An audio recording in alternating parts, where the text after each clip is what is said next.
Alright, hold on. Let me just make sure everything's up and running really quickly.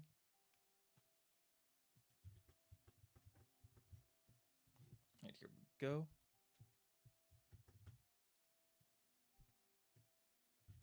Alright, there we go. Okay, so this is going to be my Dark Souls 2 Scholar of the First Sin walkthrough. Hopefully this helps a couple of new players out. If nothing else gets started, I'm not going to watch the intro. You can if you want. It's like 7 or 8 minutes of just cutscenes. Okay, my keybinds are already set up. So I'm on mouse and keyboard right now.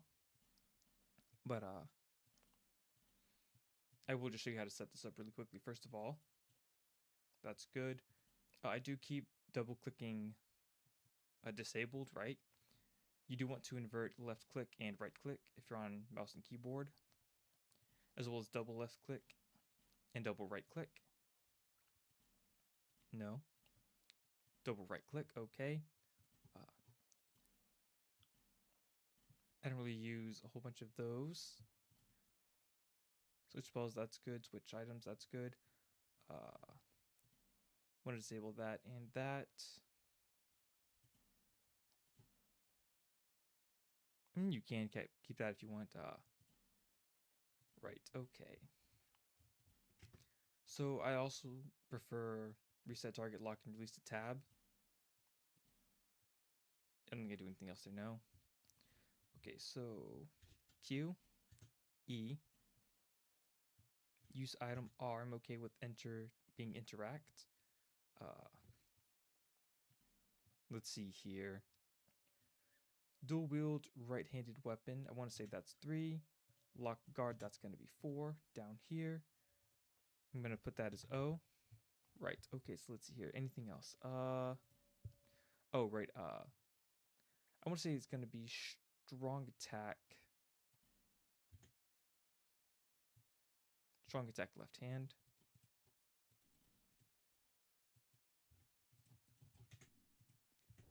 Crap, I'm going to redo that, aren't I? Oh well. Turn that down a little bit. Double click. Invert right click, left click, double right click, and double left click. You heckin', okay. Double left, double right. So I do this because I don't accidentally want to be messing with a whole bunch of stuff that I don't really... You don't actually want to use like a healing item on accident, right? Okay. Like I said, tab, Q,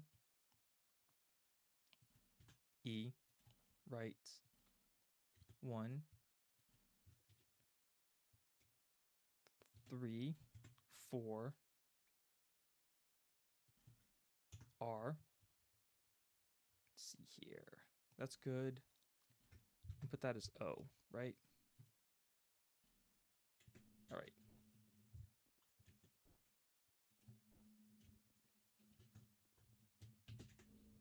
Did it not save? No, it's saved, but... Okay, I'm gonna have to redo that one more time.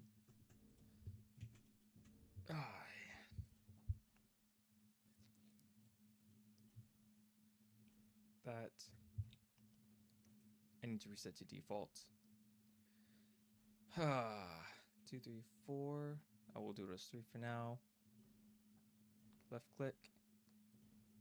Right click. Double left click. Double right click. Don't want to use that. You. Nothing, nothing. That can get disabled. I do want to keep the mouse wheel settings. I do want to disable the control left click and control right click. And I want to disable that as well. Again, tab key for targeting. Q, E, strong attack parry, use item R, 3, 4, O. Make sure that nothing is conflicting really quickly. All right, there we go. All right, now I can continue. So far, right now let's focus on not letting our stamina run out. To the right over here, there's actually an item called the Rusted Coin. We're not going for it right now. It's not terribly useful. It's not like a bad thing or anything. It's actually just like item discovery, item chance, luck, whatever you want to call it, right? We do, however, want to follow these tracks up here. And here you'll find one of these creatures. They're called ogres, apparently. And don't run around him. Don't get too close. Click at him. You won't aggro him as long as you don't move too quickly or get too close. Don't get too close. It's dark inside. It's where my demons lie. It's where my demons lie. Alright, so now we go down here. Drop off this platform. This will be a small, smooth silky stone, right? My brain is glitching today, I swear. So I will probably take a minute to make my character, just how I am. You can see footsteps spawn in. I'm not going to watch that. Name your character pretty much whatever you want.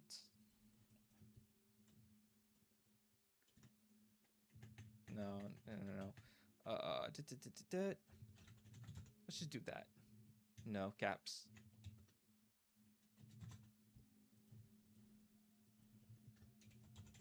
Okay. There we go. Alright. You can make your character however you want. I don't think it necessarily matters too much, but I prefer to make my characters female and relatively small.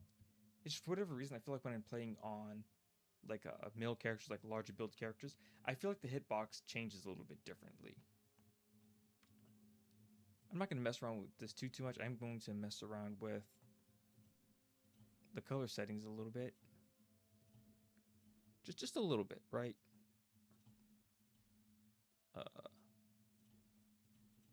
Not going to mess around with that one. Okay, overall 2. Hair color. There we go.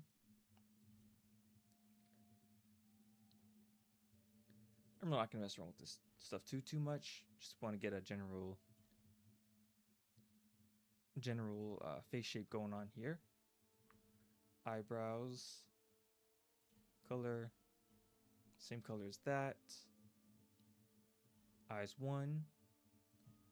Gonna pump that up a little bit.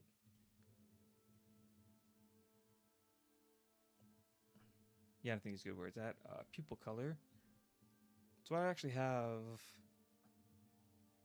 like dark green eyes. So there we go.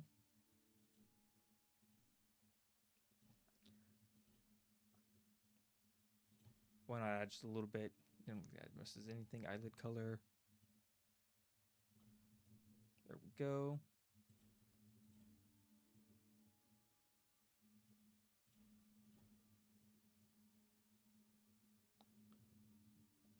Maybe it's the reverse. Yeah, okay.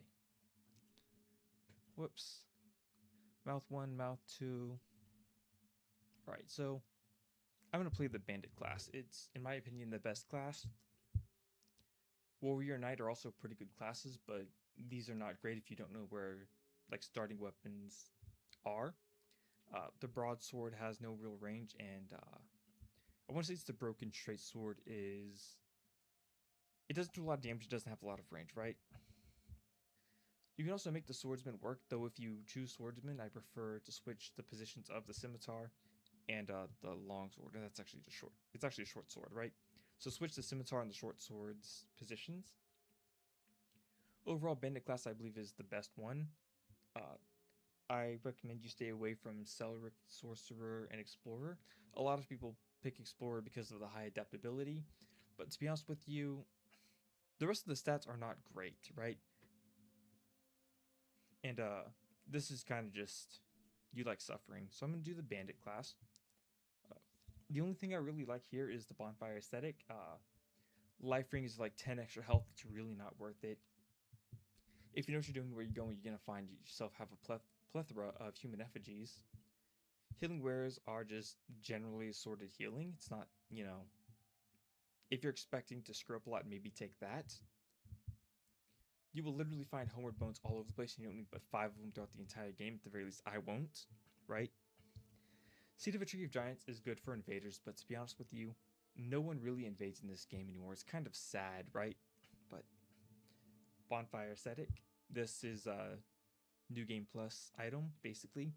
It makes the area you're in harder, but also it increases souls dropped, right? So I'm going to roll with that. Alright, so don't really need to see the character, but we do want to run up here and hit this chest really quickly. So what's in this chest is actually some free human effigies. I think it was 1. Anyway, if you kill the firekeepers here, you get like a free, I think it's like 5 or 6 human effigies total. I'm not going to do that. To me, you know, they're more valuable to me alive. Go on ahead, light the bonfire. Take this down. And that torch will definitely come in handy later. I'm a little bit sick today, but hopefully it clears up relatively soon. So with these guys right here with the hand action, kind of just like one tap them with the heavy.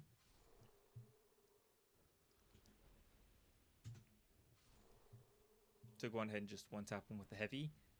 It's the E key for me. For you, it's probably hold right trigger, I think, if you're on controller.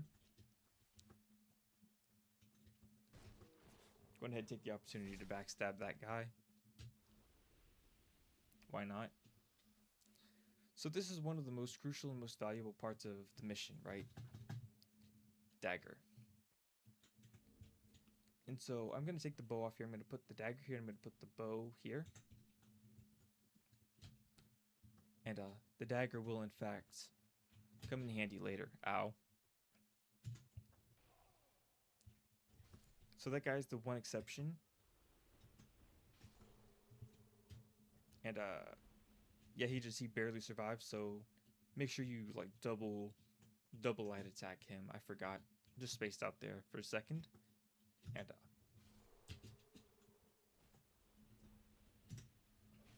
so the reason that guy went down was because I actually hit him with a power attack during one of his attack animations.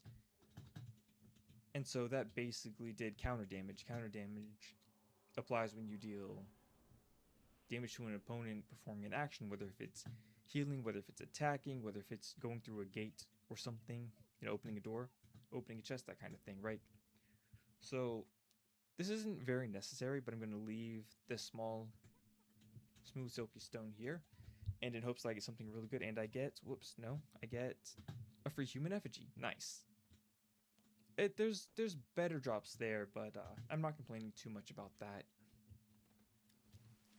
So I don't necessarily need to go over here, but there's an item that I want. In case I get bored and decide to hurt someone. Bam.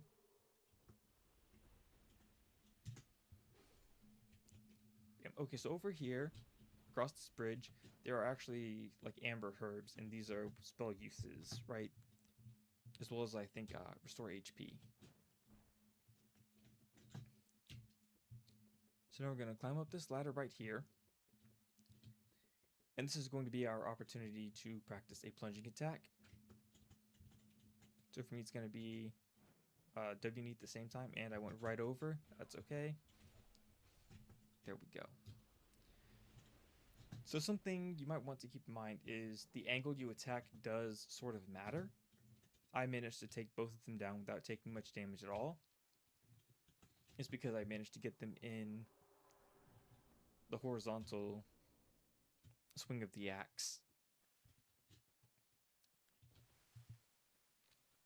Alright, now that we've done all of that, onward to Majula. Not really much to explain here, just go to Majula.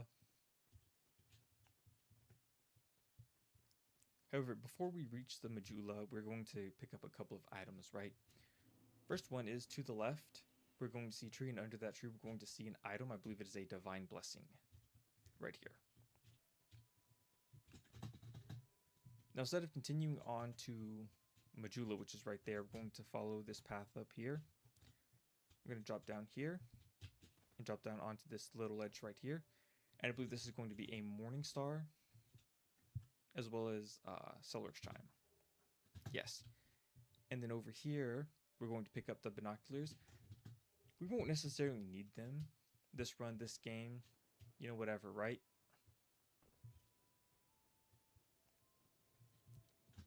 But might as well pick them up, might as well have them. We're going to light the bonfire here. Might as well pick up some health. And then we're going to go over here into this building. So we can kill him relatively easily. I prefer not to. I believe he's more valuable alive, but, you know. If you want to go for it, he's got some pretty powerful robes. You know, even in this state, I believe the average player will be so powerful so quickly that will become so powerful so quickly the game won't really have the opportunity to catch up. I think by the 5th or 6th boss, maybe the 7th, I will literally be so powerful I can just walk the remainder of the game down. Alright, so I haven't picked up anything here just yet. So I did hit the bonfire. I'm going to go out of my way here, right?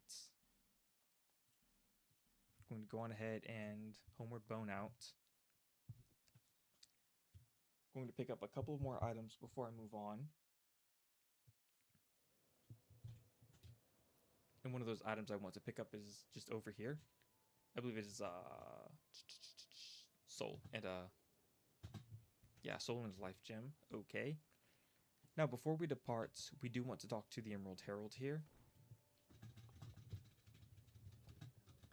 And she gives us not only our first Estus Flask shard, but if we continue talking, we give her our Estus Flask shard that we found, and so we start the game off with 2 uses of Estus, right? You can also go up here and talk to, I forget what his name is, I don't talk to him much. He basically just tells you to join a covenant after some fairly depressing dialogue.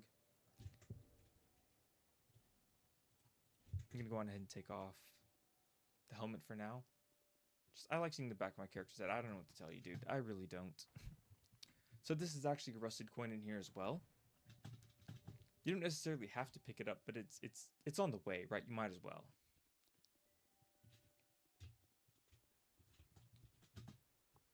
And so now we go through this gate. At this point, we could probably do a lot of stuff. I'm going to go on ahead and fix my inventory here. Whoops. That. Homeward bone. Nice. Okay. Now we're going to run.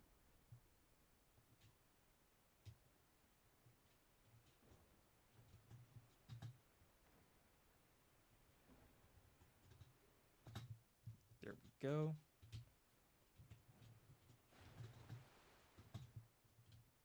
Again, we don't really need to pick up that homeward bone. We'll have plenty by the end of it, but it's on the way.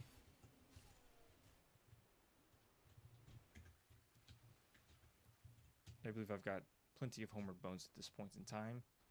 Unless I really mess up, which it is doable, right? It is possible. This is Dark Souls after all, but there we go. So the main reason the dagger is like so powerful in my opinion is for a couple of reasons. The main one is criticals and riposts like backstabbing, parrying, and guard breaking. They do not cause weapon durability. So this is basically an endless durability tool if used correctly, right? Whoa, whoa, whoa, whoa, whoa. All right. Whoops. Alright, we do want to take this guy down. He gives us 1,000 souls if we do. I'm I'm gonna try not to cheese him too much, but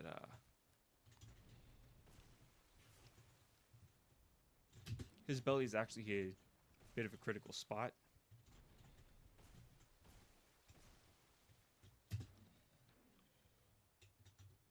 Here we go.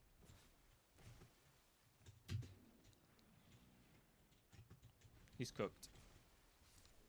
Nice. Oh, we dropped an item this time. What is it?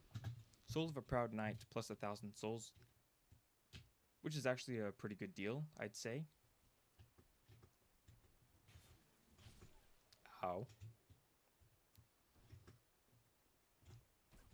Ow. I walked right into that one.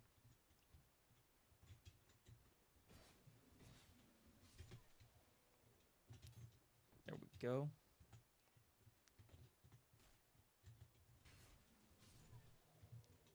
Double tap this guy too.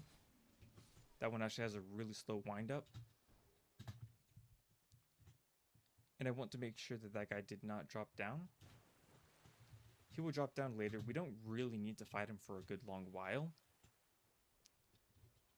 But maybe we go on ahead and aggro him here. Maybe not. I'll think about it, right? So there are a couple of good items here. The first thing is just let him get up, backstab him. So a lot of people feel like backstabbing is really wonky in this game. It's kind of not, right? So if you're stabbing them like full on, right, like straight on, it's not really going to work, and it's because the position and angle of your character actually matters here, right? Sometimes give them a little tap and just reorientate them from the back. Anyway, yeah, just sit here and backstab as many of these guys as you possibly can. Saves on durability. And there's actually an effigy right there.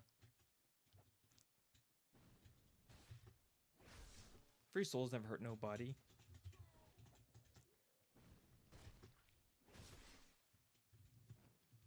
I still have all of my life gems.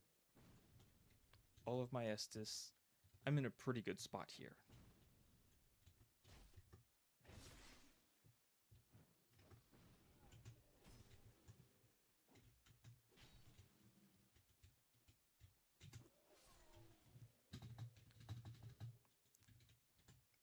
So this is kind of a lose-lose no matter which way you go about it, but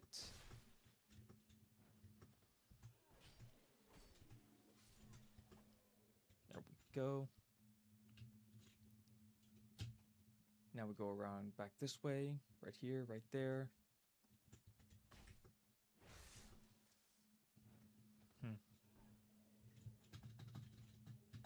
Broken straight sword, not really worth picking up. But we're mostly here for the souls anyway. Mostly. There still are a couple of items we do want to go for. This is a green herb, I believe. Green blossom. Green blossom. There we go. So this is where things get a little tricky. So we want to walk up this ladder a couple steps. 1, 2, 3. Go ahead and jump down. Switch to your axe. And this guy. We're going to go on ahead and climb up here, even though that guy is on his way up.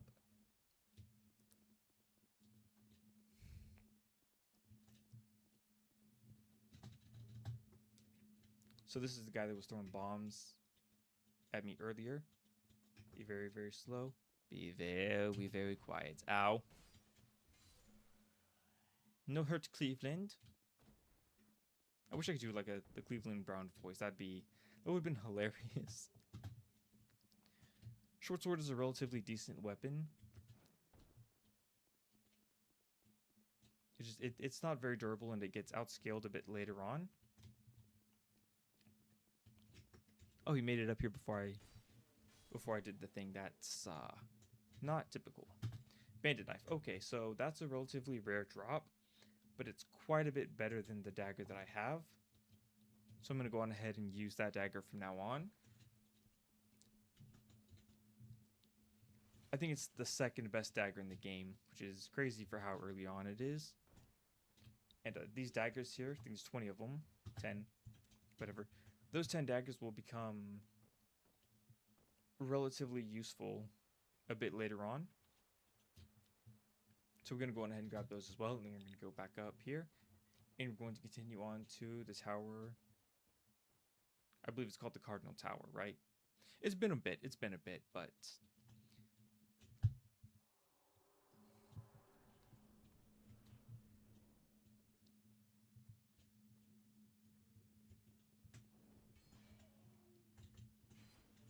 oh, I should have backstabbed. Okay, so this is one of the things where, like, weapon angles matter. Whoa. So I didn't expect him to run around the corner like that. Usually I'd stop him right here. Basically the same thing either way you look at it, but if you're right here, you could hit this door frame right here and adjust your angle, basically. That guy takes 3. That guy only takes 2. I forgot about that one. This, I believe, is a life gem. And I've made it this far with only 1 Estus Flask shard used.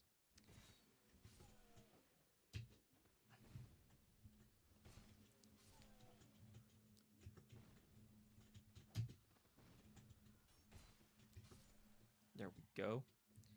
So this item right here is actually the buckler. Is a pretty good parry shield. It's not going to be the shield I'm using, but if you need to parry something, the buckler is a pretty good item for it. So we will also be going over here and around this corner. I believe those are 5 witching urns, and there's actually an enemy pretty much right there. To take him out, 5 witching urns. I'm going to go on ahead and open this up really quickly, and then I'll talk about the fire longsword. Alright, so the fire longsword is actually down there. I want to say it's actually, let's see here, where is, oh, I don't see him. Okay, so basically, you see where that scaffolding is right there? Underneath that scaffolding, there's actually a cave you can enter, and inside that cave, there's an item called the fire longsword. A lot of people in the community will actually swear that the fire longsword is just this like legendary weapon. Personally, slash damage isn't great, and fire damage is arguably the worst type of damage in the entire game. And so you put those two things together, and the fire longsword is a relatively not great weapon overall. So take that off. You can actually punch this door down. Just 1, 2, 3, 4, 5. Pause. Get your stamina back. Be careful. Got it. Double plunging attack takes care of the Titanite Lizard right here. I believe this is a small leather shield, and this will be my shield for the remainder of the game. Yes. So I'm going to go on ahead. Small leather shield. Bandit knife. Bow. That's a secondary hand axe. The hand axe is a pretty good weapon, and if, you know, the main weapon that we're going to be using throughout this run fails, hand axe is a pretty good temporary substitute so we can get that patched up. I want to say this is a small soapstone.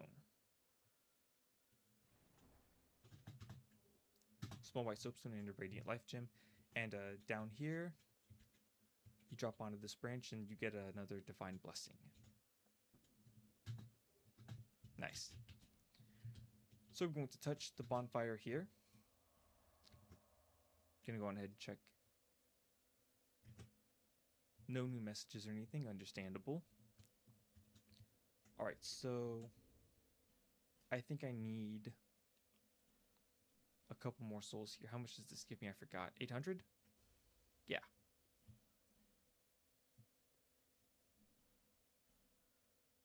So this should be another 400. Yes. Alright, so use another one of those. That should get me over 5k.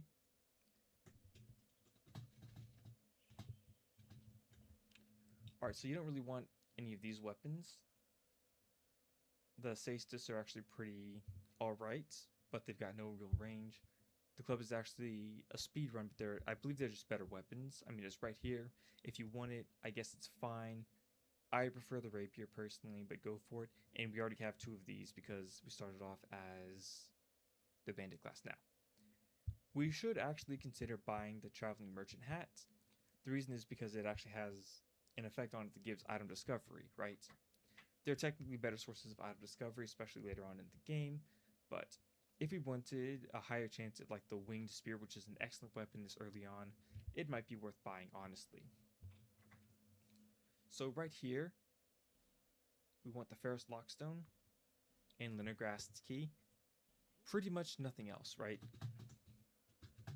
And those are the bare minimum. Okay, let's see here. I don't have the souls. I mean, technically I do, but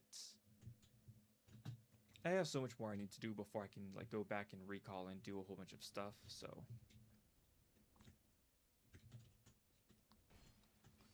Careful of the wall there. Go ahead and get your dagger out.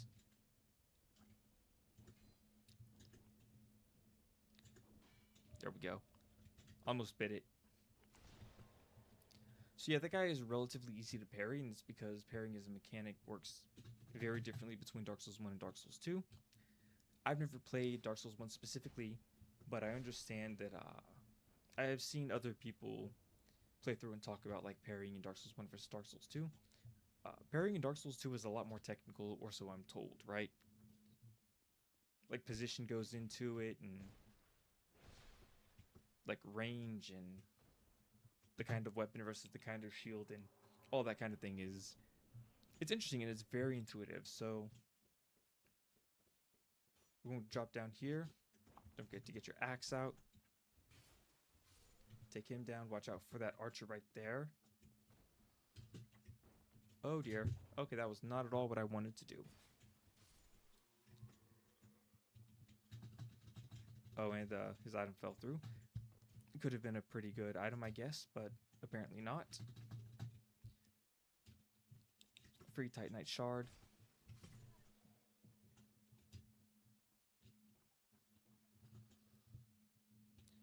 So unfortunately, we'll have to go back and do some of that again. Which is unfortunate. It's a bit of a minor failure. And we almost have enough for our final weapon already. It's not that bad of a process. It's really not. Okay, so ow. Go ahead and take care of him before he's got a chance to raise that shield. That shield is fairly annoying. We do want to run over here, jump across this. Dive across here as well. Watch out for the rock. This, I believe, is a human effigy. Nice. And the soul right there didn't drop an item, which is unfortunate, but it does happen from time to time. So this is Kale. He's a cartographer. He owns the mansion in Majula. We just need him to give us the key. I'm sure he's got a quest line. I've never really bothered with that, except maybe once just to do it. And we will not be needing him again.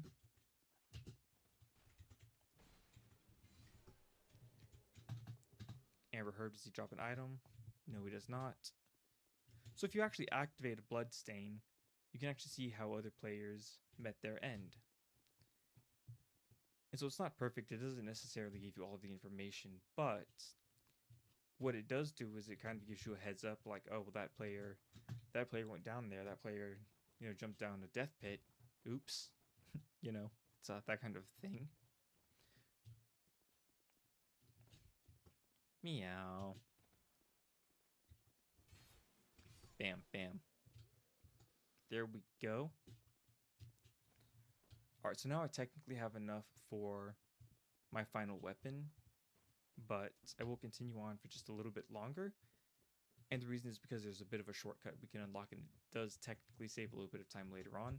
So for this guy, he's a turtle. And, you know, the axe does work pretty well here. But I believe the Morningstar is a little bit better. But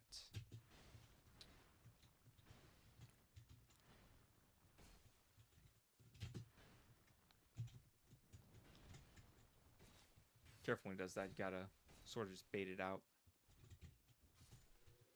Easy enough.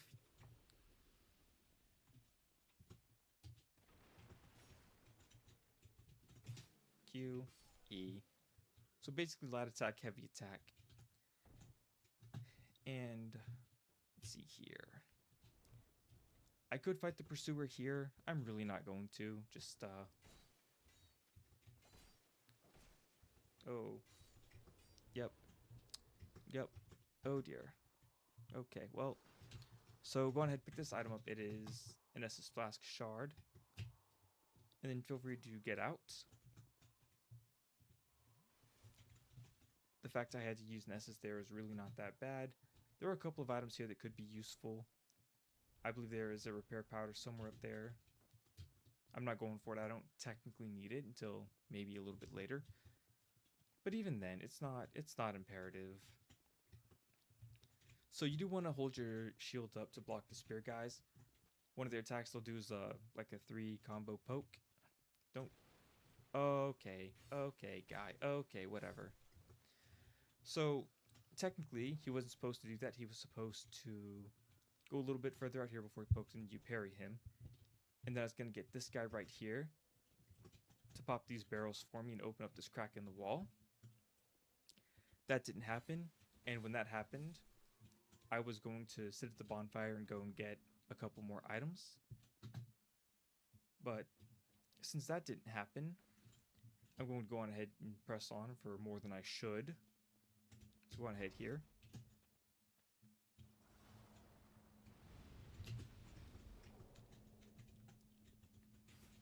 So the ballista there did in fact pop.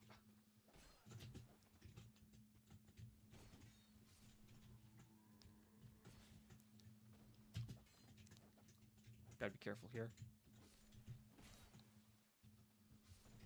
Yeah, so I will likely have to spend a couple of effigies, or not effigies, life gems coming up. I believe this is a spell into shield. No, this is the shield. This is the... Okay. A little turned around, a little backwards right now. It's been a while, but I do remember quite a bit of the information. Like I said, the ballista popped those explosive barrels over there.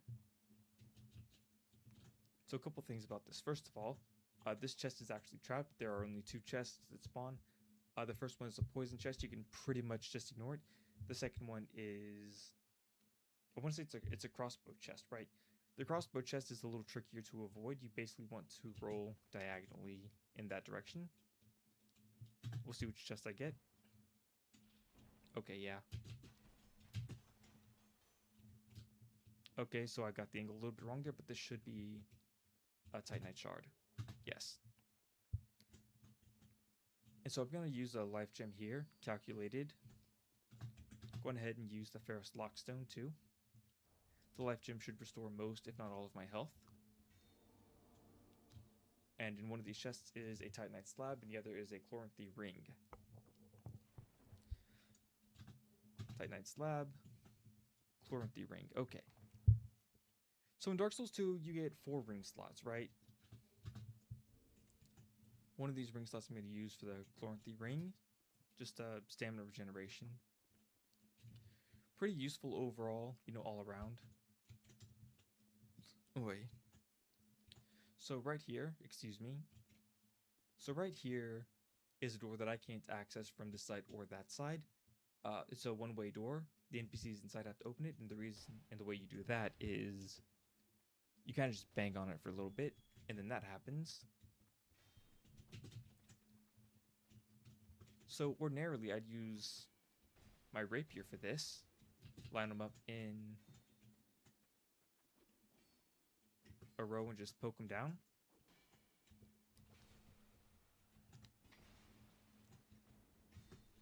Trade him blow for blow. 1, 2, parry the 3rd. There we go. Like I said, doesn't cost durability damage for posting.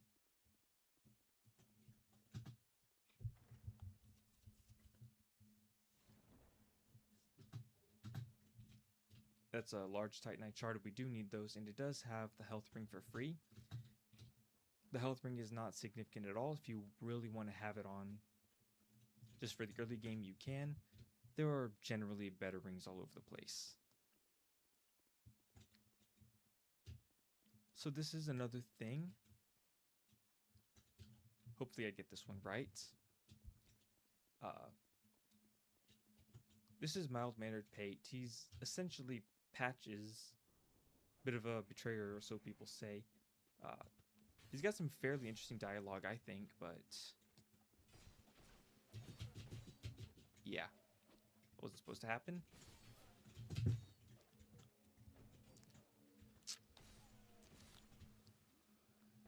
Okay, so I did manage to survive that much. There we go. Free life gem, got my life gem back. Free throwing knife. Oh, I should have used that. Okay, yeah, no, that's my bad. It's been a little bit too long. Make sure I didn't forget anything over there. Yeah, okay, so this is Aromatic Ooze. It's basically enhanced magic damage. We do need that later on in the game. There's actually an illusory wall here, so how you activate illusory walls is you just hit the interact key. In my case, that is the enter key. Inside here, I believe there's an apprentice staff and more amber herbs. Yeah.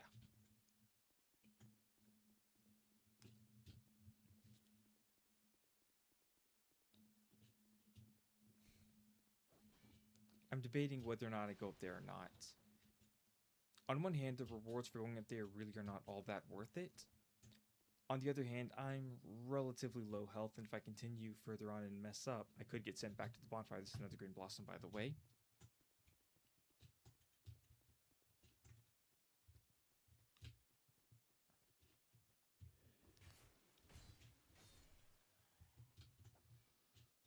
Might as well.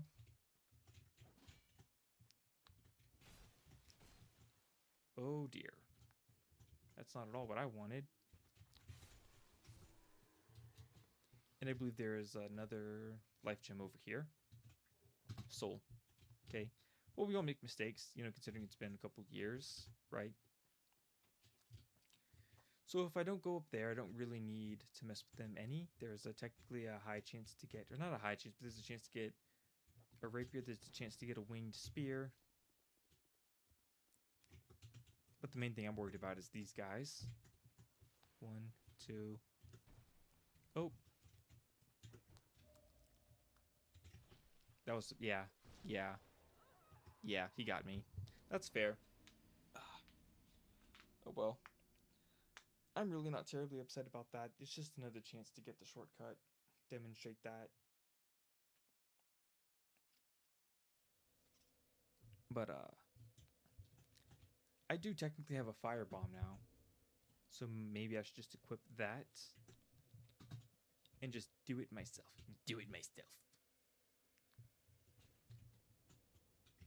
But actually, maybe I should demonstrate the method anyway. And to save that for in case the ballista fails. Just to save myself a lot of time and energy on that one.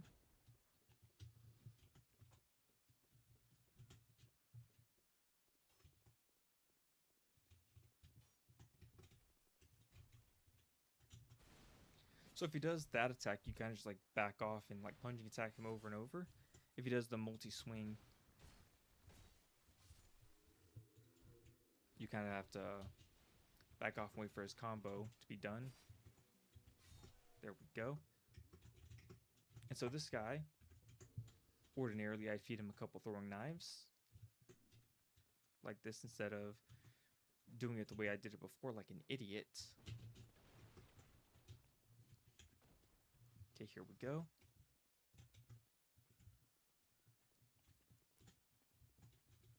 Much better.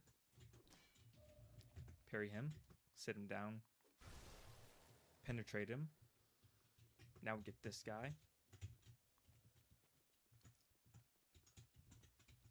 Right here. Was it close enough? Not really.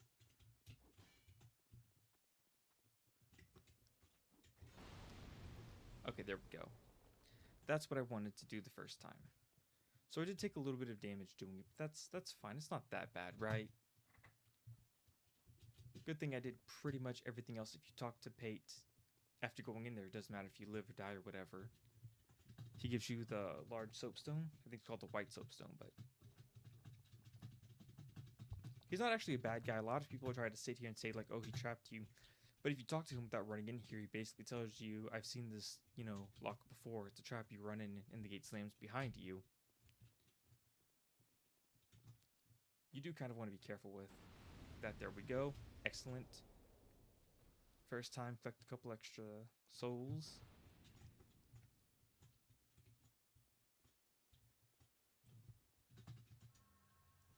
I get these two one at a time if I can. There we go.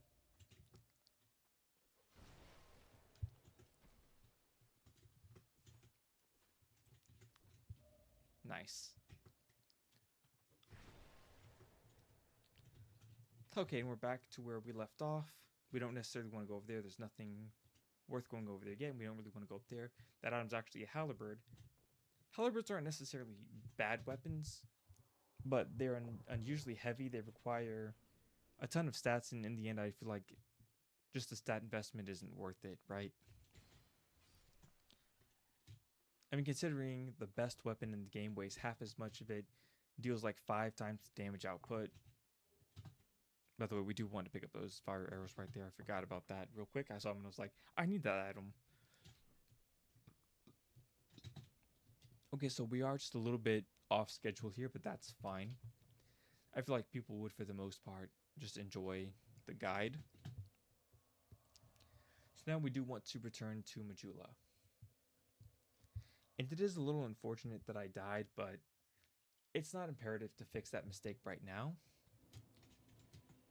So because we went to Malincha and we pick up Lenegast's key, we do want to open up Lenegast's shop. We will actually return there in just a minute.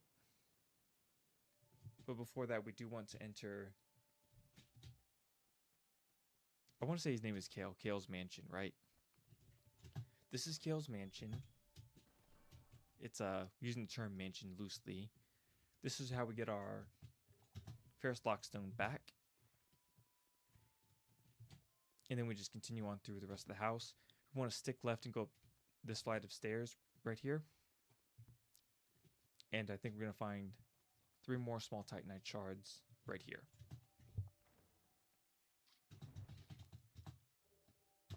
Okay, 3 Titanite shards. So what throws me off there is there are some items that are designated as small. There are large Titanite shards, but there are no small Titanite shards. They're just Titanite shards. So that's where a lot of confusion comes in. So right here, these skeletons are actually weak to blunt weapons and resist slash and pierce. So if you want to deal with him relatively easily, just beat him a little bit. Ow. Human effigy. Those skeletons have a 100% chance to drop a human effigy. I believe this is an Estus Flask shard. Yes. So that brings my total up to 4. And right here, I believe, is a soul vessel in case I want to relocate or respec later on. You just bring those to the firekeepers in things betwixt. So I could run all the way back, but I'm just going to use the Homeward Bone. Game, please. Thank you. And that will bring me back to the last bonfire I used, which would be the bonfire in Majula. Excellent. And so now that I've reset the area, basically Lenegrast is inside the shop. I believe there's a bow and some arrows in here as well. I think it's a short bow. Yeah. Anyway. So a lot of these items aren't great. The spear is a worse version of the winged spear. If you really want to use the spear, just use the winged spear. The mace is a powerful weapon, it's just got no range. The battle axe is solid. The rapier is easily the best weapon in the game. The S-stock is... It's an A-tier weapon. The falchion is... It's decent, but bleed damage isn't great. The broadsword is like an F-tier weapon. It's similar to the mace. It's strong, but it doesn't have a lot of range. You're just going to whiff a lot of attacks. And the longsword it's maybe a solid B, right? But I'm going to go on ahead. I'm going to pick up a rapier. And that's all I need from him for a while. So next thing I'm going to do is I'm going to talk to the Emerald Herald. I'm going to upgrade my Estus Flask shards into actual Estus Flasks. And again, that will bring my total to 4 whole Estus Flask uses. Whoops. I'm freaking out over here. Anyway, yeah. Make sure to pick up a 5th one somewhere. Now, we can level up here. It's not really necessary. The only thing I'd say that we could actually use is maybe more health.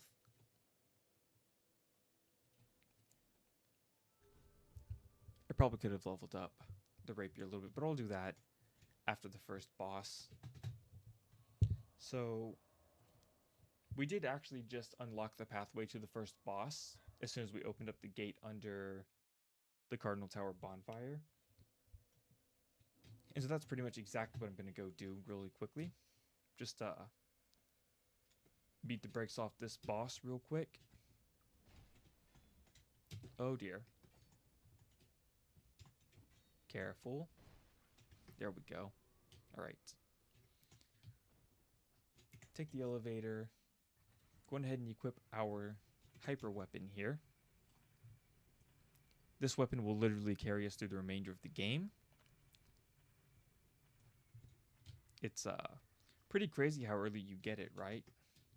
I don't need to fight him. Alright. Go on ahead, enter mist.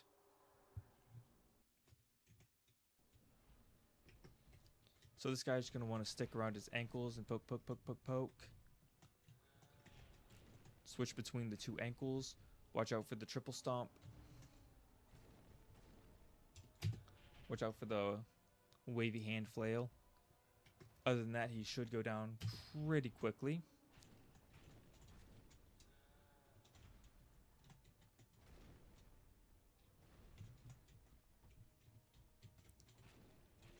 There he rips his arm off. That's pretty metal.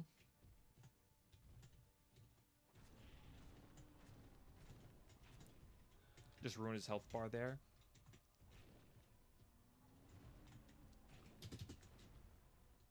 Watch out, watch out, watch out. Oh dear. Okay, well.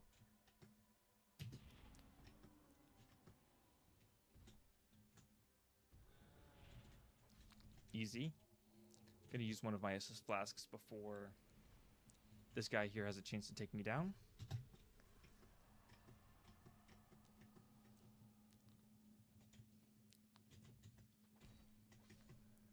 Like I said, easy. And so that's going to give me 10,000 souls. I could return to Majula right now and spend those souls and get a bunch of, you know, really useful things. I could upgrade my weapon, but the next boss doesn't really require an upgraded weapon. It does require parrying. However, if you get good at parrying, this next boss really isn't a problem. So we do want to just ignore these guys right here. They do drop the winged spear. If you have the item discovery to try and farm it up, go for it. It's a fairly decent weapon. I'd say it's an A tier. Probably not nearly as great as the rapier, but very few weapons even compare to the rapier at all. There we go. Make sure to give yourself plenty of time to recover between running, otherwise you will get stopped right here at the fog wall. That was quickly enough. Okay, so the main strategy here is you want to bait the pursuer into doing an attack right in front of one of these ballistas. That didn't quite work.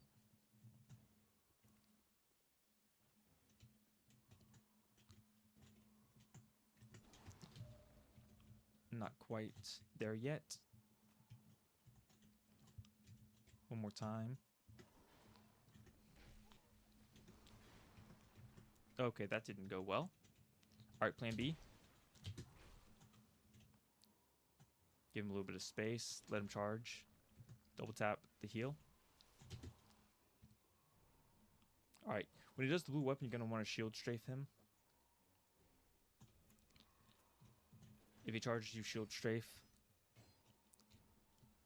If he does the frontal cone, you want to dodge in the direction the weapon is coming from.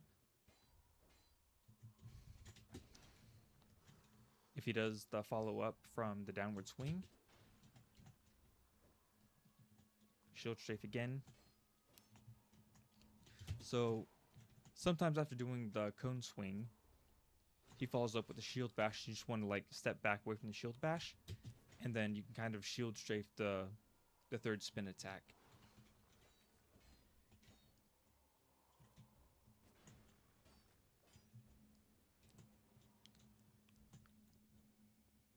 Again, blue weapon, dodge, shield strafe.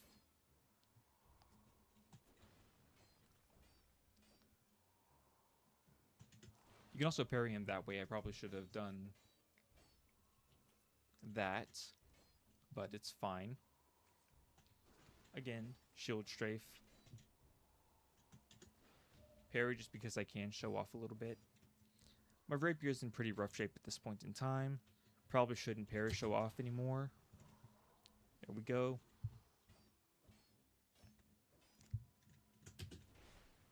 Ow. He done. There we go. Alright. Do the spin move. Spin move for victory. There we go. We do want to equip the Ring of Blades. Just a general, fairly good weapon.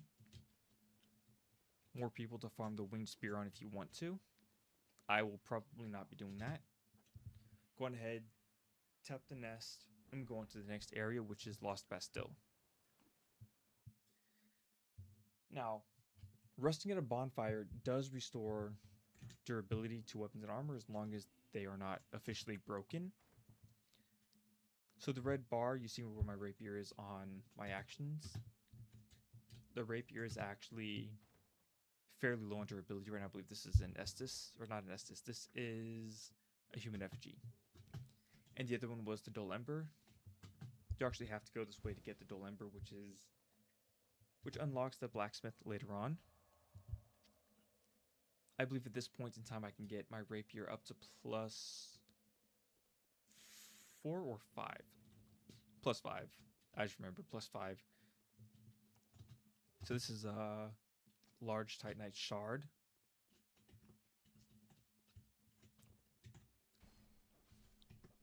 If you use the hammer, you can kind of just knock him off.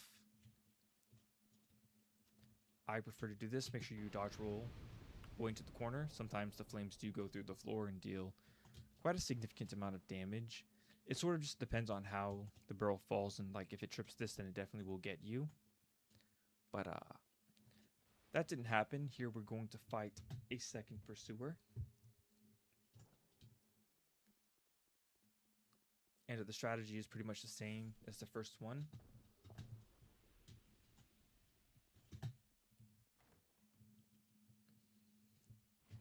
And this is actually our first fragrant branch of yore. Jar. Okay, that sucked.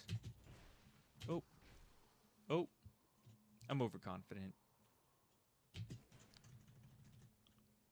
One tap that.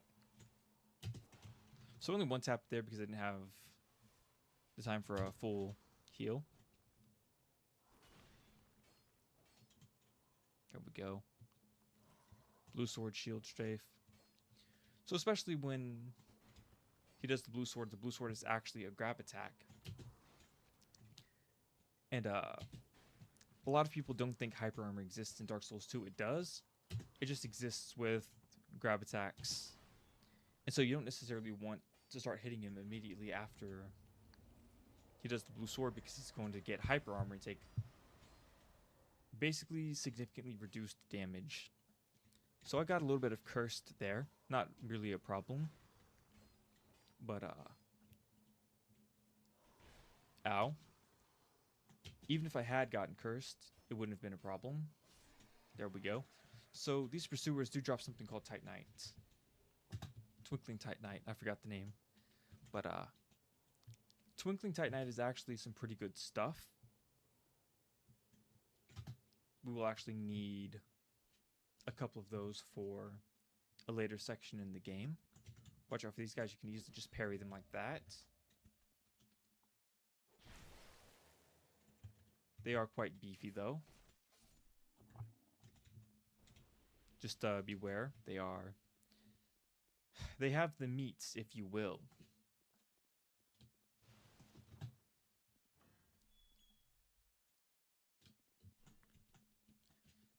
So this is Lucatiel of Mira. You do want to speak to her. Basically, she's here looking for her brother Astiel. And she does accompany you on multiple journeys. If you feel like summoning her, you actually get through her story. And I will try to do my very best to remember all of the locations she spawns. But basically, she tells you that she's Lucatiel. You know, don't talk to me. I'm here with my brother. You know, if you need me, feel free. I won't be missed. Basically, that kind of thing, right? So you're probably looking at my souls and you're probably thinking, this guy's got almost 40,000 souls. How much longer is he going to persist before he returns to spend those souls? And the truth is, probably not a lot longer, right?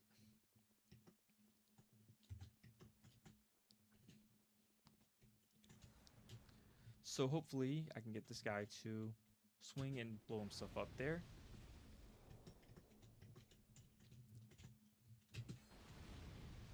Twice. So now he's pretty much weak enough for me to just poke twice. And we're going to be stopping off to the left over here. This is a gold pine resin. It's lightning damage on your weapon. This will come in handy a little bit later on. And so, very gingerly, ow. This guy can be a little bit of a pain. Ow. Right, run and heal, run and heal.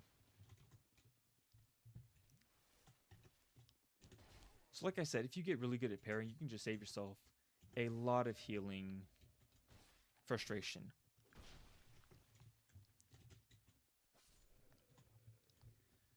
So there's no real strategy for dealing with the barrel. Sometimes the barrel just does what it wants and you have to deal with it. If you kind of just gently tap it down the center, it should do what you want, but oftentimes it doesn't. For whatever reason, it tilted off to the left there. It still exploded. Weird. But it did open up the wall, which is sort of what we wanted. There we go. So these dogs have a chance to drop a couple of items that are really useful. They've got a chance to drop souls. They have a chance to drop human effigies. Just generally good items to have. Now, before we do anything else, we do want to toggle our torch here. We've got 20 minutes on it. We do want to light this sconce right here specifically. And now we want to return to the bonfire. Set at the bonfire. And that moves location of the blacksmith. I believe his name is Macduff, right? So in here, there's a craftsman's hammer, as well as a twinkling titanite. Yes. And I believe this is either heavy bolts or iron arrows.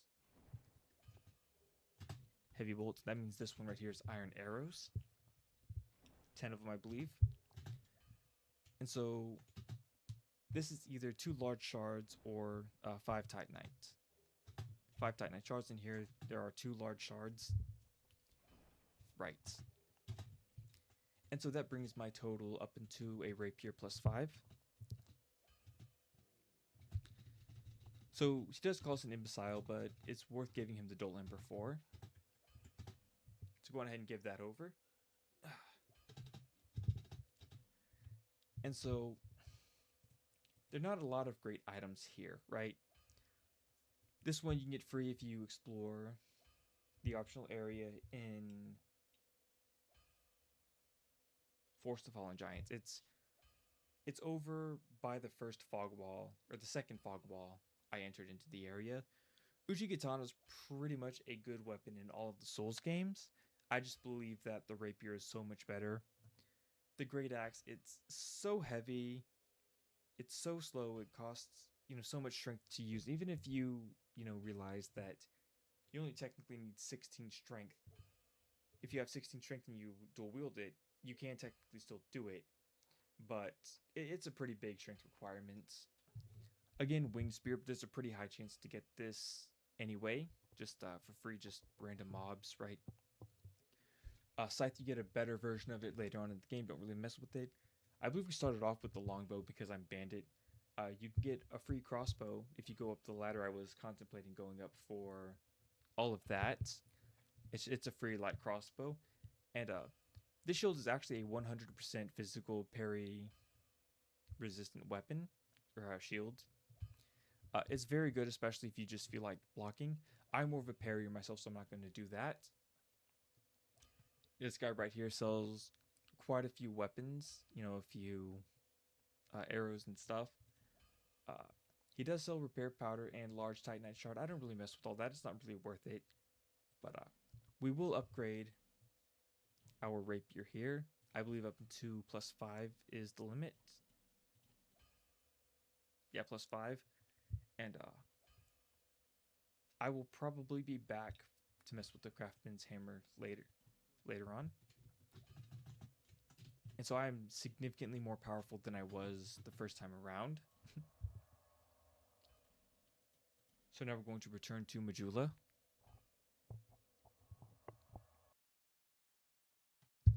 Sit through the load screen really quickly.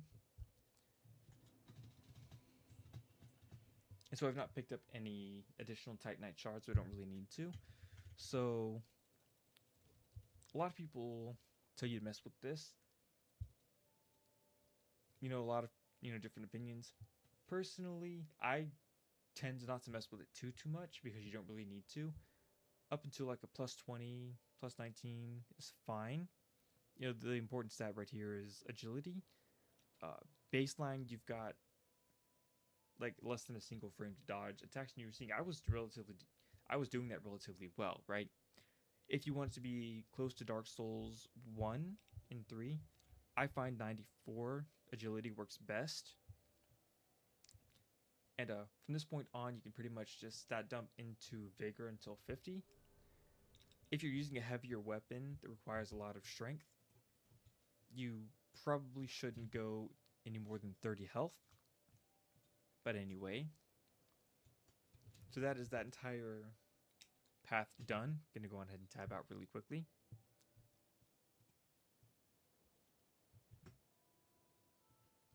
Wait, just make sure. And so now I'm going to return all the way to, or going to go all the way to Hades Tower of Flame, which is actually, I'm not really sure why it's called Hades Tower of Flame. It's just never really been explained. It feels a lot like in Orlando from the first game. Like I said, I've seen other people play it. There's actually a Crimson Buckler. Actually, it's a Crimson Small Shield, or it's right there. I don't really use it. I've got the Leather Shield, which is my preferred parry weapon.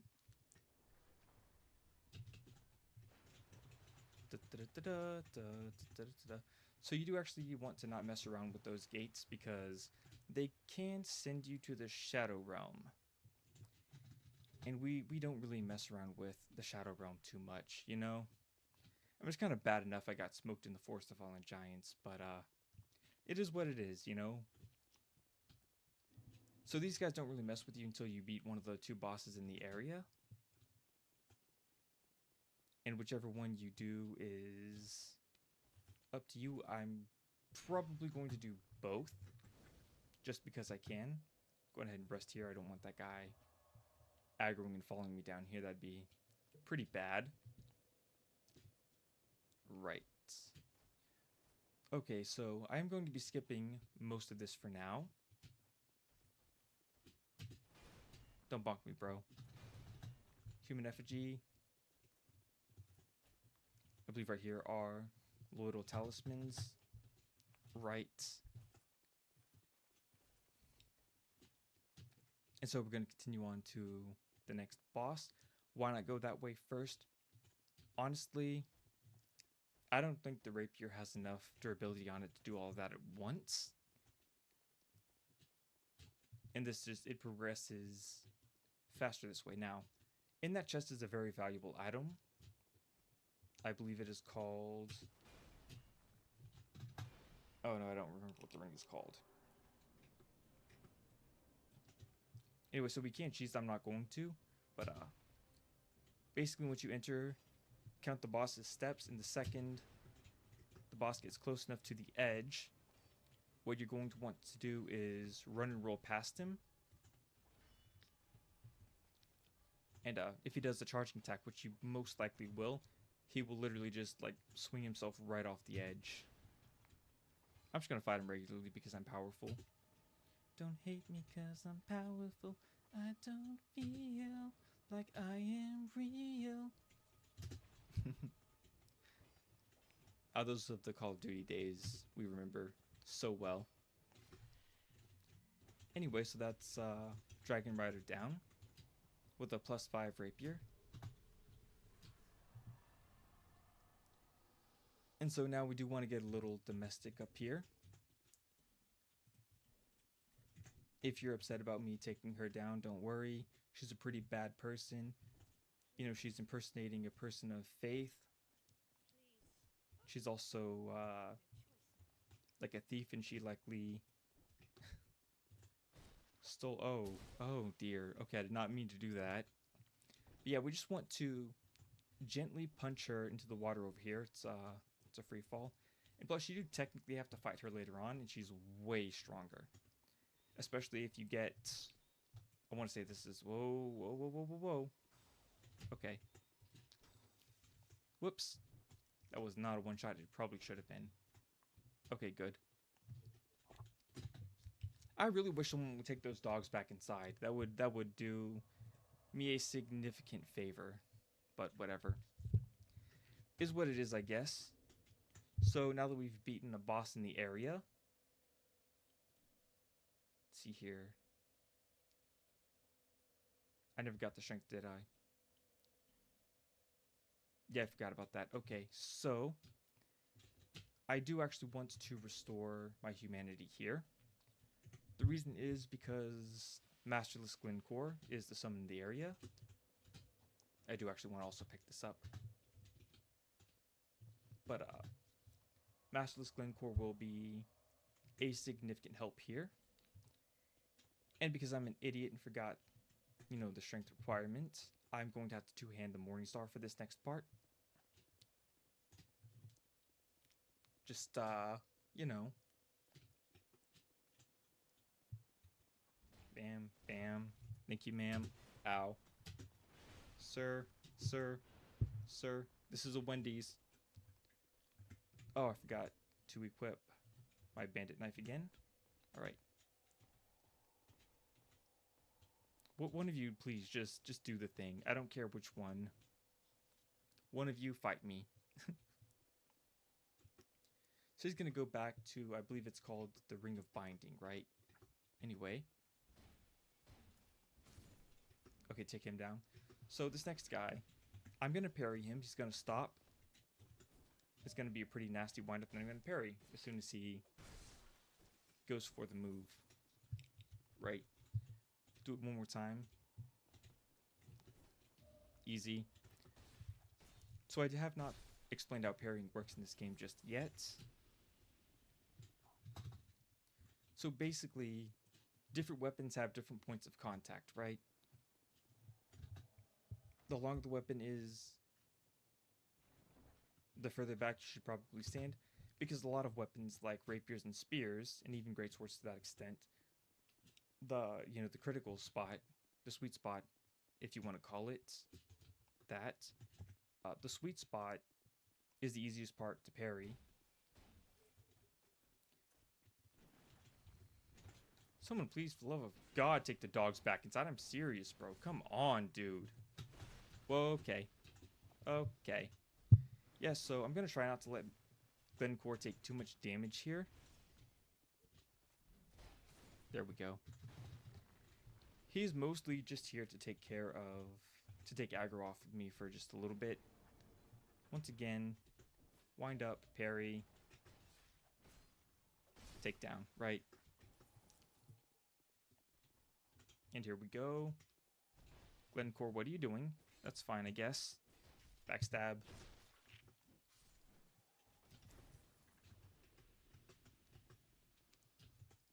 Right here. Circle strafe. Backstep.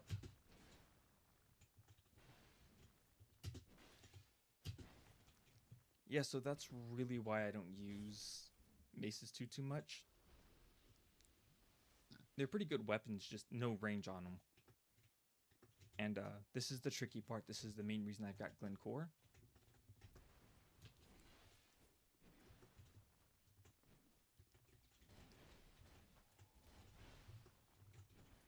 Here we go.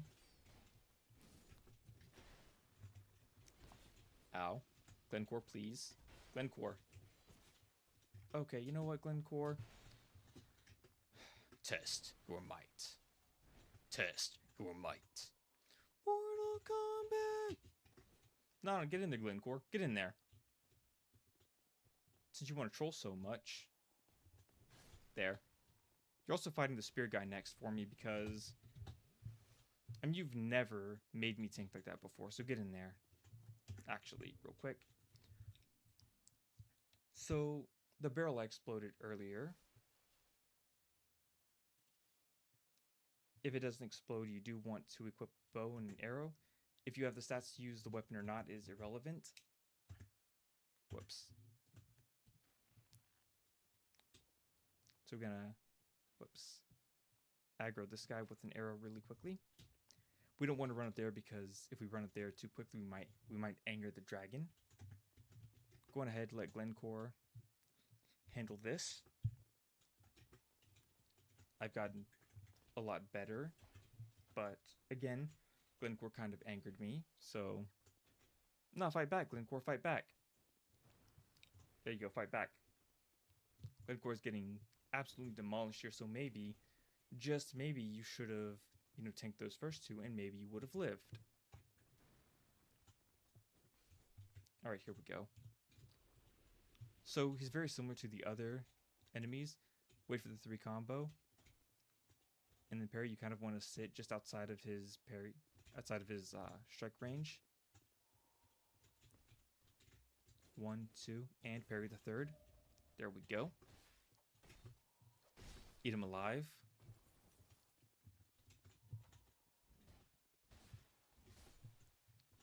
Close enough. Okay, so now for this, we definitely want our mainstay weapon back.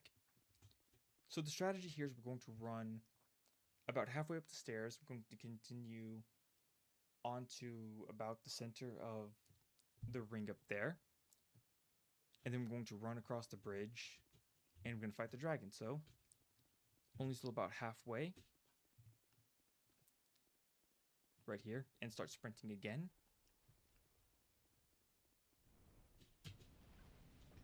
Oh, we got hit. It's fine. Don't do anything. You're going to take super damage. And I done whiffed. That's fine. Hang out right there. He's going to stomp while he's doing that. Go on ahead, heal up. Technically, the dragon's critical spot is the head.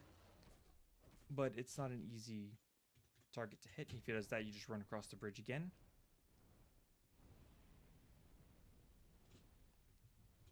Until he's done. When he's done, you just run back across once more.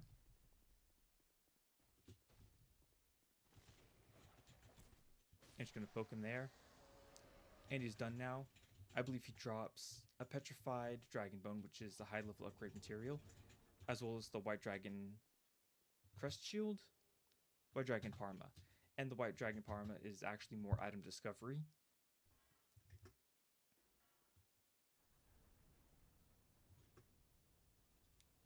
Oi. And that lever right there actually drops the bridge. I believe there are 5 human effigies in here, I believe. Yeah.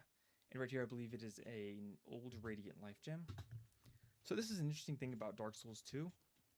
In the Ornstein and Smo fight, you kind of just drop down off of a ledge that looks a lot like that, right? Well, if you look down, it kind of seems like maybe this area was designed either in similarity to Anor Londo, or maybe it just had like that level of degradation. But it's kind of interesting that you're at this cathedral place. There's a ledge right there that you probably dropped down from in Dark Souls 1. And then if you go through the fog wall, you encounter an enemy that looks a lot like Ornstein. I was way too slow on that one. Oh well.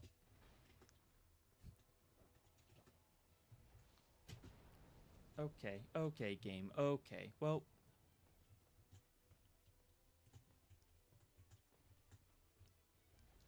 If he goes up, just circle strafe around his non-dominant arm. So you really do not want to trade with this guy because he's got like insane, what's it called?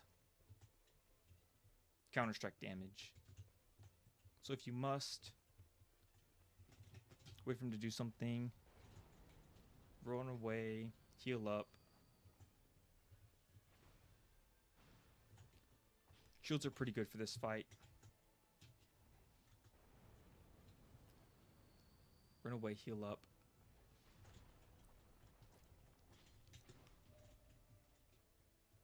I parried him there.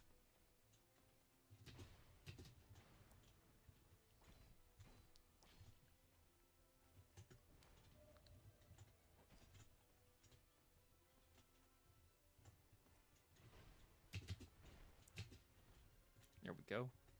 Poke, poke. Okay, he got me. I was being greedy. I was being like so greedy there.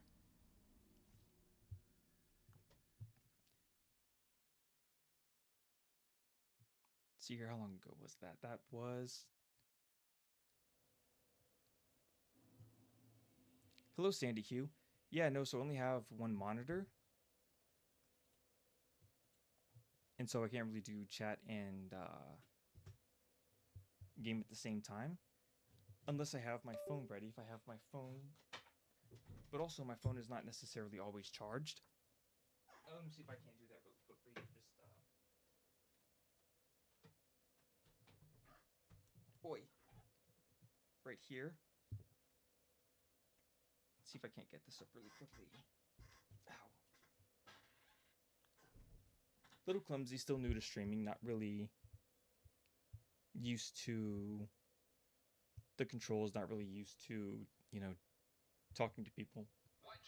Whoops. Is the toughest language in the world. Ow. Radio in French is radio. Mute that really quickly. Alright, here we go. My phone is nice and charged up. And I can now read chat. Okay. If you're still there, yes, I can read your chat now. And if not, then have a great day.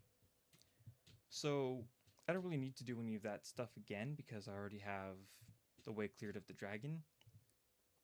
And that was the big part, right? That was what I needed. I'm still sloppy. I'm still, you know, fairly rusty, right? But that's to be expected, you know? And because we know where we're going, feel free to run past everything. It's really not that big of a deal. Make sure you don't stamina tap.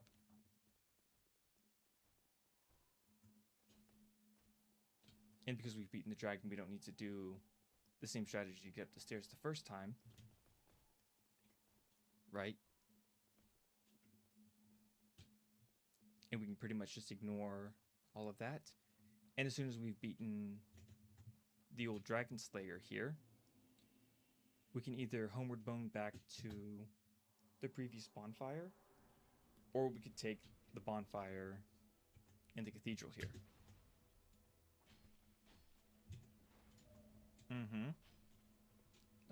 I stamina tapped. Whoa, Nelly. Okay, okay. Go on ahead, heal up.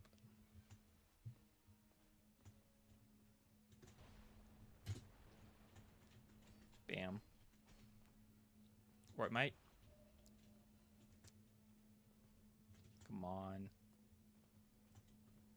Don't be difficult.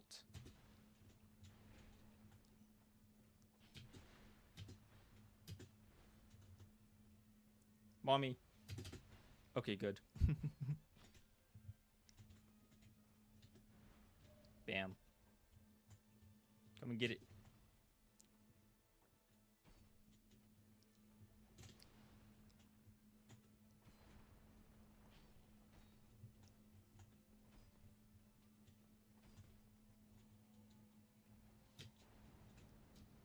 Watch out for the Dark Butt Buster, just back off. And he's done. Nice. Alright, so that was a pretty good one.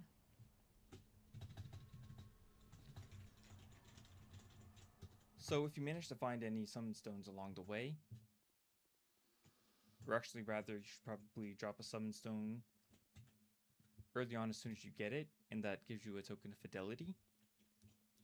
And then you can talk to this guy and buy bolt stones and infuse your rapier with lightning damage at Macduff. I believe this is a big old tower shield. Not really worth getting. Very bulky, not really worth the strength requirement. Oh, I'm not feeling well. Anyway, Silrix Parma. It's a little bit heavier than the leather shield, small leather shield, but I just stick with the small leather shield. It's not that big of a deal. And so, like I said, just teleport all the way back to the bonfire. So let's see here. I still have to go to... I want to say it's No Man's Wharf, right? So down these stairs at the very bottom, you see the item right there. If you take a left, there's a monastery charm here. It restores health and cures poison.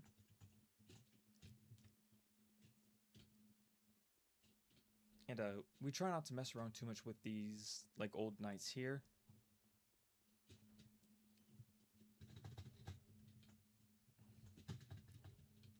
You know, a couple souls here in effigy. We don't really need the old knight halberd, but it works pretty well as like self fodder later.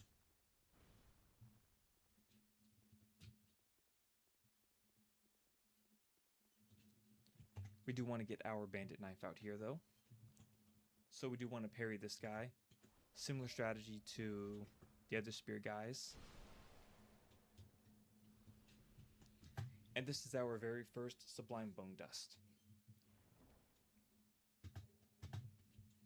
And so basically, Sublime Bone Dust is used to level up your Estus Flask, right? And so there are 5 Sublime Bone Dusts in the game, which means your Estus Flask caps at +5. It makes your Estus Flask heal more health than it usually would. And so as we can see here, I'm sitting on 45,000 souls.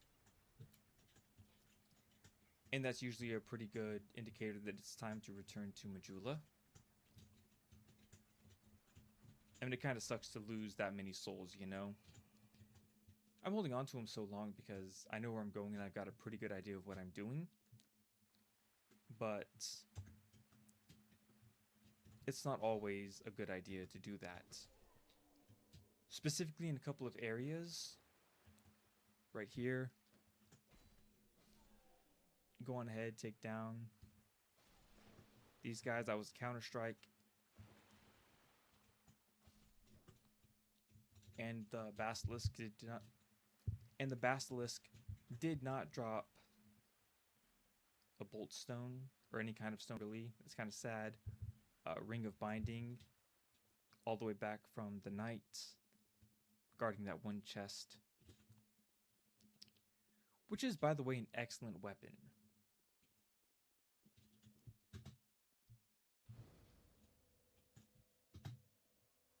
Right. So I'm kind of a bit at a crossroads here, because if I return to Majula, which I'm going to do anyway,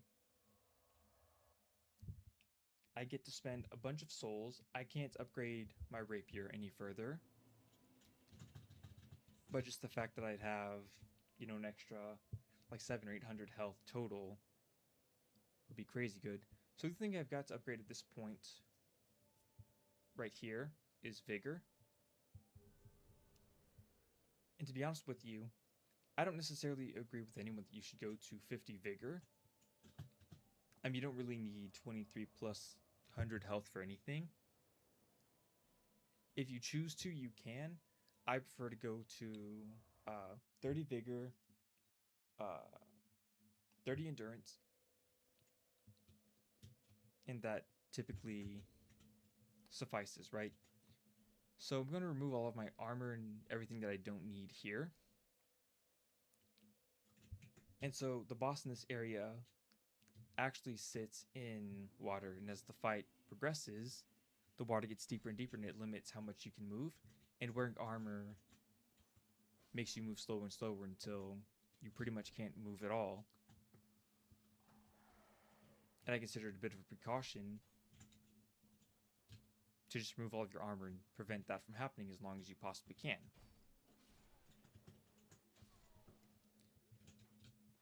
So there's actually more Titanite shards right here. We do want to angle the camera behind us in case that pirate shows up. And even if he doesn't, we still do want to take him out because we don't want him coming back later on. So these pirates are actually a little bit on the savage side, right? Dodge that. Counter-strike. I believe this is an effigy. No, it is a soul and a life gem. Okay. We do want to watch out for him. So this is actually one of the more dangerous parts. I'm using rapier, so fighting multiple enemies at once isn't ideal. Whoa. What happened there? But, you know, being +5 at this point in time is kind of crazy. The game just isn't designed to handle this kind of power yet. I do not want to get stuck in here with a bunch of enemies, though. That'd be a pretty bad thing overall. So just take it slow, clear the area. Get down here. Take him down. Make sure this guy doesn't get up in here. Okay, he already left. And so, a lot of people consider this guy to be friendly, and he is. Like, he's not hostile, right? But if you let him live too long, there's a pretty good chance he could upset the spider monkeys, and we do not like the spider monkeys being upset here. You know, probably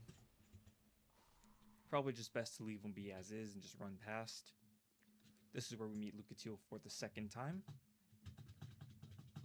Basically, she gives you a human effigy and says, I forget specifically what, but basically just she was a highly skilled swordsman from Mira, you know, quite possibly the second best. And that's, after you exhaust your dialogue, you can summon her into the area, right?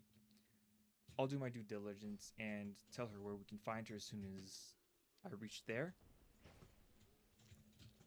Go ahead, slowly take down everything you can within the area. That is Doggo right there. He's not the goodest of boys. There we go.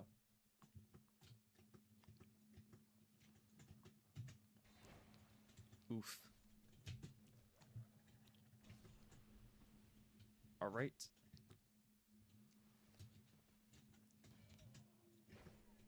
There we go, take him down. So there is actually a bit of a trick to the spider monkeys. Sir, I do not appreciate that at all. So basically, if you don't hang around them, they don't really mess with you too much. If you have a flame lit, they won't mess with you at all, unless you, like, again, hang around them. But I've played this game long enough, I can pretty much just run right through and dodge. So if you feel like taking them down inside of that door right there, up there, there's actually a couple of chests. One of the chests is booby-trapped, but from one of those chests you get the greatsword. And so the greatsword is a great sword.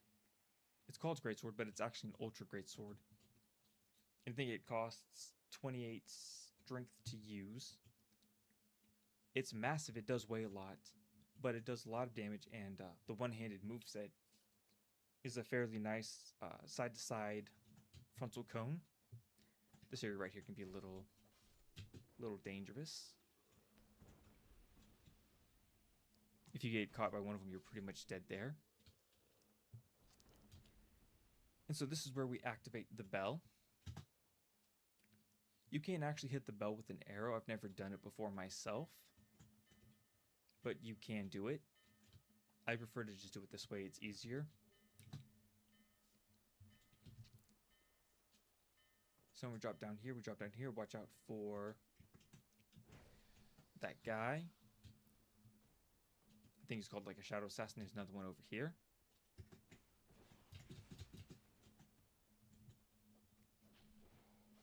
There we go. Whoa. So we do open this door. Right. Went ahead, backstab this guy. And so the one through the table is also going to be a bit of a problem. But we took him down pretty quick. Alright, let's see here.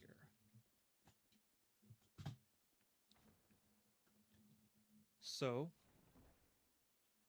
you can actually hear the twinkling through the door. There's a Titanite lizard right there. And so, I believe the axe is good enough. But we'll use the mace. Here's Johnny. And double punching attack works pretty well. And that's where we get our final Titanite shard. Nameless Soldier, there's a lot less useful souls here. Intellectum, apparently. Fading Soul is only 50.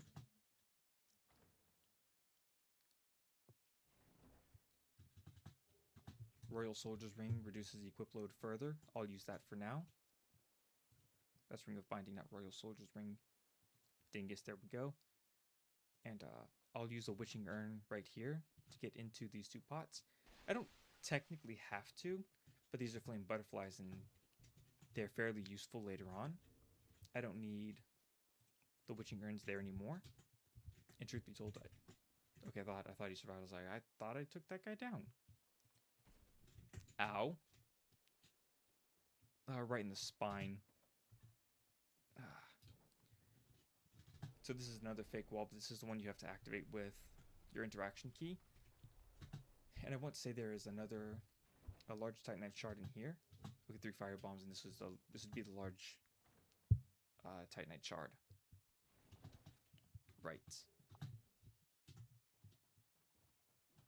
So there's actually another enemy right above our heads.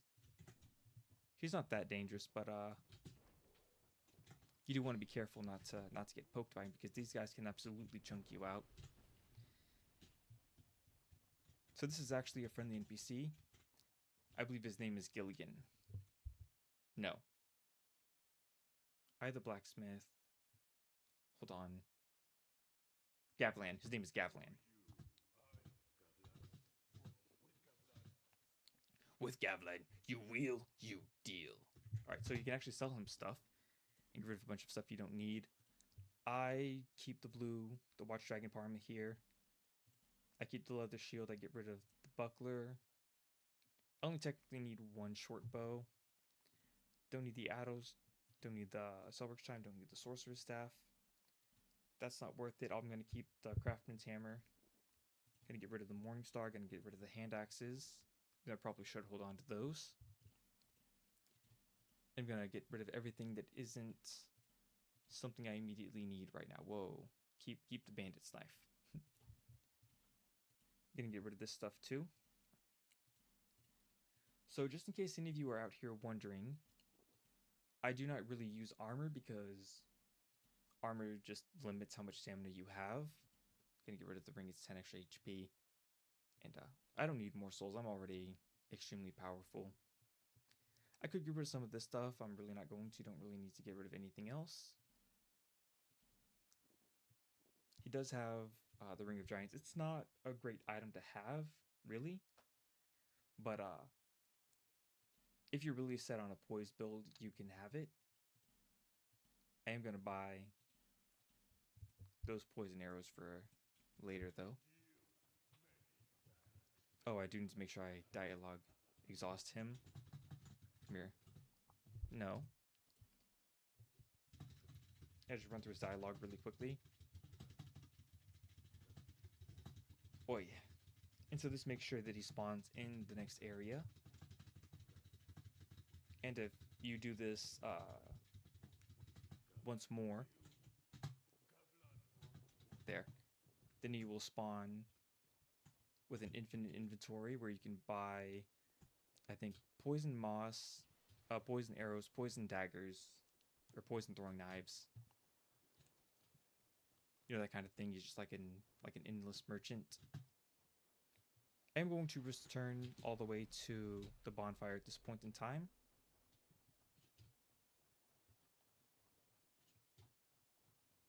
Just because I can. Actually, it's not entirely true. I just don't have the weapon damage left to beat the boss in the area at this point. So resting at a bonfire, once again, it will restore your weapon durability as long as it's not broken. And I could restore my health with a human effigy right here. It's generally not worth it. It might take me a couple tries to even do this to begin with, and I probably should have equipped the gold pine resin. Actually, I'll do that right now. Gold pine resin. And this is sort of the area, I think it's right here where you summon Lucatiel, which is the chick I was talking to probably about 10-15 minutes ago. And I think if you beat, or if you summon her 4 times and she survives the boss encounter, you get a little bit more of her story, and she gives you like better and better items until the very end of her story. And it's actually kind of a sad story if you really think about it. Anyway, so just tear this guy apart real quick. I've got so much health it doesn't even matter if I take a hit or two. Go ahead, bleed out. I'm bleeding out. I've opened up these eyes. I'll make you face us. I've pulled myself so far. I'm right here now. Alright, that's enough singing for now. Now I've already got 22,000 souls again, almost 23. This is just an item I pick up. It doesn't really do anything for me, but it's the Pyromancy Flame, which is a glove, and the Fireball spell. And so this takes us back to the Lost Bastille. We'll call this Lost Bastille Part 2. I'm going to go ahead and skip the cinematic. Oi. Alright. So now we follow this trail over here. And we do eventually end up going up this elevator. Go ahead and hit the button. If you feel like messing around with it,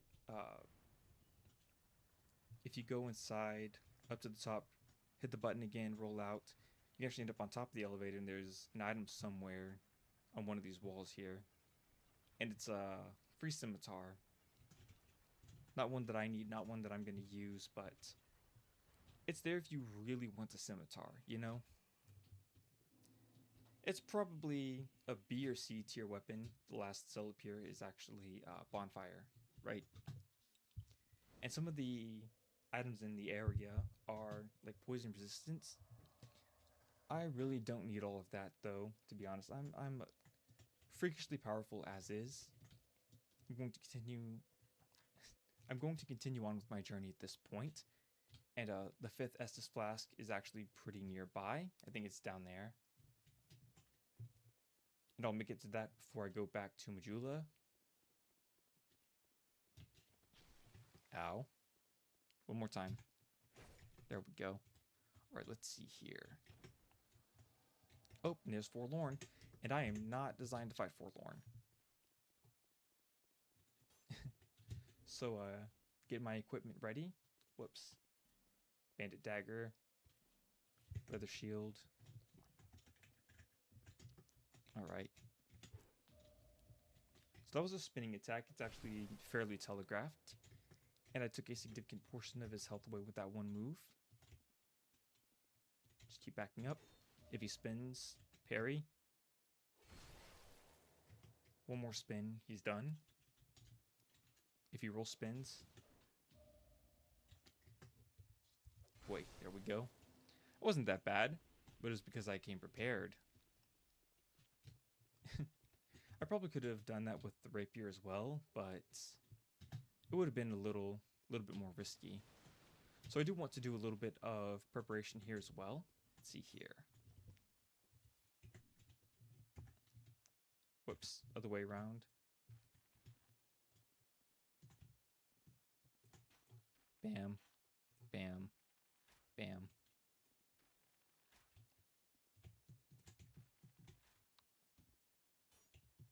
Did I get him? Nope.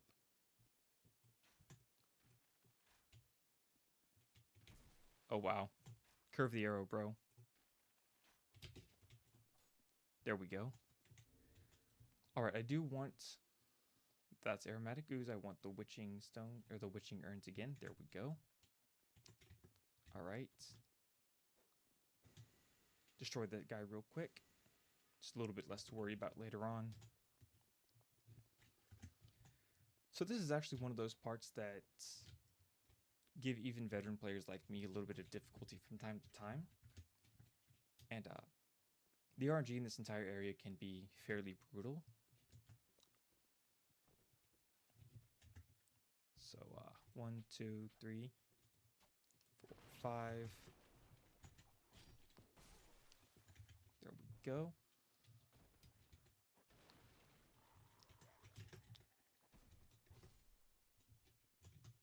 Go ahead, pop an Estus here. Take out this guy right here. And there's a couple more in this room as well. They typically don't aggro unless you try to make like a significant move. But I also don't really like messing around with that chance. Just take them up before they can do much of anything, right? It's easier that way. So we do not want to go too far in this direction, because if we do, crap, we will actually end up angering the pursuer.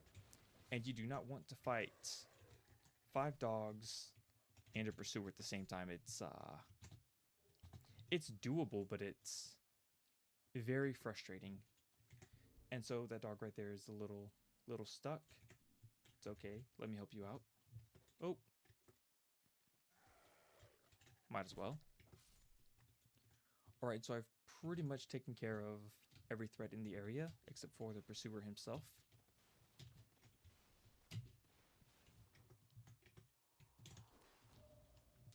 Go on ahead and poke him. Just remember what I told you. If he charges, shield strafe. Blue weapon, shield strafe. You can either dodge the frontal cone, or you can dodge into it, dodge a parry. Sometimes my brain just doesn't straight work, but do as I do, not as I say. You know? That's going to be another Twinkling Titanite. There we go. Excellent. Nice-oo, nice-oo. Okay, that one didn't aggro. I should have been counting better. So this is where we get our 5th Estus Flask Shard. That's going to be 5 Estus uses. And the next time I visit Majula, hopefully I remember to turn in the Sublime Bone Dust as well. And that should be a +6 Rapier as well. Which is insane for this part of the game. It's very early to have this kind of power.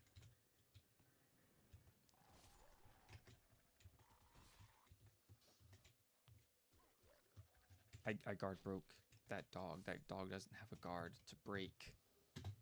Oi. Alright, so area's pretty much cleared out. Whoops. No need to repair, reinforce. Go on ahead, bang, right.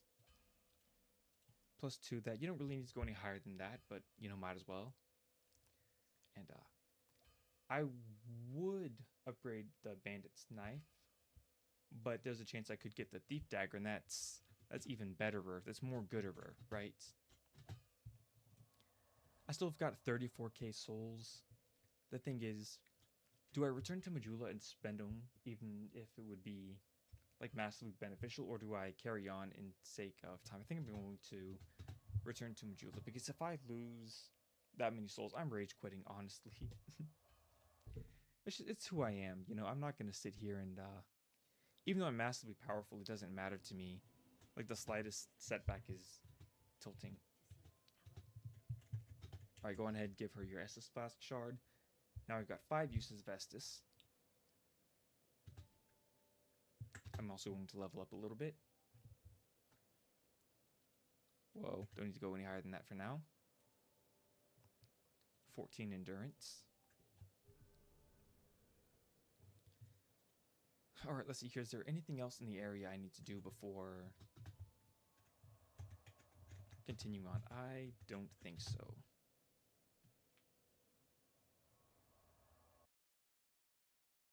Wait. Go on ahead, stretch. Before doing the next boss. So the next boss is actually very weak to magic damage, so we're going to be using that aromatic ooze we picked up probably over an hour ago at this point. And so it's more or less a straight shot, but we do want to not pick too many fights. Okay, I almost got hit with that. I was like, you know, sometimes the brain just buffers, and it's okay. It's fine.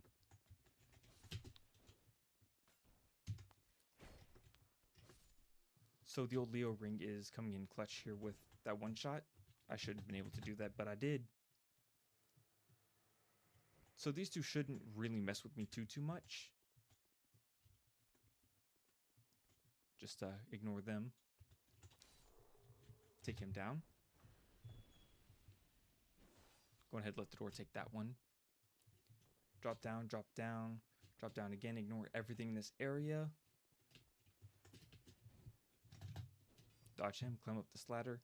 Now when you get to the top, you really do not want to start running, right? Go ahead, sprint up the ladder.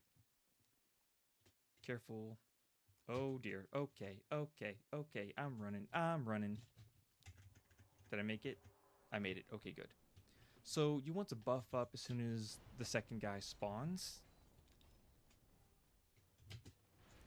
Okay, that was an error in me. That was a me error. I literally forgot, like, rule number 1 there. Never roll in the same direction the weapon is coming from. Roll in the opposite direction. If it's coming directly at you, you can roll either left or right. It doesn't seem to matter too much.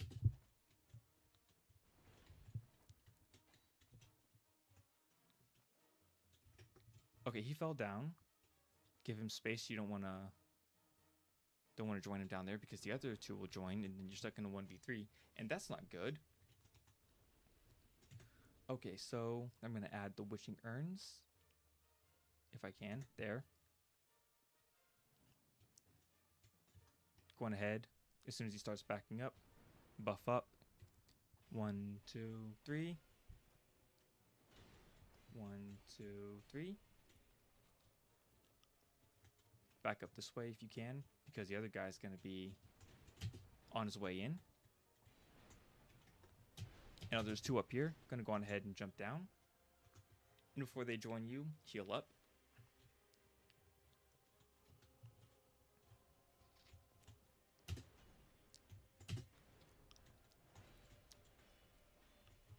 Drop the shield. Drop the shield. Drop the shield. Please drop the shield.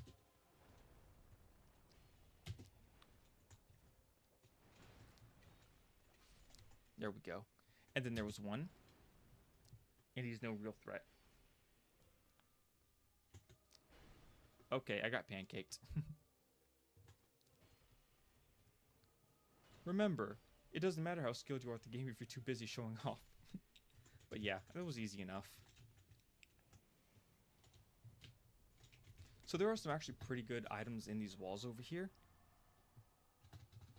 You should run up the wall and hit the interact button. See, I think one of these actually has a pretty decent parry shield, small parry shield. It's very similar to the buckler in case you got rid of that by accident. I want to say it's... No? It's here then. No? Where is it?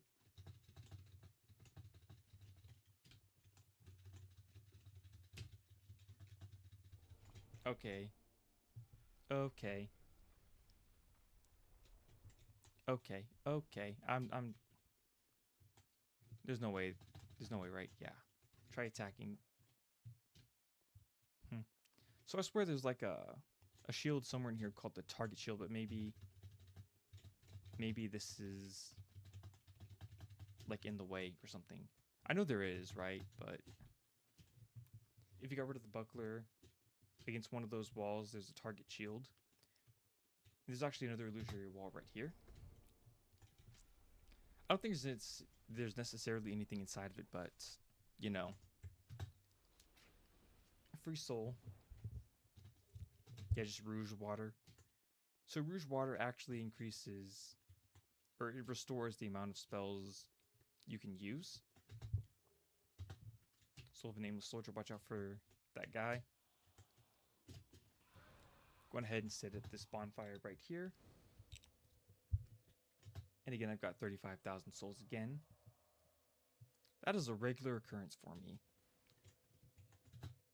And so we are going to drop down here and fight another pursuer.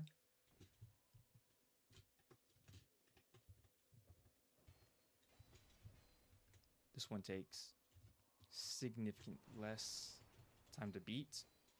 So a lot of people think the pursuer fights are exactly the same, but the reality is, whoa, okay, I thought I was stuck there. The reality is the pursuers vary based on where you fight. Some of them have buffs that others don't. There we go. Another Twinkling Titanite. And this is the second place we use our Ferrous Lockstone. I would go on ahead and just PvP in this area right here. But I'm not really sure how active servers are at this point in time. If, you know, a lot of people aren't playing, you know, we go in here, join this covenant, you know, put on the ring, and then PvP until you have 6 Titanite chunks, and that will get you to +9. And then because we picked up the Titanite slab in Forest of Fallen Giants, that's how you get your +10 weapon. I'm going to continue on until the Salt Fort. And so now we touch this. So to our left, we actually find the Bastille Key. I think it's called Bastille Key. And watch out because this guy, he's a bit of a stinker.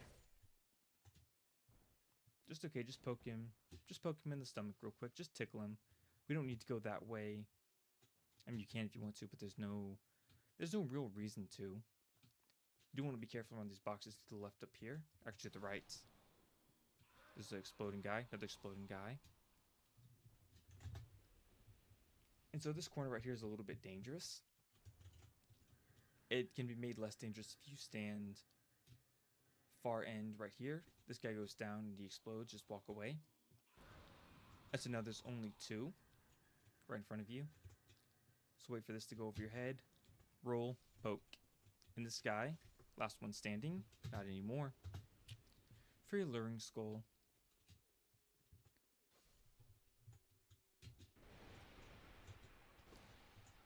Be careful when rolling through random barrels, you could wake something up.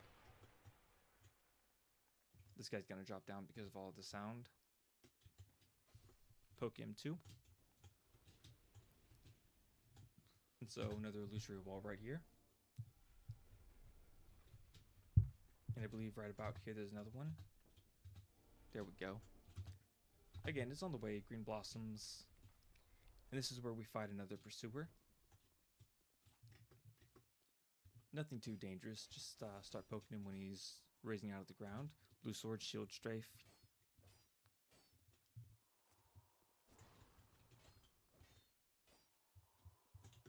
Frontal cone, parry. Easy enough.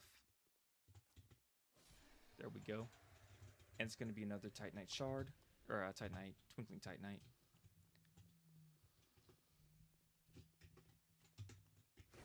Put that crossbow down, sir. Bracing knuckle ring. So Bracing Knuckle Ring is actually a pretty good ring to have. I believe it slows equipment degradation down. Yes. So this is, it gives, or it takes longer for your weapons and armor to break, basically.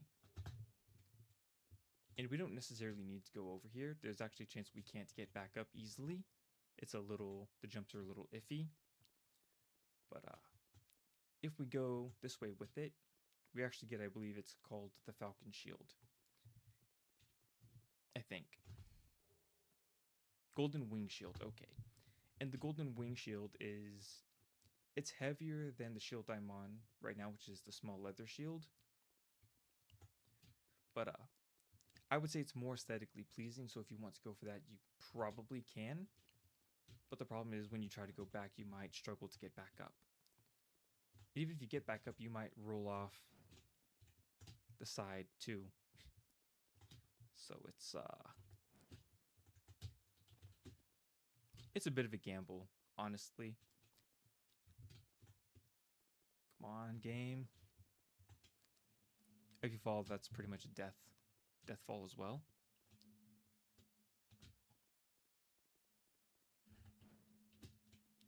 Yeah, I mean, I know it's possible to get back up there, but it's very finicky.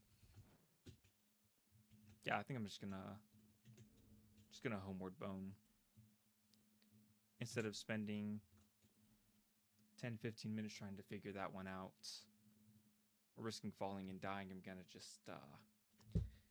just gonna hold the L, you know? It's gonna be a bit of a run back to that spot, which is fine. Just probably not the most riveting thing to watch ever, right?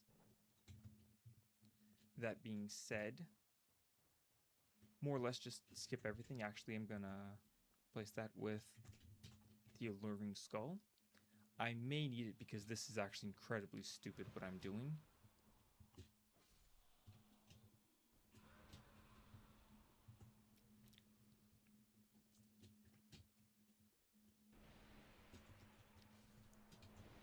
Go on ahead.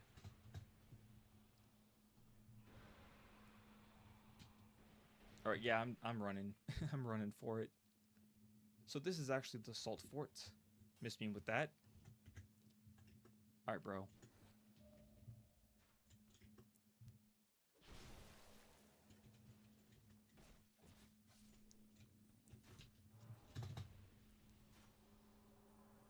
Good, okay.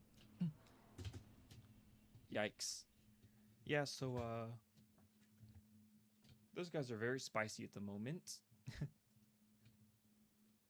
You're going ahead and sit down here. There's going to be a loud noise. Those are the gargoyles from the Bell Tower Covenant, which is the PvP covenants I was talking about maybe 10 minutes ago. And you can beat them. They are largely an optional fight. Oh, actually, I do need to return to Majula here, don't I? I've got 50,000 souls on me. Alright, return back to Majula then. Oi. I'm a little bit disorganized, but it happens, you know? Right here. Alright. And I did forget to do the Sublime Bone Dust last time I was here. There we go. I don't need to do that. You freaking cow. Alright, now we're going to set the bonfire. Burn. Make sure to burn your Sublime Bone Dust. There we go. And now I can go and beat the first great soul of the game. Oh, that's... Okay, I needed to go to the Salt Fort. How about a little bit of sugar, It's a little bit better. There we go, Salt Fort. Oh, so there's people in the area, so maybe I should stop by and do the PvP Covenant. What's my soul memory? Perfect, right on time. But I'm not really gonna sit here for an hour to get, you know, large Titanite, or to get Titanite chunks. I could. I think it'd be better to PvP later on in the career. Maybe if this were like during the return of Trang Lake, but I don't think it is. I think that's in February. It's like last month, I believe. Okay, so you're going to want to run between these two guys. Ow. It was not supposed to happen. Put that sword away. There we go. Alright, so you step on the button and just let the elevator do what the elevator do. So we did talk to Lucatilla of Mira in this area. And so she does spawn. We'll get to the spawn location here in just 1 second. I do want this item. It's not very useful. It's a lacerating dagger, but it's potential. And so make sure to send the elevator up. And I believe Lucatilla is in this corner, though she may be in one of the other corners as well. I don't remember that being there. That's highly suspicious. But yeah, that's where Lucatilla spawns. Or that's where you summon Lucatilla, rather. And so right here is where you fight the Flexile Sentry again as a regular enemy. Ow.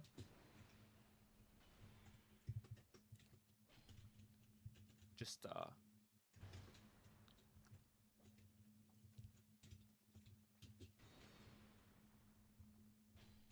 cheese him in the corner. He's really not that bad. Whoops. Bam, bam, bam. There's actually another really useful item over to our left here. Hold on. I'm surprised he didn't do the death spin. Ow. Ow. Alright, you're done, buddy. There we go. He sometimes drops the Twinkling Titanite. That time he didn't. And so this item to the left here is actually I believe it's the Blossoming Kite Shield. Yes. And there's another little known fact that most people don't know about. I don't think it's very useful or anything, but right here against this wall is actually an illusory wall. I believe there's actually an item over here somewhere. I don't think this area is very well explored. Yeah. Northern Ritual Band. I think that is more spell uses at less health. I could be wrong. I'm going to double check that really quickly. Spell uses produces HP. There. Okay, so now there's another item right here, I remember. Let's make sure I'm not aggroing anything as I get it. I don't remember what this one is at all. Nameless Soldier. Probably could skip that one. Okay, so right. We do want to be right here. You can choose either the left or the right. I prefer this one. The method as to why is because in this one right here, there's a Hade Knight, and I think he drops the Hade Spear. If you fight him for it, I think is a guaranteed drop chance. I'm not going to do that. No real reason to. You could continue up the middle, but I've got the Bastille Key. If you continue up the middle, you're probably going to get ganked by a bunch of those exploding guys. It's not a fun time, you know? Why do all that when you can just skip it? So here's where the flame butterflies come in handy, right? First things first, we're going to want to run either to the left or to the right. Activate the gate, which is the interact button. Remove, remove, remove. And give ourselves a single flame butterfly. Gonna pop that. That's an Estus Flask, sir, not a flame butterfly. Easy mistake to make. And so basically what doing this does is it makes the room lighter. And so it makes it easier to keep the boss targeted.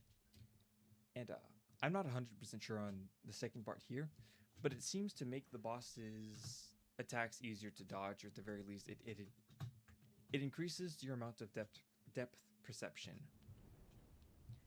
And so, you know, we've got several flame butterflies, why not, right? So, like I said, it's been a while since I've done this part right here. It could be quite difficult for me to do it. Just, I could fail a couple times. Oh, got hit there. And there. Okay. Okay. Use the double tap to heal up real quick. Poke, poke, poke.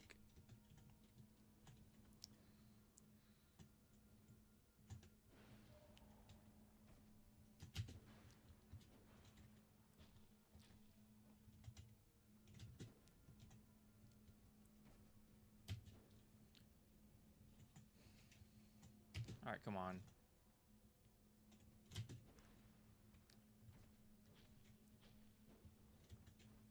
I'm kind of just chewing this one alive. Just, oh, didn't get the parry in time. Oh. Yeah, I'm just gonna go on ahead and win here if I can.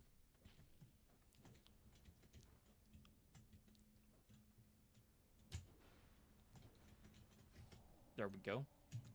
First great boss soul down was a little treacherous, not gonna lie. Had I not did the flame butterfly thing, I probably would have lost that attempt.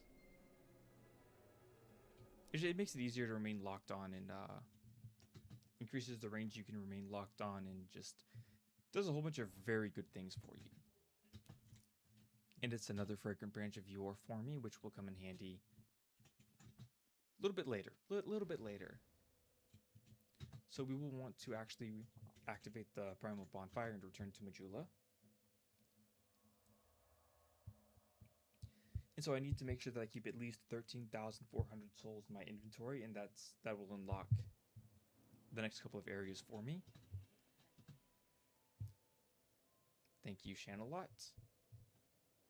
Boy, so there we go. Oh, oops. No. Okay, that works. That works. Okay. Nice. Sit down at the bonfire. So unfortunately, because I didn't go PvP, the rapier is stuck at, I think, +5. It's stuck at +6 for now. And it still is extremely powerful, but it's not as powerful as it could be. And I could continue to upgrade the mace. There we go. You do have to actually activate the rotund lock. I find +2 is fine, though I do need... Actually, let's see here. What am I doing here? I made a bit of a mistake, right? That's what I'm thinking. I need to go back and get the silver cat's ring. If I've got... I think I've got enough health to do the hole as well, if I want to. Might as well knock that out now. Plus, taking a little bit less fall damage along the way would be very helpful anyway. So this is Sweet Shagwar. She mostly sells rings. A lot of people like the Evil Eye ring. It's really not that useful. Silver Cat's ring, one of the better rings in the game in my opinion. Red Eye ring is really not that useful. Name Engraved ring makes it easier to connect with friends and enemies alike. And a Ring of Whispers is vague what it does. Basically, it allows you to talk to specific NPCs along the way. We don't really need to do that. We're just trying to smoke the game real quick. But yeah, so I'm going to get rid of the Bracing Knuckles ring for now. And just put the cat ring on. For no particular reason, the next area isn't very dangerous or deadly at all. But it's kind of one of those things where it's better to have it if you fall than not. And so that's kind of what I'm doing with it. Just a little precautionary, you know?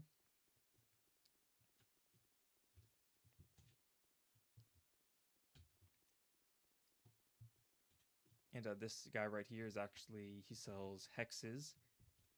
I think you need a ridiculous amount of intellect and faith to talk to him at all. Otherwise, he kind of just calls you magically impaired, I believe. Which is a little hurtful, not gonna lie. Just because I'm not a super genius doesn't mean I'm magically impaired. I'm a little bit special, you know? My mom tells me I'm special. Okay, so if you picked up one of the rusted coins along the way, this is a pretty good spot to use it. So for those of you who do not know, these guys in this area have a somewhat low chance to drop prisoner's tatters, as well as the prisoner's hood, and those items increase item discovery.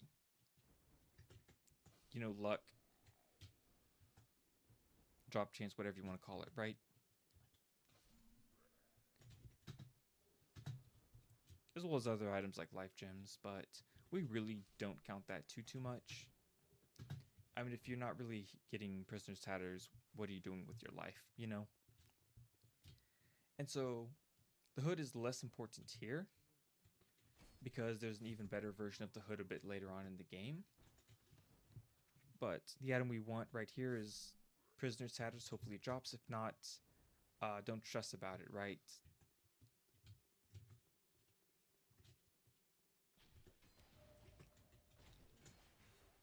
Oh dear. Okay.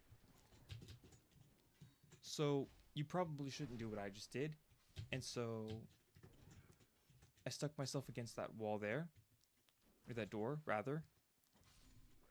There we go. And I hit the parry button as soon as that guy right there swung at me through the door. And it parried him. So this next part is extremely risky. Basically, around this next corner up there on the right, there's going to be an enemy with the mace. And if you just walk up to him, he's probably just going to knock you right off. So, oof. Yeah, well, at least I didn't fall there. That's a win in my book. Free cracked red eye orb invasion item. And I'm extremely tempted to go down there, but also I know that if I do, I will likely be forced to fight a whole bunch of other enemies. Though actually, it would also be a chance for me to show you, Ricard's rapier. It's a pretty good weapon. It's not the best weapon ever, but,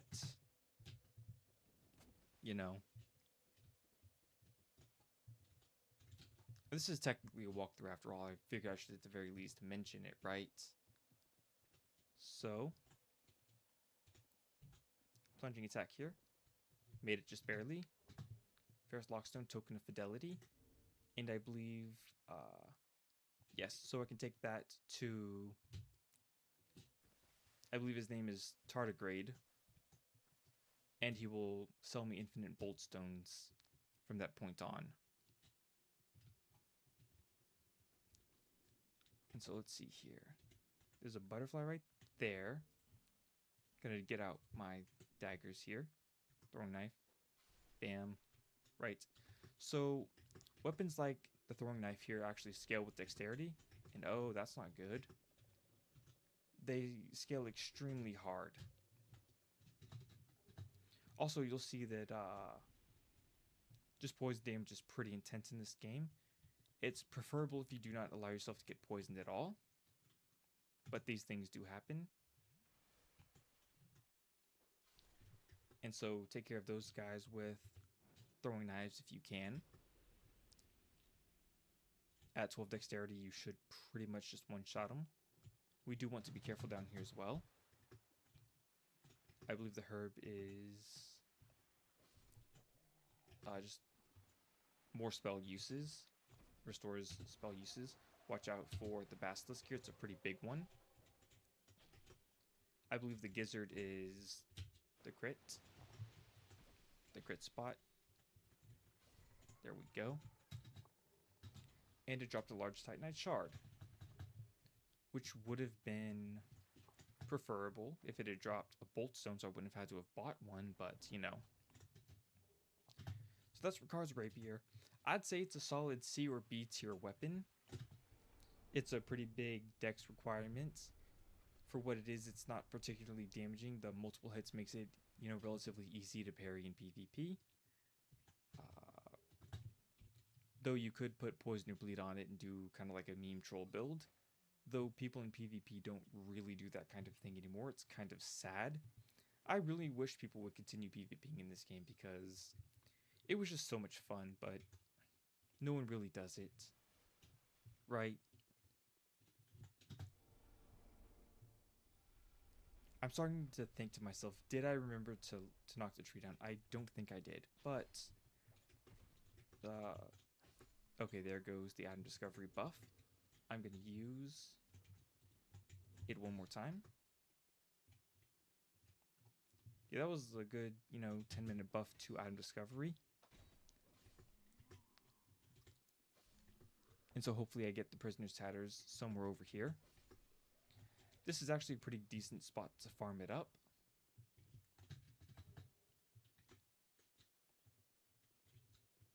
There's actually enemies hiding on the edge here too, as you can see. Go ahead and get those to spawn up.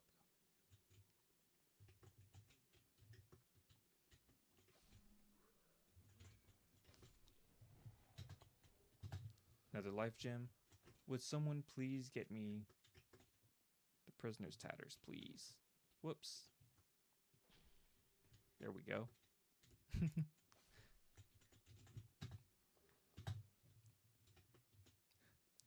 Imagine you're just hanging there chilling and some dickhead throws a knife into you. Not gonna lie, it'd probably be hands. Like, that point, what choice do you have other than to throw hands?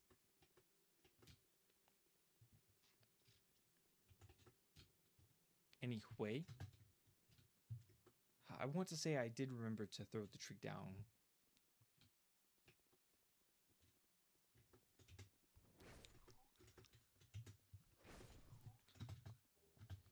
Please, thief dagger. Nope. Rogue hood. Oh dear. Oh dear. Okay.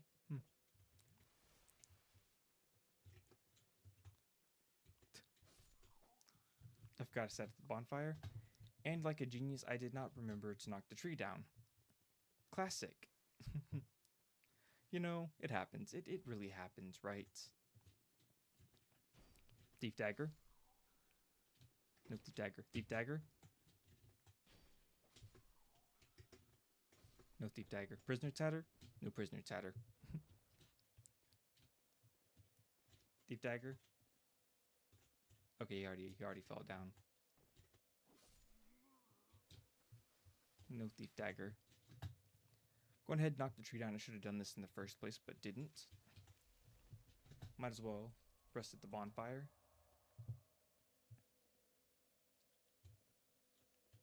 Which is sad, but it does happen. Let's see here, and if we continue running this way, eventually the guy up there will chase us. So, prisoner tatter, no prisoner tatter. Prisoner tatter, no prisoner tatter.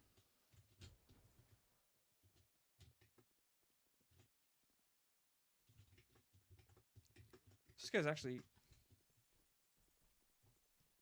I swear I heard that. So this guy's actually one of the enemies you can just dodge, like reflex for the most part.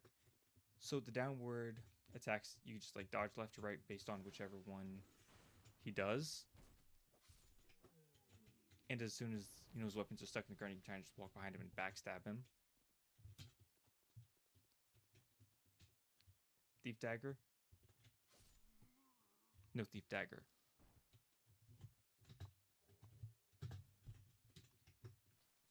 You can really tell I want the thief dagger.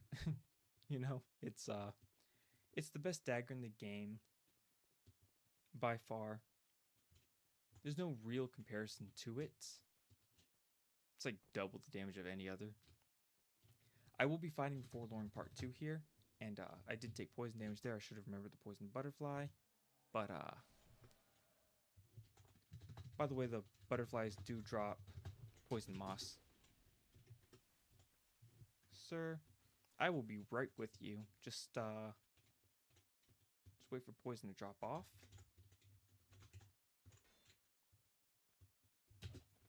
Alright, there we go.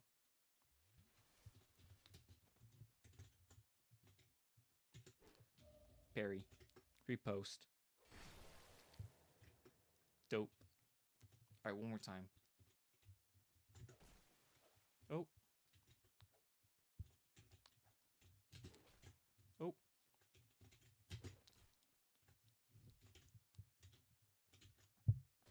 This version of Forlorn loves the spinning attack. I don't know why. And then I can kind of just, yep. Does he drop anything? Nope. Sad. Okay, so if you didn't do the thing earlier, whoa.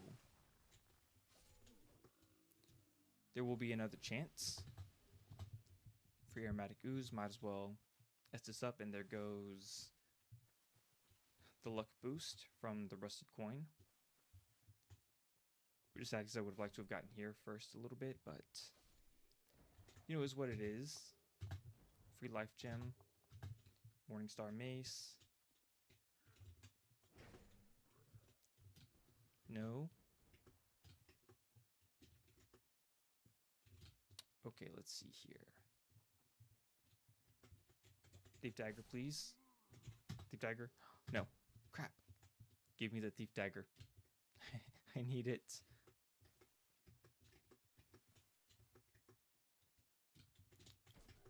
Whoa. That guy's a big boy right there. Took a pokey poke to the chest from a +6. That's kind of metal, you know? I mean, no armor or anything. He's a pretty basic boy. And I feel like, there. Thief dagger. No thief dagger. Prisoner tatter. No prisoner tatter. Okay. So, well, that's lowering down no thief dagger. We're going to actually drop down into this little hole right here. Go ahead and equip your dagger. It's going to be a Saiyan Knight. Go ahead, parry him. Riposte. One shot. Okay. So, I believe this is a Sublime Bone Dust, which is, make sure it's a little bit stronger. And then one of these, I believe, is Soul Spear. There we go, and I forget what the third item is. Probably like a Amber Herb. No. Green Blossom and 2 Poison Moss. Excellent. Alright, so I'm considering cheesing the Chariot, but without the PvP items, or without knowing how accessible PvP is. It's probably not a great idea.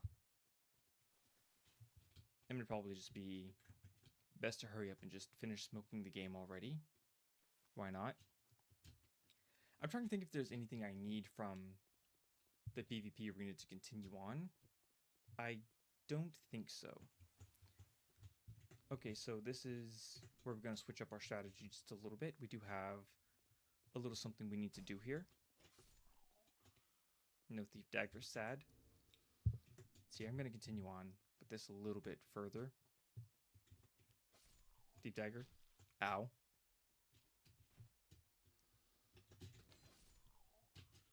Thief dagger. Ow. Thief dagger. No. Ugh. Alright, so we're gonna fight Merciless Rona for this key right here. We don't have to fight her, we could just grab it and run, but she looked at me wrong, so ow. There we go. Watch you looking at Rona. Oh, didn't expect that. My hands are getting little. You heckin' heck. Sit.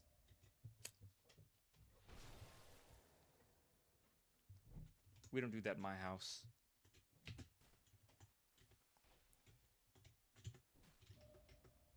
You're finished. You'll go hollow. Over and over. Ooh. I can be a pretty princess. Oh. I thought that was the flower skirt. Never mind. Can't get that off. Alright, so Undead Lockaway Key. Believe it or not, that actually unlocks quite a bit for us. Makes the next area a little bit easier. Run, run, run, run.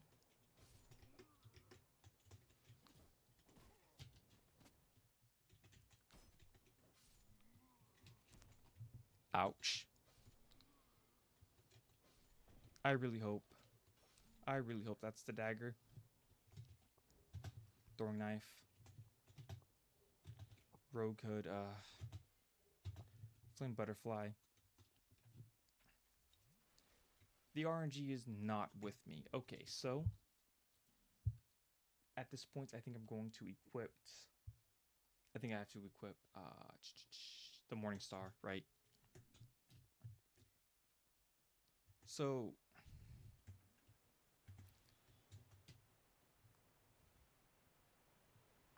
I'm trying to think. Let's see here.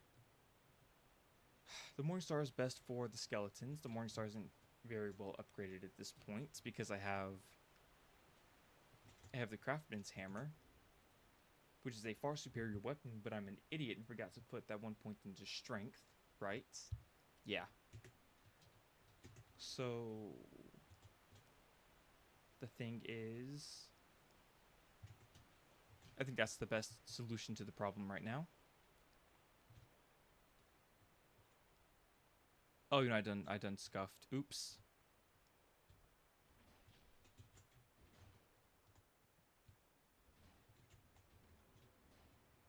Right. Ow.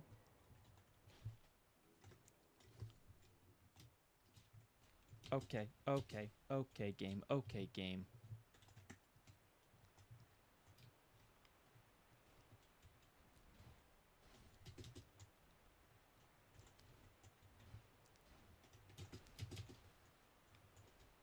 Heck.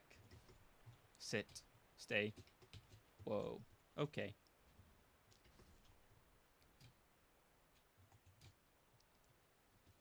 Okay, so if you see I'm collecting their souls still instead of them reviving, that means they are out of the range of any necromancers, I hope. Because if there's a necromancer in range, I'm in serious trouble here. I don't remember what this is. I think it's very useful, but still. Just, Prism Stone, Lacerating Arrows, that's bleed damage, and a human effigy. Not the worst pull ever, but... Where'd that lizard go? Oh, I lost him. Oops. Okay, well... Alright, well... yeah. That's gonna be my 6th Estus Flask Shard. I could probably open this up, even though I think that'd be a bit of a mistake. I'm doing it anyway. And so that opens all of this up right here. Hopefully I take this guy down here within a couple strikes as well. And hopefully they don't respawn, I don't think. It's a monkey jar. I call it a monkey jar. Just because of the sounds, it makes it sound like a monkey, right? That kind of thing, right? Type shit. And so I do want to take extra care to make sure that I'm taking down everything in this area as best I can. Another monkey jar.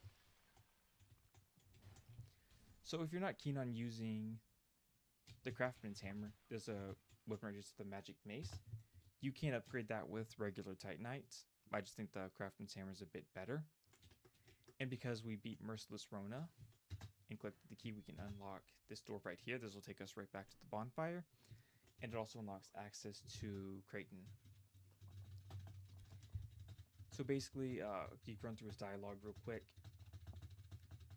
He tells you how Pate betrayed him, blah, blah, blah. Gives you a free gesture. There we go, sit at the bonfire. I'm going to return to Macduff actually first, just to make sure that I finish upgrading the Craftsman's Hammer. It's an amazing weapon, but to me it's more of like a second fiddle kind of a thing, right? It still is an A tier, but not that. Reinforce. Okay, I don't have the tools for that. Excellent, thank you, game. Alright, so now I go to Majula. I'm gonna get myself that last point of strength. And hopefully that puts me over. It will, I mean, 10 strength.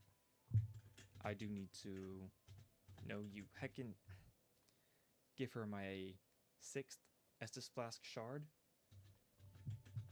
Yeah, okay, so I don't get the seventh one for quite a while, I don't think. Anyway, let's see here. Strength, yes. Do I go for the extra point of endurance or not? I think I do. And I already have the Silver Cat's Ring. But I did also pick up extra Sublime Bone Dust, which brings my Human Effigy to +2. Which means it's now a bit stronger than it was before. And now I return to Undead Lockaway.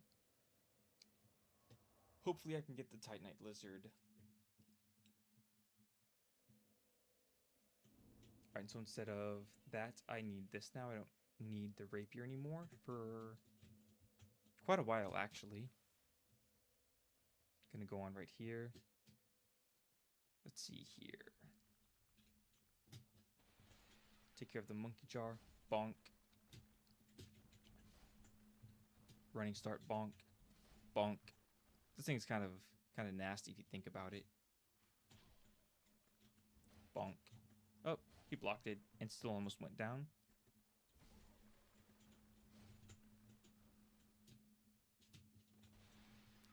There we go. So because there's no Necromancer in range, because I took him out already, these guys are pretty much useless. I'm going to have to ignore the skeleton right here and just punch attack this guy. This guy. There we go. And a Titanite chunk, that's going to be my weapon +7. My rapier +7 anyway. Nice.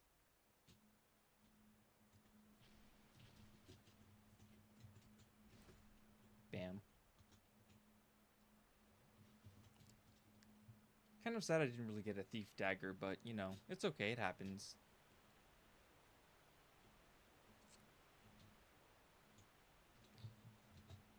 So, objectively, because of the Blacksmith's Hammer, or the crafting hammer, this is actually an extremely easy fight. Just walk up to one of them, hit them a couple times, they go down. They're going to spawn a couple enemies. Actually, a lot of enemies, but again, just hit them a couple times, they'll go down too.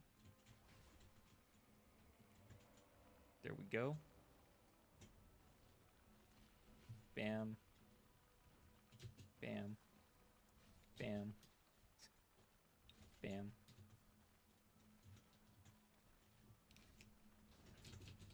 Just keep swinging. I keep swinging. I keep slinging sledge. I don't even know what I'm on, dude. I'm just all over the place today. You know, I'm pretty good right now. Recently I haven't been, but pretty good right now. I am hanging in there. I'm high on life. High on Dark Souls 2. Alright, who next? Who won it? Get that flamethrower to yourself, sir. I will be with you in a moment. Ow. Get back. And then there was one. Interesting how that works. How it happens. Missed me with that. Okay. Tap, tap. Tap, tap, tapping. Tap, tap. Tap, tap, tapping. Tap, tap. Okay, I accidentally hit the X key. Bam. Bam. There we go. Boss down, GG. And that is indeed how it happens.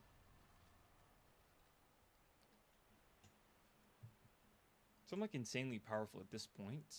It's kind of a thing.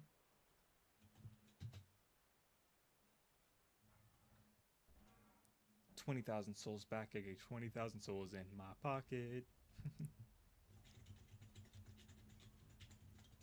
This bridge is a little bit slow. Just a little bit slow. Right. There we go. So I'm very careful around that bridge because if you try to get on too quickly, you can kind of just like fall right through. Or you get slingshot into oblivion. I'm not trying to hold a free death, you know. That's though to be fair, I think I've only died twice at this point. I'm also surprised no one's tried to invade me at this point. Maybe they know better.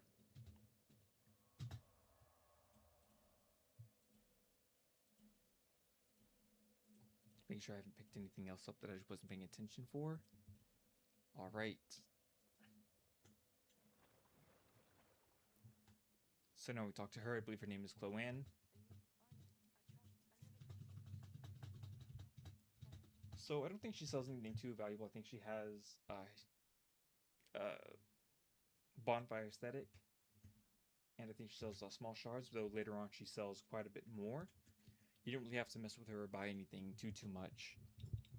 But and you get a ton of bonfire aesthetics free. Solar piece isn't very useful, and I think I forget what this even is. Just spell info. Okay, yeah, that's the troll spell. The one that isn't very useful, but also can just like straight up one shot anything. So we're gonna continue. Oh, actually, I need to exhaust your dialogue, don't I? That's I'm all over the place today.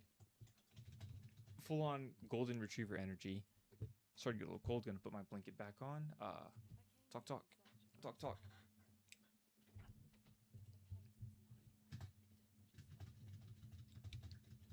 So I'm talking to her right now because I want her to appear in Majula later on. It doesn't really matter at that point, but towards the very end of the game, she spawns and she gets an updated inventory, and she gets, I think, up to Titanite slabs purchasable, right? Let's see here. I gotta figure out some way to get that guy down without doing the bad thing. Right, so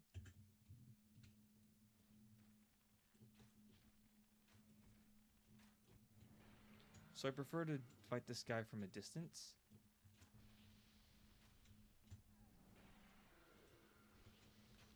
It's not necessarily him himself, even though he does technically one shot if he hits. The main thing is I don't want to fight him, the skeletons, and the poison damage all at the same time. That's a bit much even for me, you know? It's going to take quite a few arrows to do. Okay, I'm so glad that did not one-shot, because the hitbox there can be... Oh dear. Okay, game. Okay, well...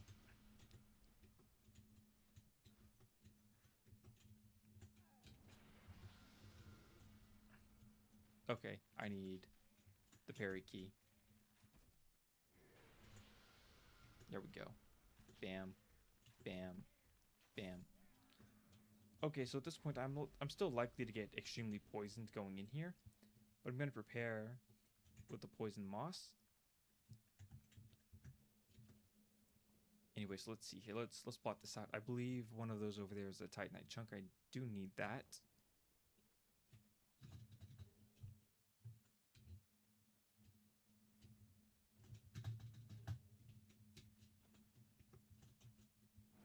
Punch attack the little ones. I was okay. Okay, game. Okay. Free torch. I'm about to have to cleanse that. Yep. There we go.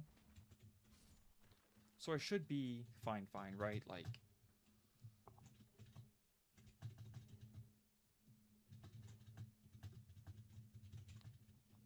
Yeah. Go ahead, drink that up. Go ahead and prepare the next poison moss that I need. Right.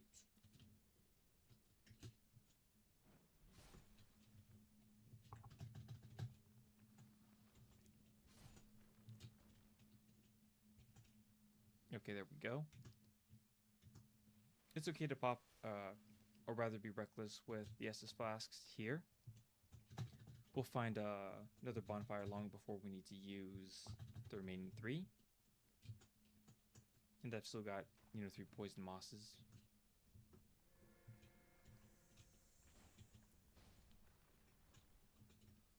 Alright, and this I believe is a bleedstone.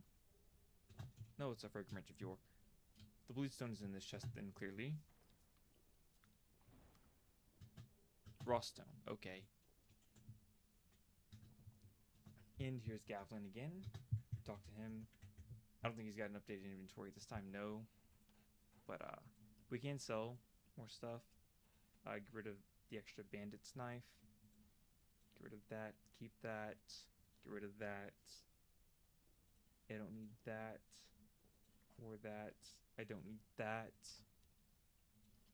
Don't need that. Don't need that. Target shield. I don't remember what that does. I'll hold on to it. Maybe I'll need it later on. Get rid of all that stuff that I don't need. Any rings that I don't need. I'm not going to use spells this run. Probably not. There we go. Back. And now we exhaust his dialogue one more time.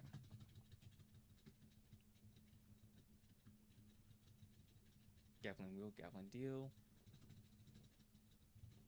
So next time he spawns in a new area, he's going to have like infinitely purchasable poison moss, poison arrows, and poison resin. I need that item, I think. Yep. Get off me, rocks. There we go. Okay, let's see here. I believe that would be a rapier plus 8. Nice. And at this point, I can switch back to my weapon. I'm just going to ignore that.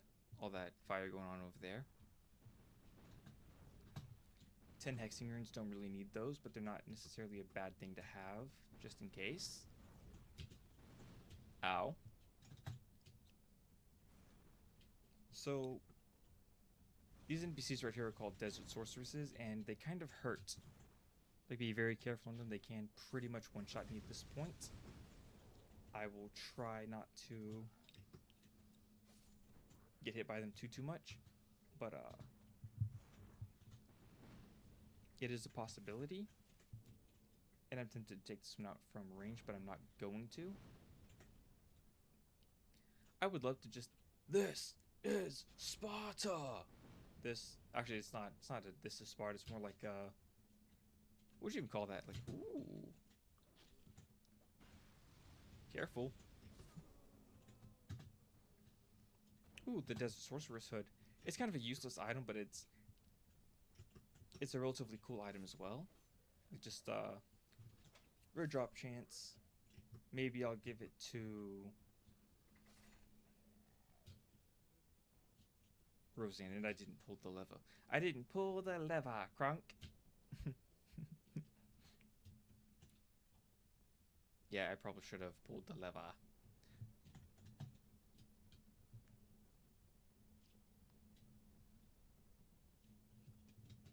Oh, my phone still has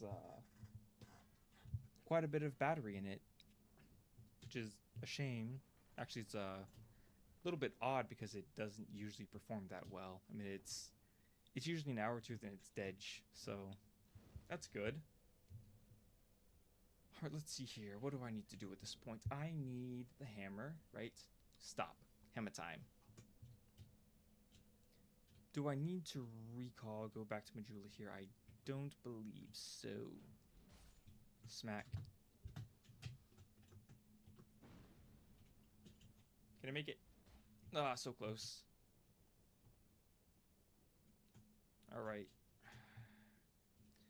That's a little bit upsetting, but I think I can do it quickly enough this time around. I think what really messed me up there was having to wait for the stamina to recharge. But I'm gonna go here. Smack. No, you heckin'. Okay. Okay, one more time. One more time. Say you leaving. Say you're mine.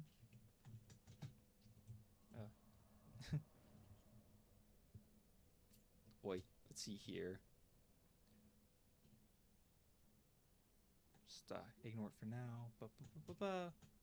And rush it. Bam. Alright, so those are some good things to do. There are actually some pretty cool items down here as well. They're not easy to get to, but if you do, One of them is actually pretty good for a Sephiroth cosplay. You can actually find a washing pole down there, which is... It's a really long katana, right? I really hope I trigger someone saying katana instead of katana. That'd be hilarious. I'm gonna skip that part. So this guy kind of just poisons himself if you just walk right into him. Just let him take himself down, unless you're impatient like me. So there we go. It's not actually a good idea to let him get all that close, because if you try to dodge roll into him, I guess it's like the shockwave of his hammer hitting the arm. Like, I'm not, dude. What is up with my brain today? Come on. If you let his hammer hit the ground, the shockwave will interrupt your roll. This is actually the heirs of the sun. It's the Sunbro Covenant, right? You actually learn the gesture. Praise the sun, like a glorious incandescent father. I too wish I could be so grossly incandescent. I don't know, it's been like way too long since I've heard the voice line. Let me know if that's a decent impersonation, or if I gotta go do Patrick Star, you know? Hi, SpongeBob. The sun is grossly incandescent today, isn't it? Oh. Dragon Charm. Oh, I should have, Yep, yep, yep, yep. That's not good. Drinky, drinky, drinky, drinky, drinky. Run. Yeah, I did not have a plan for going in there at all. Yikes. Alright, back to MC Hammer.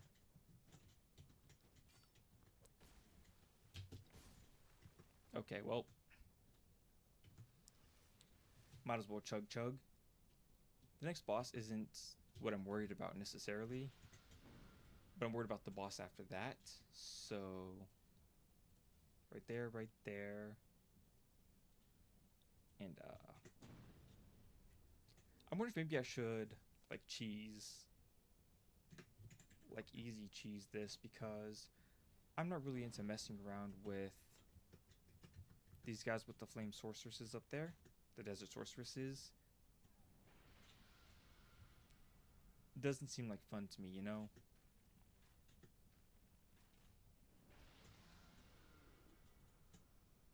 Back up. Back up. Back up.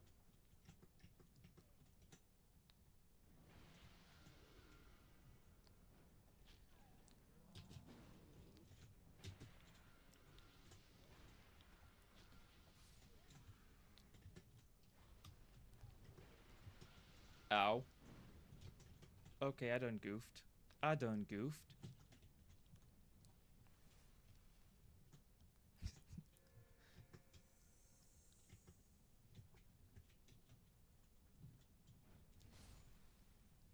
There we go, double tap. I'm surprised I have not needed that many life gems today.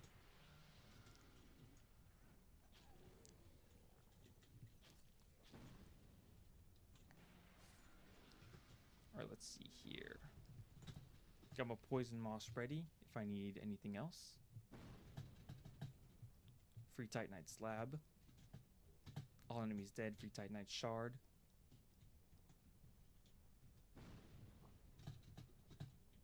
Human effigy. Large Titanite shard. Eat the moss, Tina. Eat the moss! Eat the food, Tina! Alright, I'm really tempted to... Okay, that's good. That's good. Yeah, so there are a couple dangerous enemies in this next part. I really do not want to mess with them too much. Like that guy right there. Okay, thank you for poisoning yourself, sir. That's very kind of you. I'm gonna have to report you to Cusco. Don't do it. Please don't do it. Oh dear. Okay, let's see. He didn't drop anything. Nobody make a sound. And I'm all out of poison moss now. That's fun. Oh dear. No, okay, okay, okay, game, okay. I knew it. I mean, I swear there was an enemy here or something, but apparently not. Apparently not. Anyways, that's a little embarrassing. A little tilting, especially just before Iron Keep. But it shouldn't be that bad getting back there.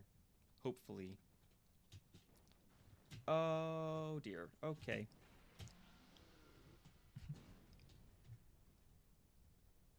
Yeah, I'm gonna have to take a quick breather for that one. Refill my drink. Or at the very least take a sip. Yeah, I'm gonna take a sip. Shit. Oh dear. Oh dear.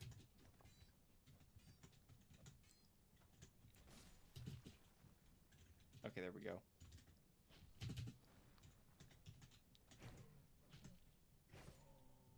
There we go. Alright. Alright. Titanite shard. Let's see here. I don't think I need the hammer anymore. I do want my knife back.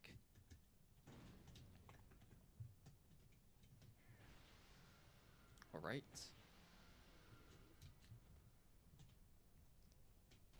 Once again, he poisons himself. Don't make him do anything you wouldn't do. The guy down here is going to do pretty much the exact same thing. Just, you know.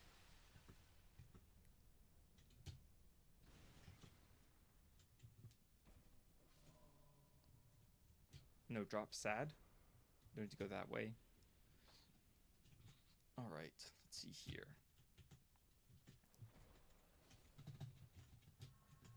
And so this is where we find Lucatiel for the third time. I'm probably going to end up poisoned here. I don't want to necessarily talk to her while that happens, but we'll see. Yeah, I knew it. I knew it. Let's see here. Yeah, no, I don't have anything for it right now. Halfway point. Pop an Estus flask. Don't need that.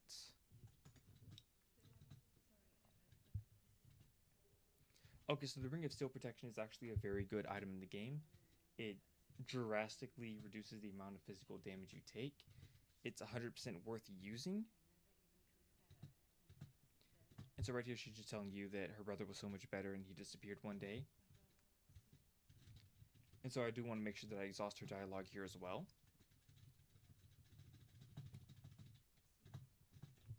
I think that's pretty exhausted.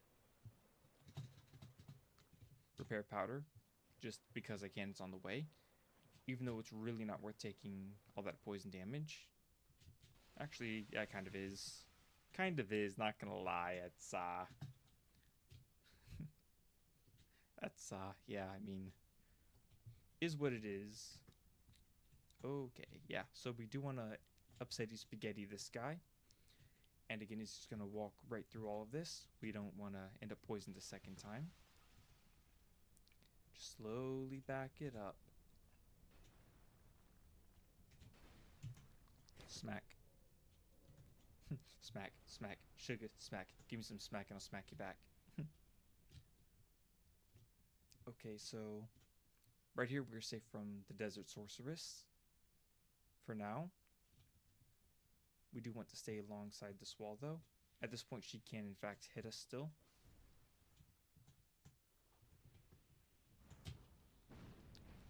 Yep. Yep, that Counter-Strike is devastating.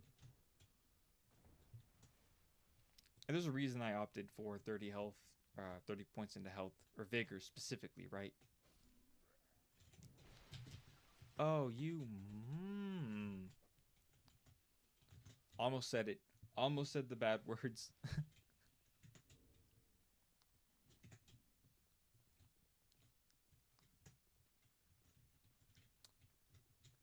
I almost said all the bad things.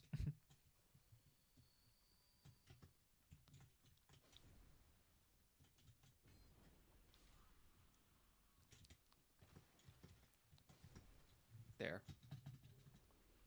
Free poison stone. Nice. Oh dear. Be wary of treasure. So, I don't remember what's in this box. I believe it's a trapped box. So, let's go on ahead and get a firebomb out. And just break that so I've got somewhere to roll just in case it is. Yeah, okay, it's the poison trap though. Easy enough to get away from that. Free torch. I regret everything. Okay, so this is a relatively easy area to get by. Try for a relatively quick prisoner's tatters, please. Nope. Okay, so this boss right here is pretty easy. We don't need to equip anything else. We are more than equipped to handle this guy as is. He should go down pretty quickly.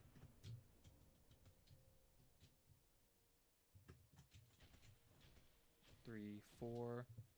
That's a quick fourth of his health gonzo. 3. So he did definitely catch me there by the end.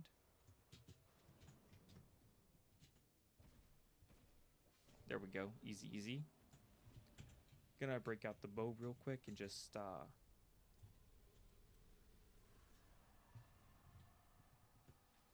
bam. Bam.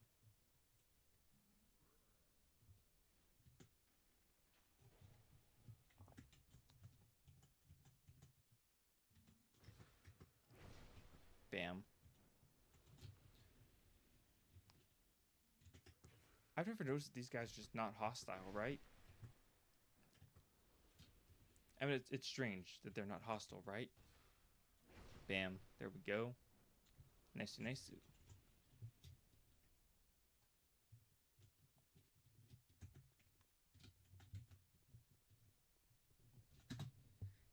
Alright, sit at the bonfire. Restores pretty much everything. I do have 44,000 souls right now, and I don't want to lose those, so I'm going to go back to Majula and start spending more souls.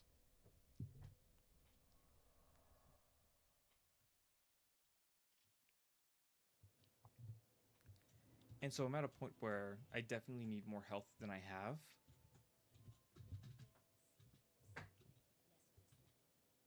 Alright, level up.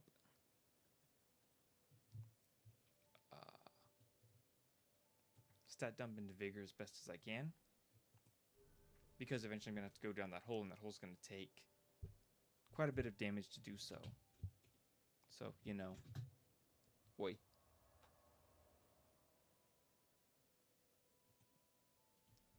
Gonna go back. Let's see here. Nope. Okay, so,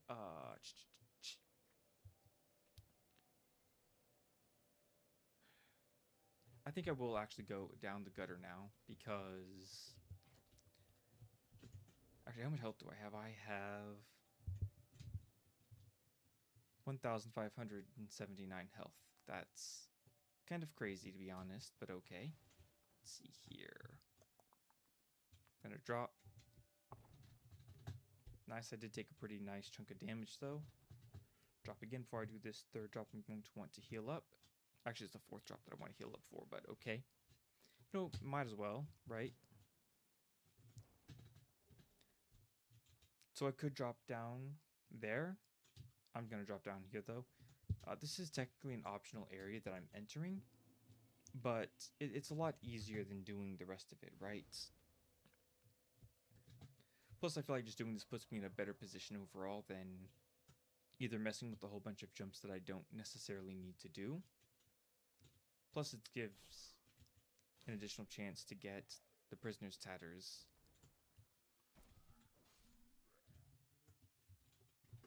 It's not like a very high drop chance, but still.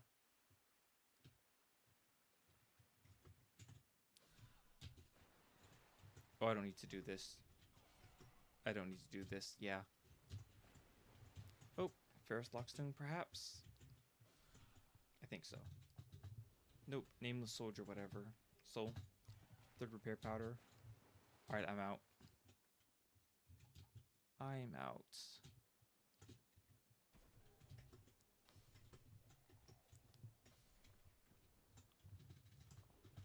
Smooth Silky Stone.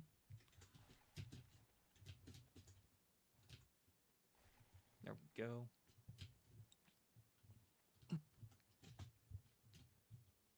Up the ladder. Around. I know I'm going the wrong way right now. It's actually the other way, but I want to see if there's anything over here that I missed. Just a little bit. What is it? Rat tail? 3 extra homeward bones. Okay, no wonder I don't go over there ever. Let's see here. Okay, now we go the right way to, I want to say this is the Royal Rat Vanguard fight. And so this fight is actually a relatively unique one. Basically what happens is when you enter the boss fight, a bunch of rats actually spawn. And when they spawn, you have to beat, I think, 9 or 10 rats before the actual boss spawns. And after you do, the boss is the one with the mohawk. 3.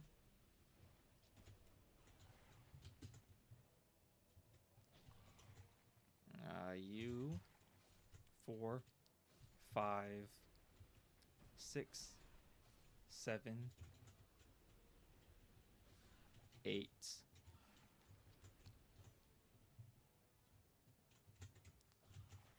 Ow. Whatever. Go over here. Heal up real quick. 9. Okay, apparently it's 10. Apparently it's 10. There we go. It's 10. So, the one with the mohawk is actually the bot. Or the boss. 2, 3, 4, 5, 6. It's pretty much just a flat out one shot right there. Easy enough.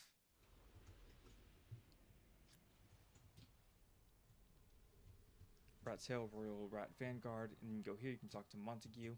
He doesn't really talk to you unless, you know, you join his covenant, right?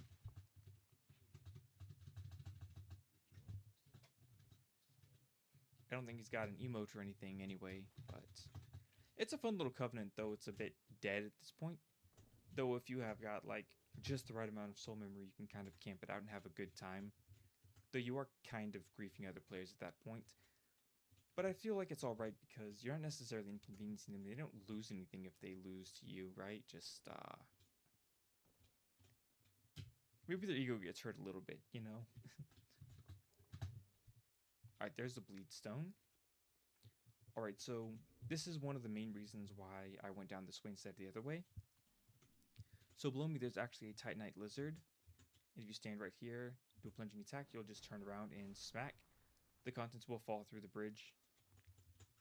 And now from this point on, you want to get out your main weapon. I'm using the rapier. And I think this is the Ash Knuckle ring. I forget what it does. Ash Knuckle. See here, what does it do? It does petrification resistance. And that, I believe, is a Celrix Chime that can both cast miracles as well as block. Maybe it's a spell parry. Okay, I thought I messed that one up. I was like, oh dear, that's not good. Because that's a Counter-Strike explosion. We've already seen from the Desert Sorceress that Counter-Strike explosions hurt real bad. Great Heal is a miracle. It's a self-heal, basically. Those are the contents of the Titanite Lizard I just picked up. And I don't need any more Homeward Bones. I've already got like 20 of them. 11. Okay. Not quite 20, but you know. Here comes the Cyanite. Parry. And I think this is actually the 3rd Sublime Bone Dust right here. Yeah. So that's going to be Estus Flask Shard plus 3 later on, as soon as I return to Majula, if I remember. Hopefully I will.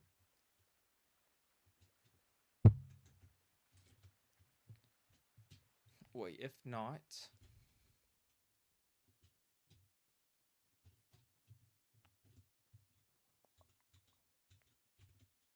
Drop down here, drop down here. About face, there's going to be a human effigy right here. Excellent. Drop down here again. Under the side, there's going to be another item. I don't remember what it is sold, possibly. Radiant Life Gem. Understandable. And so because I've got the catch ring, I don't really need to be too careful about how I tackle these jumps. And right here, I believe there is a token of infidelity, which is the opposite of the token of fidelity. Okay, it's a token of spite, my bad. And so the token of spite you can hand into the Covenant of Blood and join up pretty early on without having to kill another player, which is, it's good enough, I guess, right? I don't think there's anything necessarily worth buying from that Covenant, but maybe once upon a time there were like infinite red eye orbs. That was the thing. I don't need to go down there yet.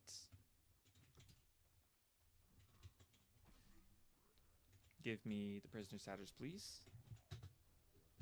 Poison throwing knife. Okay, so I'm not going that way just yet. I do need to go this way. I think it's for multiple Estus Flask shards. Or no, I'm going the wrong way. Sir. Okay, so if you see the guys with the purple glowing weapons, or the purple flaming weapons rather, do not let them hit you, and definitely do not let them counter-strike you, because those guys hurt real bad. And they've straight up two-shot me before. Alright. Don't need to go up there. Drop down here. Drop down here. In here. Prisoner's tatters, please. Poison throwing knife. Ooh. Yeah, I forgot rule number 1 there. Don't let them counter-strike you. This ain't CSGO. More like see me go back to the bonfire, am I right? Whoa. Okay, yeah, so watch out for the statue. I kind of want to fight him. I think it gives the hate lance if you do. Not really a good option. He's kind of powerful. And I want to say not to go up this ladder too quickly because there's sometimes Hollow and Dead up here. And if you stamina tap yourself and he kicks you in the face, you could fall and basically perma-die. Not necessarily perma-die, but it's a death fall that sends you back to the bonfire. The bonfire, you know? Alright, so that is a free Estus Flask. Right there. And that's going to be, I think, number 7. I think I've got a little bit more to do over here. I think I could kind of just walk off and end up... Let's see here, where am I? I am nowhere. Okay, I'm just walk off here then. Watch out, there's a pup down here. We don't want to be messing with those too much. I think this is a fragrant branch of yore. Yes. So that's where another fragrant branch of yore is. Nameless soldier.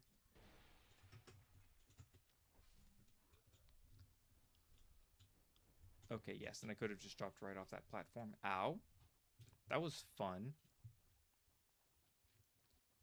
I do want to be careful right here. There's another pup. Usually I run past him, but I'm going to try to...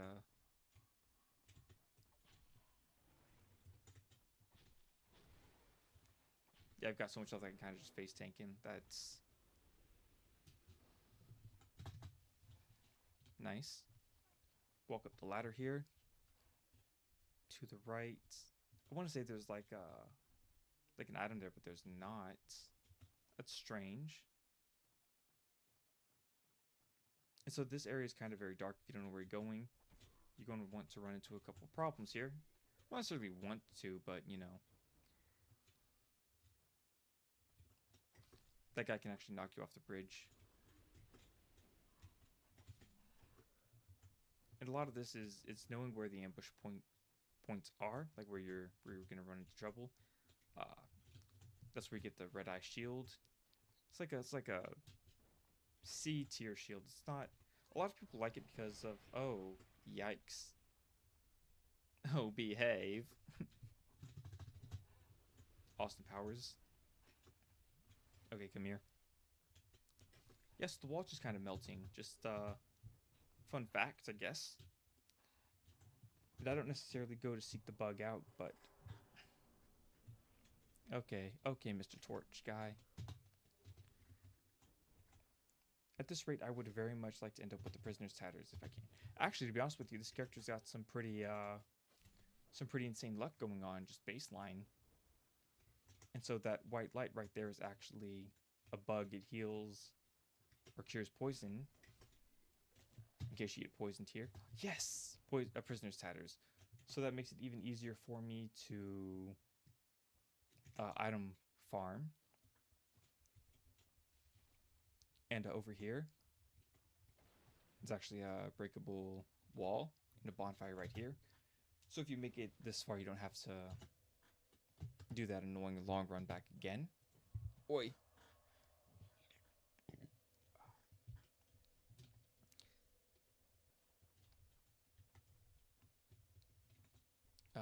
This way. This way? No, I'm lost. I got turned around. Let's see here. Let's find, okay, the broken wall. This way. This way. Okay, it's right here. I swear there was an item there. Oh well.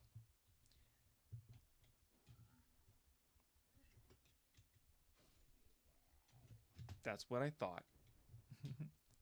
I thought I saw a putty tat. Okay, so you're going to want to go about halfway down this ladder before stopping. And that guy's gonna... Yeah. He does that sometimes. And so we do want to be careful at the bottom here, because there's like 20 enemies with the purple flaming swords, and we do not want to get stun locked by them. Might actually be worth pulling out a torch here.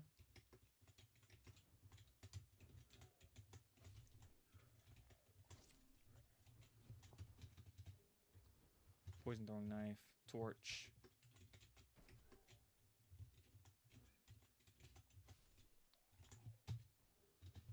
Another poison throwing knife. Like I said, this character's got some pretty good luck baseline. Dark fog, yes. And so over here, ignore those. In this urn right here, there's going to be like 20 free life gems. And so we don't want to roll through these strange looking husks here.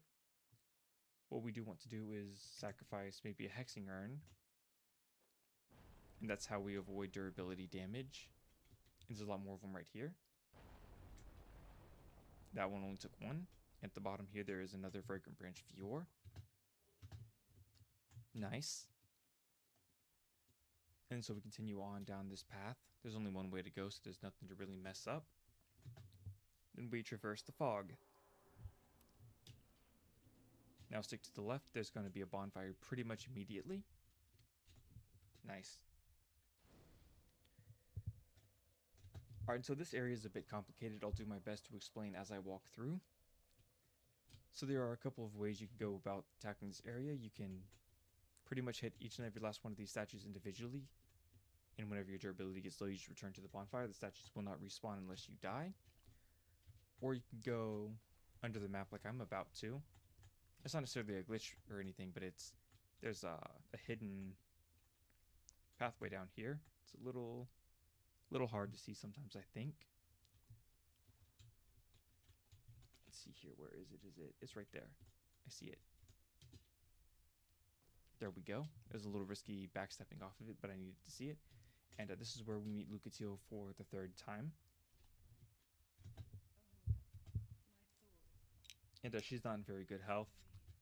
So she's starting to succumb to the curse, basically. And it's starting to eat away at her memories.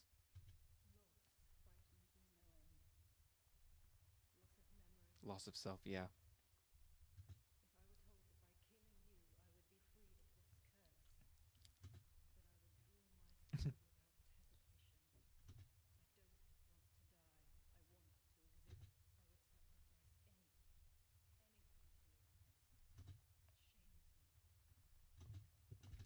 I'm gonna hurry up and skip through the dialogue here. Lucatiel is actually a very relatable character for me because just I resonate with the way the character feels. I mean, I don't want to be forgotten, you know? It's that simple.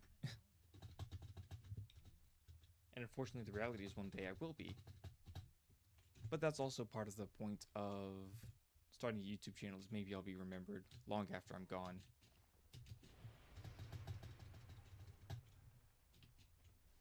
One can hope.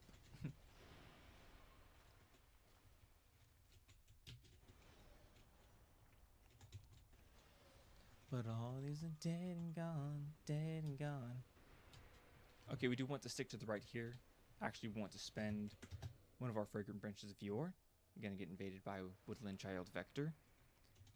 And potentially his brother. Go ahead and heal up. This fight's gonna be... It can be a little rough. But we do want to draw the invader in here.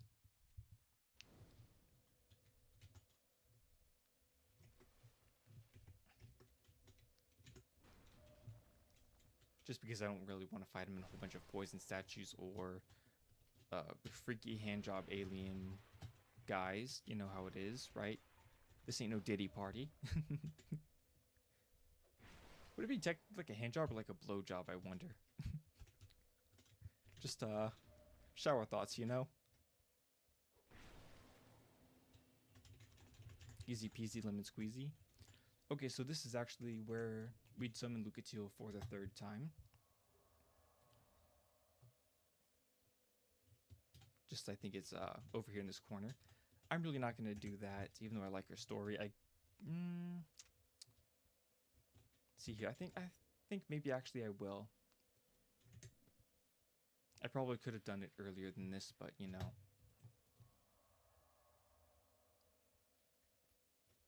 Oh, actually, maybe I should upgrade my weapon as well. I mean, there's no real point to it. I'm already extremely powerful, but why not, you know? I'll do it after this fight. It's going to return me to Majula anyway. No point in me going back to Majula, upgrade the weapon, then teleporting right back, summoning Lucatiel, and continuing the fight. Just do it after. So this boss is actually pretty big and slow, as combos are relatively well known. Watch out for the grab attack. If he starts glowing purple, run. Dodge into the direction the cleave is coming from rather than the same direction it's going. Right. And I'm kind of just eating him alive right now. We do not want to focus too much on one side of him, because if his arm snaps off, he kind of becomes a big pain in the butt. He glows. We back. And we back in. Careful not to stamina tap.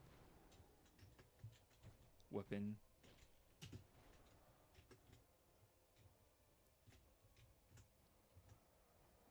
He glow purple. We retreat. And he done. Nice. Good job, Lucatiel. Even though you never really joined the boss fight at all, you still survived. Soul of the Rotten. Okay, and so to the left right here, this item is actually a fire seed. Watch out for the fire. It kind of hurts, you know, fire bad, all that. You know, don't stand in the fire. And there's actually a hidden cave. It's relatively well hidden behind right here. And I want to say I don't remember what's in this chest. It's been a while. Oh, cool. It's petrified something, simpleton spice and skeptic spice. I wish I remembered that. I mean, they're not great items, by the way. This is one of the DLCs. Right here, this is where you go for one of the DLCs. Gonna go on ahead and sit at the bonfire right here. And so I think I'm going to modify my usual run a little bit to this one, because I'm really not keen on going into Iron Keep. You know, any weaker than I have to, because Iron Keep is a massive pain in the bottom. Like a massive pain in the bottom. And I might even prioritize like Duke's Dear Freya over Iron Keep as well. let's see here. If I were to go fight Duke's Deer Freya right now, what would I have to do? I've got 4 fragrant branches of yore. I can go get the Estus Flask in the tutorial area. I can go get the Estus Flask in just before No Man's Wharf. I can go get the Estus Flask. Let's see here. There's one on the way to Duke's Deer Freya. I think I'm going to do it. Alright, so next stop is Things Beats Wix. It's basically where we spawned in from after character creation. And one of the fog walls I didn't bother with was because I couldn't move the statue because it didn't have a fragrant branch of yore. And so now I'm going to basically move the statue. And it's going to give me access to another Estus Flask shard. It'll be my 7th. Maybe it'll be my 8th, actually, now that I think about it. Let's see here. Okay, it'll be my 8th. Which, even better, you know? Even better. Poke. Nice. Traverse. Nice. So I do actually want... Whoa. I do want to knock this log down here. No item, sad. Don't you dare. Poke. Poke, wow. I'm that guy. That guy is beefy. Did I? Oh. Alright, well. So before I go down there, I'm going to want to heal up, make sure I'm full health. Because this can be a little rough. You basically have to fight 3 of these basilisks, as well as an archer. And I'm kind of prepared for it, but they've gotten me before. Just a combination of the 3. Estus Flask Shard. It's going to be, I think, my 8th. Ow. Sir. Poke me in the butt. I'm going to poke you in the butt. I'm going to poke you in the butt. Come here. Come here. Swing. Swing. Bam. Bam. Ow.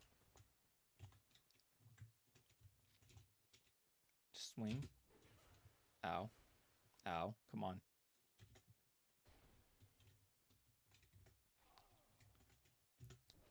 There we go. Trinky. Get up.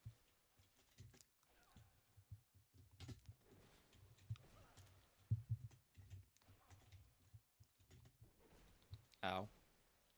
Dude, please just cooperate. You know what? I don't have time for this. I really don't. I wanted it so bad. I wanted that revenge, but it's not worth it in the end, you know? I need to stop scrolling around for content. I feel like I'd make more progress faster if I did the thing, you know? You know, hey, Mr. Content Creator, do the thing. Like we don't care about you screwing around with NPCs for an hour. Just oh dear. Yeah.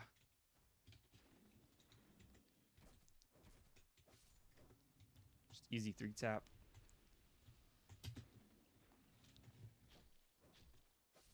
Easy 3-tap. And there's going to be another pursuer here. And this is actually the gender swap coffin. If I hopped into it, my character would be made a male. I made my character the way that the way I wanted to, basically. Bam.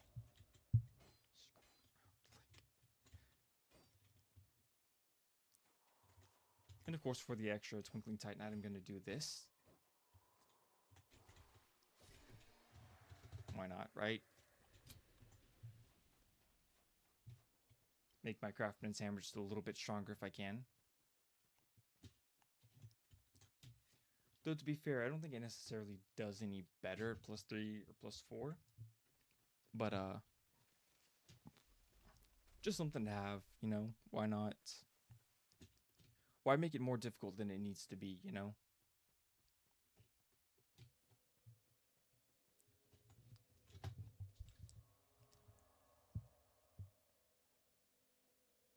See here, where am I? Right, No Man's Wharf. There we go. Nice. All right. going ahead and backtrack for, I want to say it's my 9th Estus Flask shard, right? Just number 9.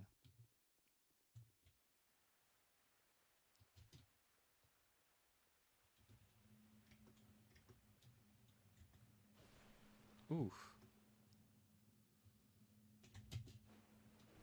Ouchies. Yep.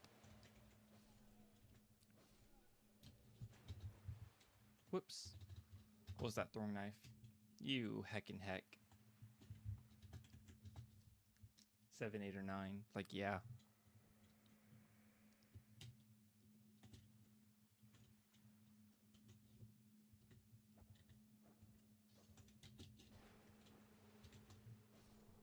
Easy.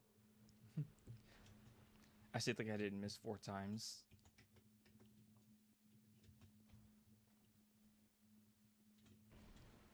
Okay, well, you're done. You're done. You're done. You're done. Free Estus Flask, I believe that's number 9. And I think number 10 I'm going to get on my way to Duke's Dear Freya. I might even get actually number 11 on my way to Dear Freya. Like, actually.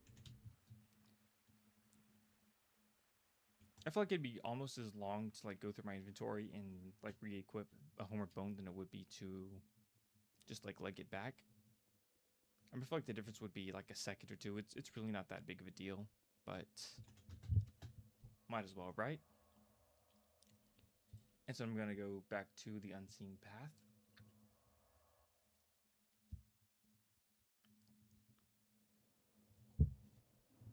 Anyway, so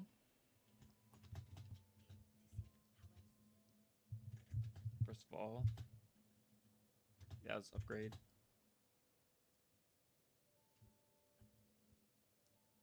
It's +7, +8. And now I think it's +9.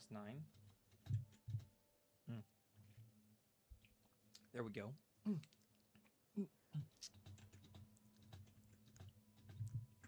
All right, level up a little bit higher. There we go. Let's see here.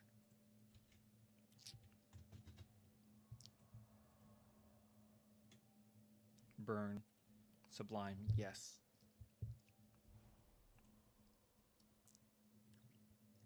Right.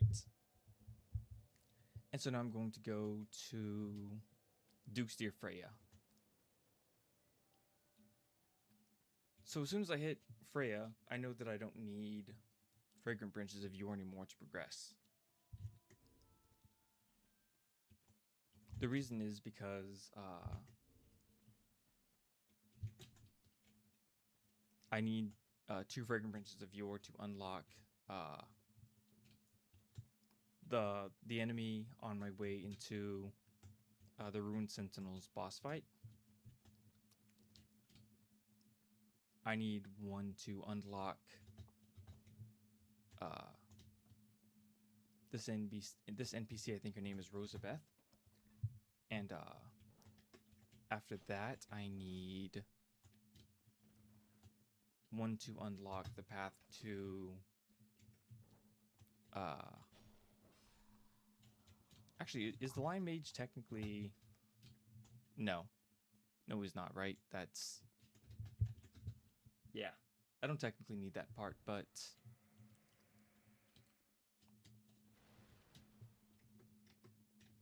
Meow.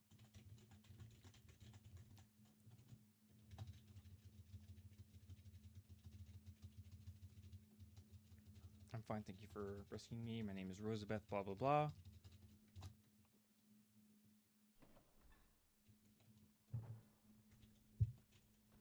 Bam.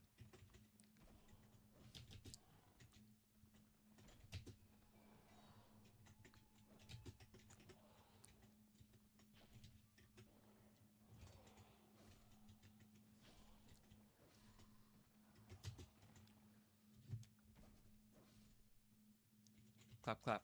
Clap, clap.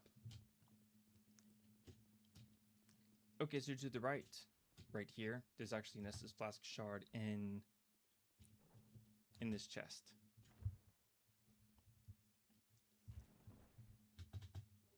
And that will be, I believe, Estes Flask Shard number 11 or 10. I think. Did I use an Estes Flask Shard? I don't think so. Anyway, go ahead and light the bonfire if you want. It's to the left. You know, to the left, every way you want it, to the left. Anyway.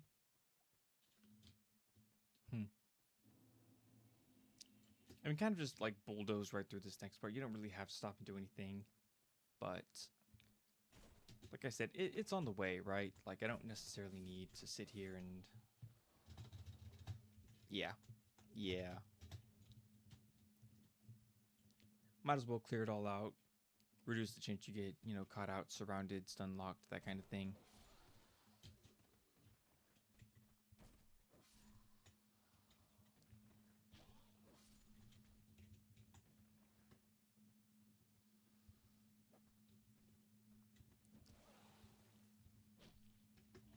That's kind of rude. Yeah, so this one kid really pissed me off one of these days. I was, I don't know, probably 5 or 6. We had a babysitter, unfortunately, right? And her kids were like super fucking bratty. And so one day, her kids throwing rocks at me hit me in the head. Well, I've got severe anger problems, and I started chasing him around the yard, and she got mad at me because her fucking brat hit me in the head with the rock. Like, damn, dude, really? Like, no, some people just shouldn't be parents. Like, that's... Oh, that's a thing right there, you know? Let's see here. Reset the bonfire, why not? Okay, so now I've got the plus 10 Estus Flask Shard. We're going to go up to the right over here. Just stick right. Alright, so... Oops, oh well. So this place looks intimidating, it's really not. So you basically just want to stick right. Or stick left, stick left, stick left. You want to stick left. And eventually you come to this little alcove right here. And so if you are pretty careful, you'll see like the shift in like enemies. You can't talk to him. He's Vingarl. He's actually got a pretty decent inventory here. Actually, I think he's got a greatsword. You just buy a greatsword from him.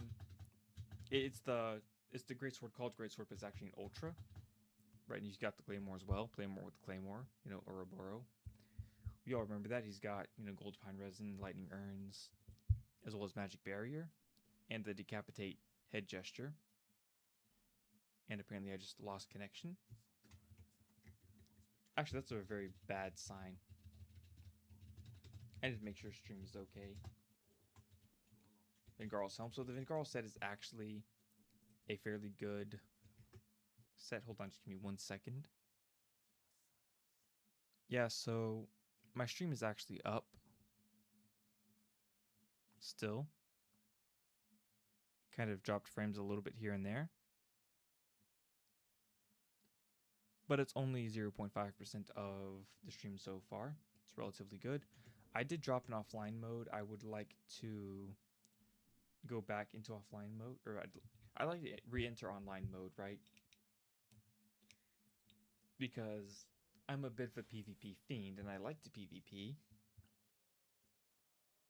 So hopefully it lets me let me back into online mode. Beautiful. And so I've only been going for about 3.5 hours now. That's also pretty impressive. So let's see here. What all do I have left to beat the game with? I have...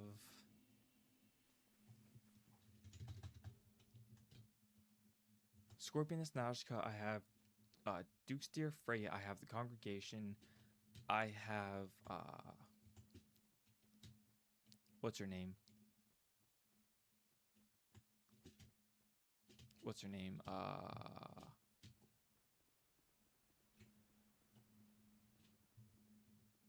Mytha. And then I've got Smelter Demon, and I've got Old Iron King. And then I've got the journey up to Drang Lake.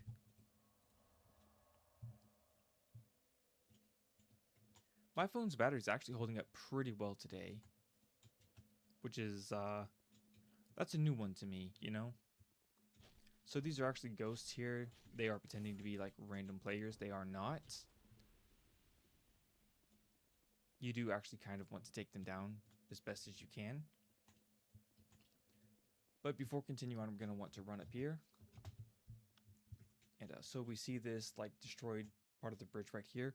We actually want to go down here. And so I believe this is our 4th Sublime Bone Dust. The Sayanite right here. Okay, I completely goofed that. Goofed that one too. There we go. Much better. Oh, he's a big boy. He's a big, big boy. All right, come here. You're done. Nice. And that's the way the cookie crumbles, I guess. And that'd be SS Flask plus 4. It's pretty dope. Let's see here. What all do I need? I have a fragrant branch of yore. Do I need to get over there? If I want Vengarl's set... Okay, that's not what I wanted to do at all. If I want Vengarl's set, I do, but I also don't want Vengarl's set. As good as it is, it's also kind of ugly. And I believe I get the Black Knight's Halberd in here. Which is a pretty good weapon. It's not a great weapon, though. It's probably like a B tier. It's a halberd. It's a stamina draining monster. It hits hard. It hits, you know, multiple enemies. It's relatively decent for AoE cleaving through, you know, things and stuff and things, right? I am going to take a little bit of a detour over to the left as soon as I possibly can. And that's going to be a free bolt stone.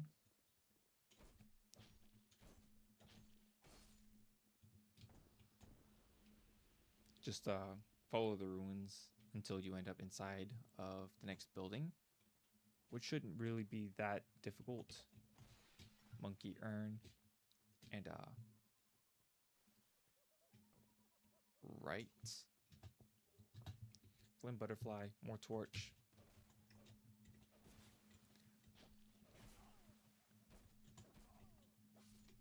There. All right, so, and there's another one under.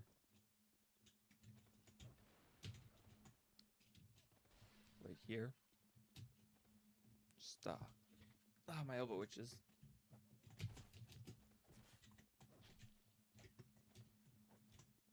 Like crazy, like ow.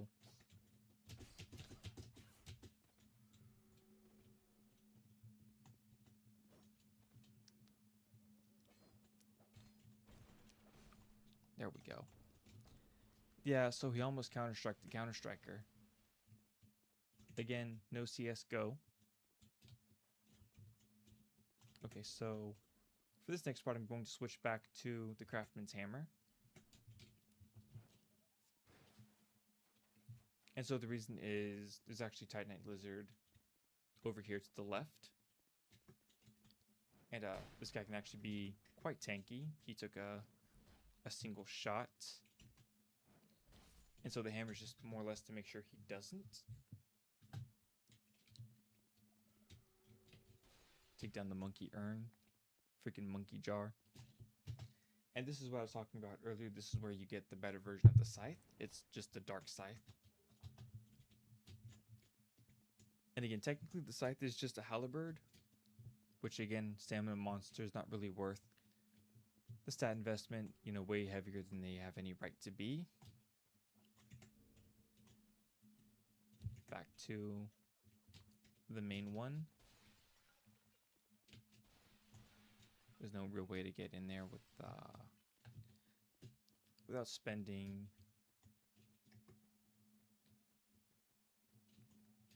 my last fragrant branch of yore. What's this? Effigy?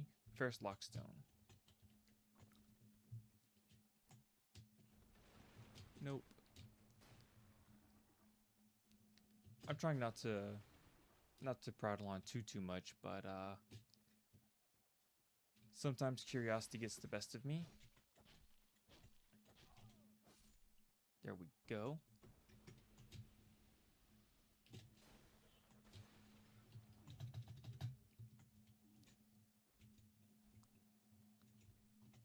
All right, I do need to go down here. Hopefully they do not follow. And they did. That's wonderful. Thank you, game. That's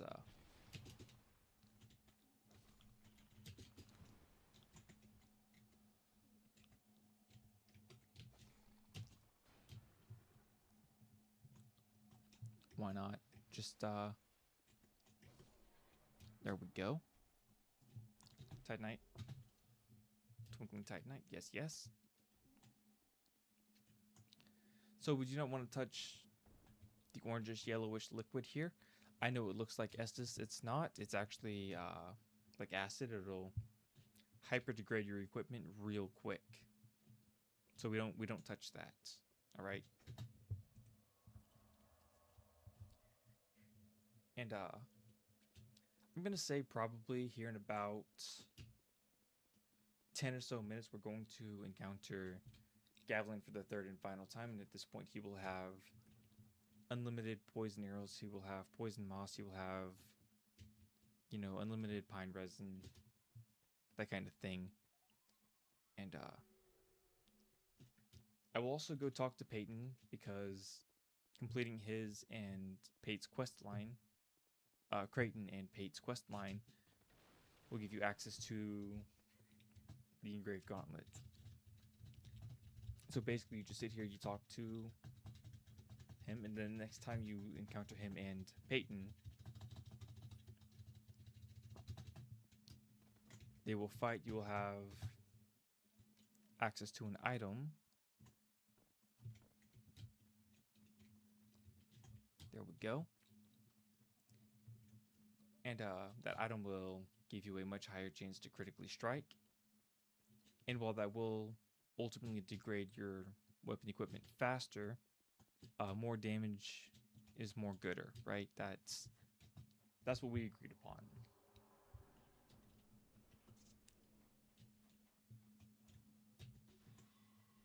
Meow meow. Withdraw. Okay, so for her, you really want to just focus on the sides right here, because if you attack her claws too much, she will pretty much just straight up, her claws will fall off, and that'll make the fight way harder than it needs to be. And again, that's counter strike damage, or hyper armor rather. And because it's hyper armor, you just don't end up doing a whole bunch of damage there.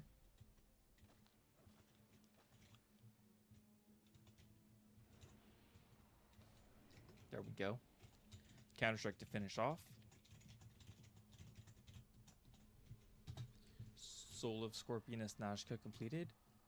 Now if you want to, you can kind of just make her knock over all of these, you know, pillars right here.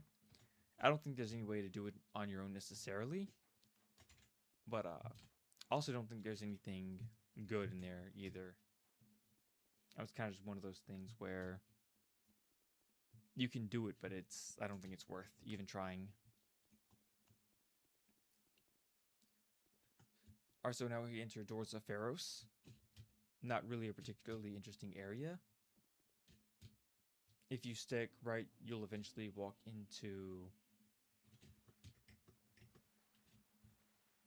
a bit of a PvP area, and it's part of the Rat Covenant. There we go. So these Mastodons actually have a pretty good chance to drop an item called the Mastodon Halberd. It's a good item. It's you know, a halberd. It's every other halberd has the same weakness as it, right? High stat investment, high stamina consumption, but that thing really hurts, like bad. So I'm going to take this opportunity to go back to Majula, and I will likely upgrade my Poke. I will also likely upgrade the craftsman's hammer just in case. That will upgrade my Estus flask. Right, so I need to go here, right here. Reinforced weapon and armor. +2. So I need 2 more Titanite chunks to get my +10 rapier. And that'll be a +3 craftsman's hammer. And I could probably upgrade my bandit's knife, but I'm still hoping I'm going to come across like a random thief blade, right? Yeah. So I still need to spend my souls.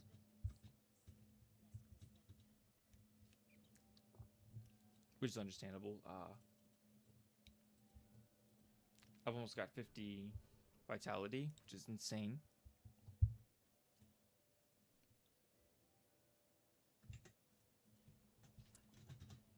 Whoops. Gonna burn the Sublime Bone Dust, which is gonna bring my Estus Flask all the way up to +4, which is crazy.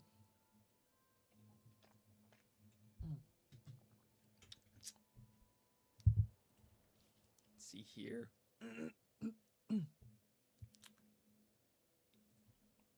No, Doors of Pharos. Yeah, Doors of Pharos.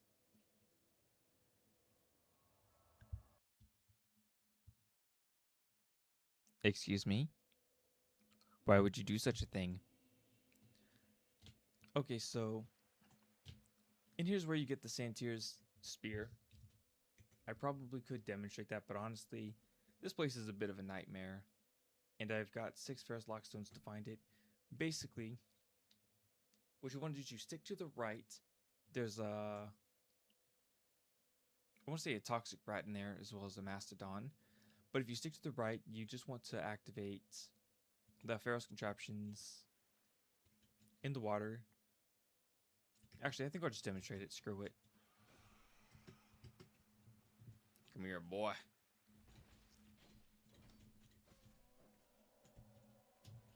So if you really have your heart set on the Santier's Spear, I really do not recommend going after it. But basically in the water there's going to be the face. You activate the face, and it's either this one or the next one where you're going to find a Santier's Spear inside. You'll also have to end up fighting a Mastodon if you do this.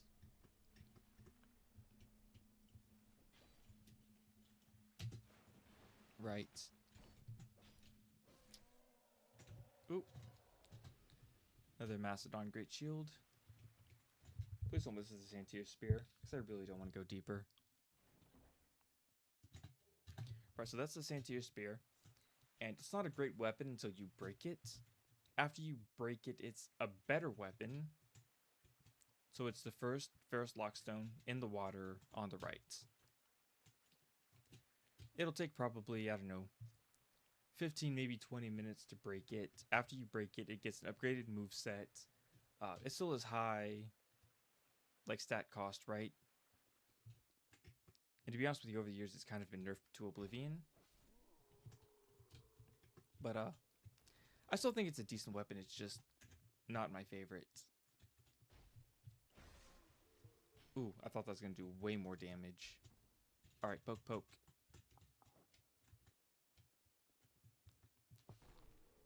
Ooh, he tried.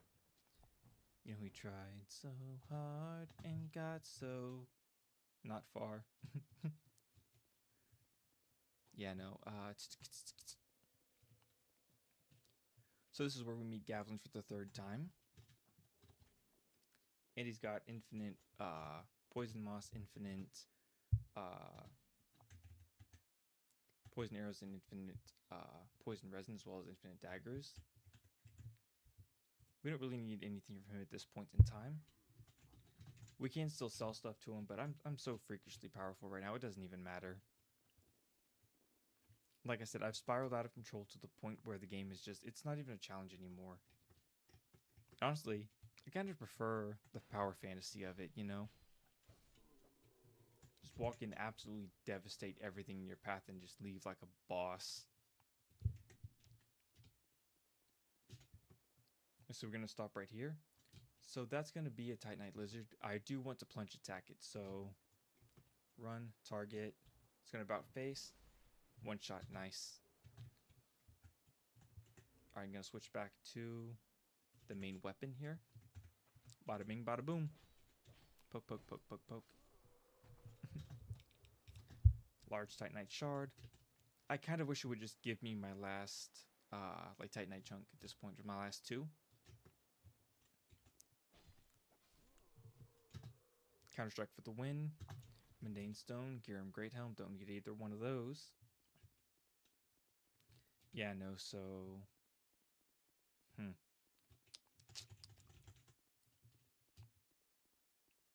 It happens, don't worry about it. Yeah. There's an item right here. Radiant Life Gem.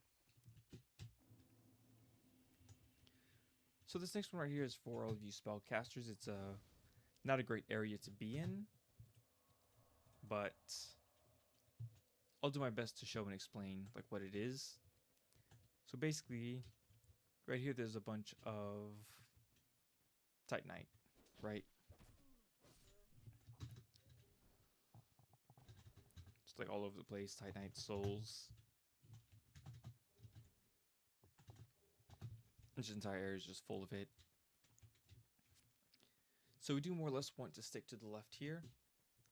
In there is, I believe it's called the Staff of Wisdom. It is a very high intellect staff. And so what's going to happen is I'm going to run over here, fight this guy really quickly because he's kind of in the way. I'm going to knock this down if I can, and hopefully land in the hole, which I did. I'm going to make bacon real quick. Out of my way, sir. I want to see what this item was. It's like a life gem. Holy water, nice. And then we go up the slide, and this is where the Staff of Wisdom is going to be. You do want to be careful because this thing is quite ferocious. There we go. And that's how you get the Staff of Wisdom, as well as the Dark Leggings. No one really cares too much about the Dark Leggings, I'm going to be honest.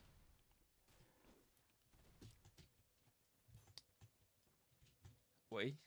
Oh, I'm stuck against a wall there.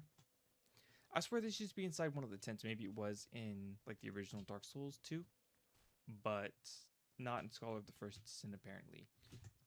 Or maybe they just put two bonfires within 9 feet of each other. I don't know.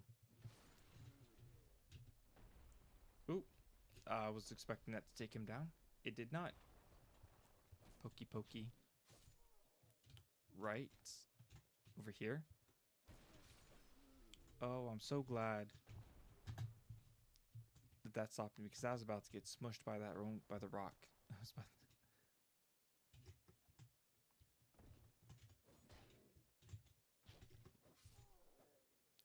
All right. Flame butterfly. I was hoping that'd be more Titanite.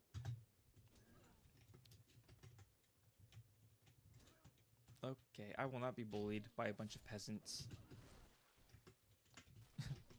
Okay, maybe I will. Maybe I will. Ow. There we go. Smooth silky stone. It's gonna add it to Tilo and Milo. Maybe I'll get lucky and get multiple Titanite chunks there and end up with the final boss of all weapons. Be nice. Large Titanite.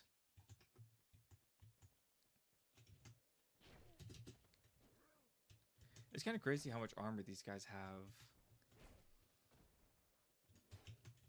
I mean, think about it. There's nothing about their clothes to tell you that they are like that all that tanky, right? But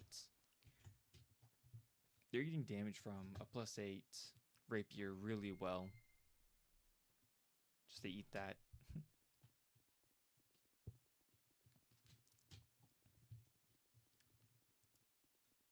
And so this chest up here is actually booby trapped. I think it's only got like a couple arrows in it. Maybe it's a crossbow bolt. I don't fully remember. Really not worth going after, to be honest. I want to say this is a Ferrous Lockstone. Human effigy. There's actually an illusory wall here as well. So that's kind of the benefit of just playing a game like this for as long as I have. Oh, the Priestess set. It's been a long time since I've seen that one, actually. Kind of forgot why I kept going in there, but maybe it was only like a Dark Souls thing. Yeah, no. Alright, so the congregation is... It's not that bad, but it's also like a really annoying fight. Take him down real quick. Burn him out.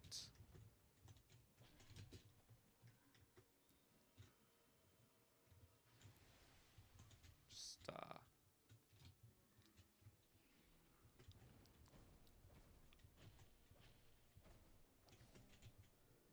there we go.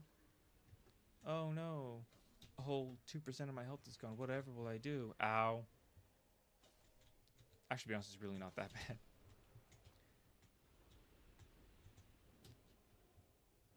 The Prowling Magus. I kind of want to take care of him last. Just,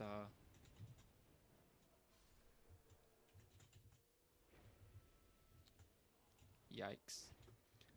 Okay, so this is kind of one of the things that sucks about playing, like, Locked On. Is you play Locked On, you can't really hit the floor guys all that well. But if you don't lock on, you kind of aim where your weapon goes. Sir. One more time. I'm not going to sit there and wait for him to attack. Easy peasy. A Titanite slab. I'm going to go on ahead and light this bonfire really quickly. And I do that because I think there's an ambush up here in the next area. Up here. Or maybe it's on the other side. Yeah, it's on the other side. Oops. Whoopsie daisy. It's up here and here, over here, up there. And this is also where you find the NPC that forgives sins. I forget what his name is. I don't really go up here all that often. Free bonfire aesthetic. That's always nice. Silver small shield. And what's this? I don't remember. Another fading soul. Okay, so this is the guy that forgives sins. It's written on your face. Cromwell. His name is Cromwell.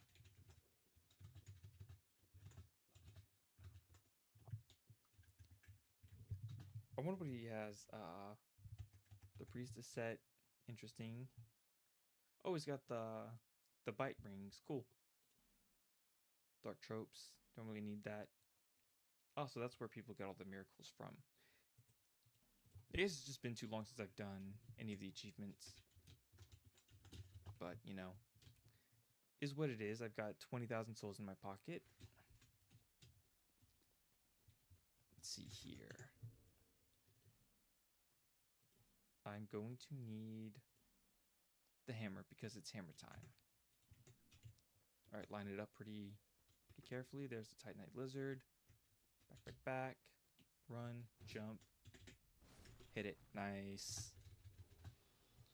And I want to say this is where we get the 11th Titanite shard. I want to say there's actually 13 total, but if you go down here, it's more or less a one-way trip most of the time. I'm just gonna get pelted on all sides. Yeah. So it's gonna be Titanite shard number 11. Let's see here. Homeward bone. Return to the bonfire really quickly. And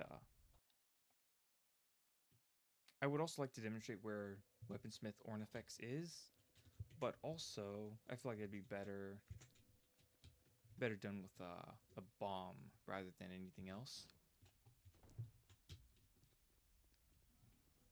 Alright, let's see here.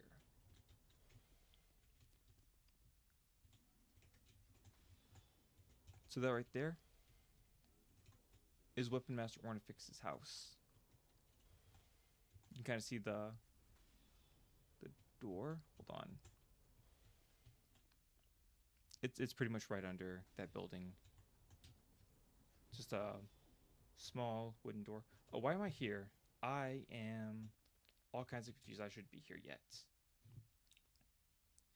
Yeah, no, see, because I want Peyton and Creighton and Pates to be in the same area for the engraved gauntlets. Let's see here. I go back to here. And now I continue my journey from this point on up until Iron Keep. Go ahead and get the big stick out.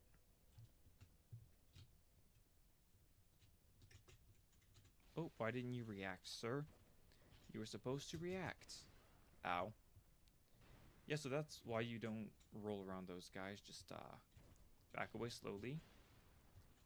Because the shockwave of their hammer will absolutely catch you. Alright. Yikes. Whoops. Alright. Ow. Go ahead and use an Estus Flask here. Whoop. There we go. So it's kind of risky parrying spear guys because if you miss, it's kind of a counter strike, and that really hurts, right? But if you know what you're doing, or if you're just have experience, it's kind of like a calculated risk. Ow. That was almost a headshot. I mean, it was a headshot. It just no. I want that item. Mannequin shield. Crap. Oh well. Alright, mate. Ow. Whoops.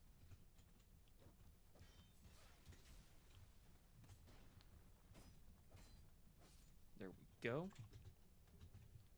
Silverback spear. Never really used it. Don't have an opinion on it myself. I'd say it's probably one of the more lower tier weapons just because I've never seen anyone use it. Let's see here. Where would Pate be?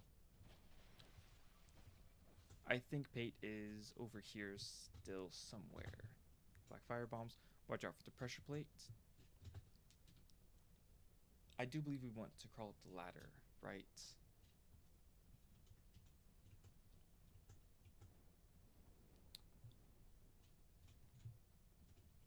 This is not a good idea. I need to go back the other way and do something about that windmill. I mean, I'm already here, right? I might as well just ride it out.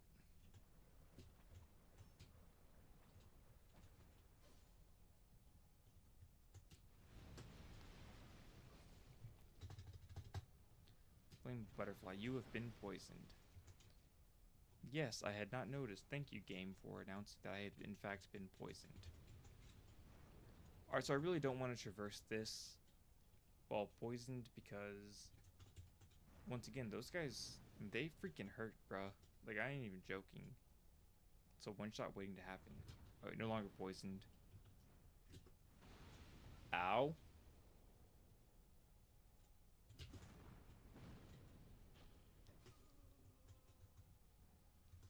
Yeah, so that's why I don't do that. Oh dear. Okay, okay, okay.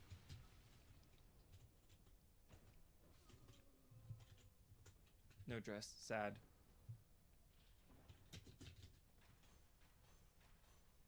That caught me off guard. I forgot about that. Free Ferris Lockstone, although it almost cost me my life.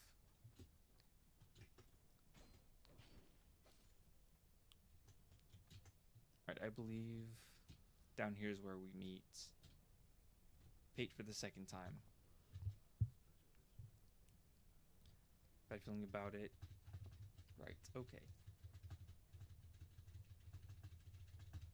make sure I exhaust his dialogue.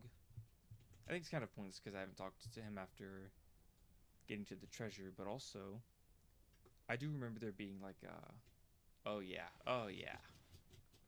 That's pretty much exactly what I remember it being. Ow. Good. Yeah, so there's no like downside to having a ton of health. Just kind of how it goes. I'm so glad there's no trap in here because that would have been kind of irritating.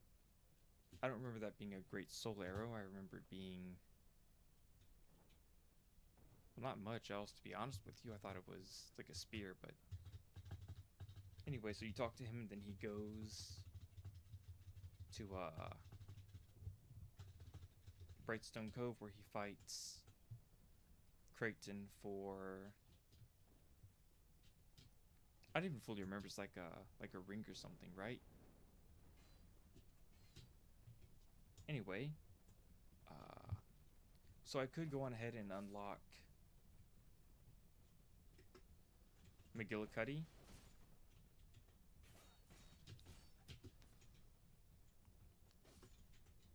which is like right here. I don't really think I need to. I think I've just got, I think I could just like make that fall if I really wanted to. Actually, I'm not gonna risk it. I don't even need to do it. The NPC isn't that much.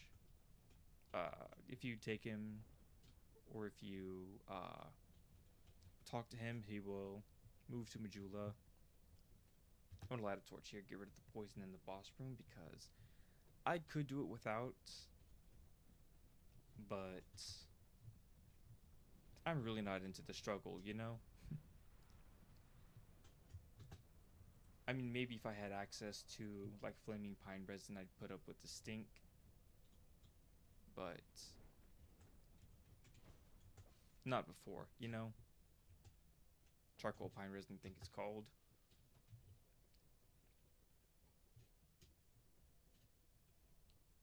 Anyway, so now I'm on my way to fight Mitha. I think it's the Baleful Queen, but it might be the Baneful Queen. Just like a Medusa type of figure. There's also, just want to take this ball out right here, get rid of the poison, and you'll find a nifty little sorcery ring plus one, I believe, right here.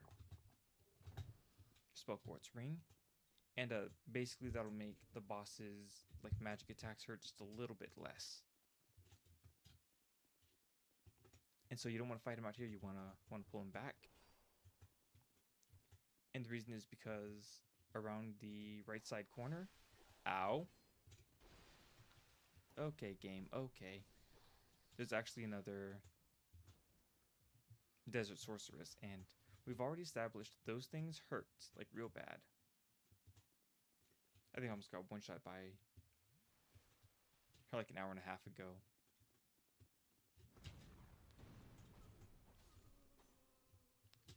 Oh well. And so, like I said, yep.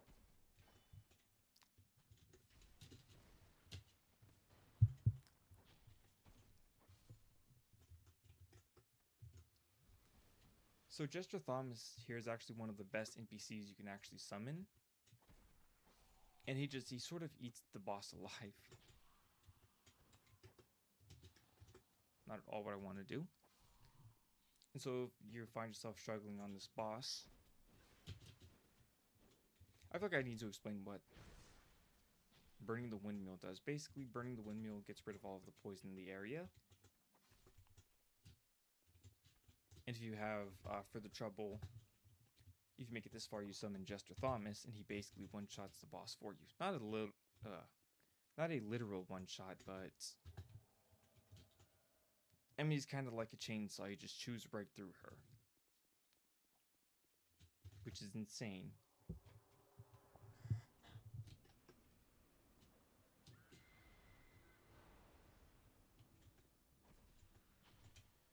Poke, poke.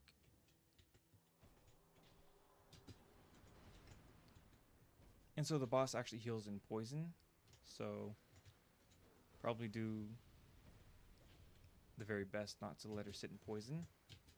But if you want, just take a couple hits and let Jester Thomas do his thing. You could just sit here, parry the boss. You could fight back if you want. Ow, ow, ow, ow, ow. Easy peasy lemon squeezy. And of course, for that part, I'm already like really powerful. And so Jester Thomas there was extremely overkill. But he's there, he exists. He's a relatively good summon. And so now here I am in Iron Keep. Just take the elevator up, I'll arrive. And to be honest with you, Iron Keep is one of the few zones in this area that I'd say is actually worse in Skull of the First Sin than it is Dark Souls 2. Don't get me wrong, Dark Souls 2 originally had some pretty strange design philosophy. Like, I think you didn't even get the Dull Ember till Iron Keep, which is... I mean, it's a decent chunk of the game, right? That's what I'm trying to say. It's a decent chunk. And in Skull of the First Sin edition, which is this one, you get it way earlier. You get access to Macduff, you get access to Enchanting, which is it's a pretty big bonus if you want to use it, I guess. Kind of have to be careful not to mess around too much with scaling. But alright, I now go back to Blightstone Cove, Chapel Threshold, and I can get the Engraved Gauntlets next, which will give me a significant chance to crit. Probably like, what, 1 in 15? Oh, so it doesn't really matter which one you side with. You kind of just side with whichever one's armor you want. I kind of prefer Kraton's armor. Just, first of all, it just looks better, in my opinion. But second of all, it's got better defenses.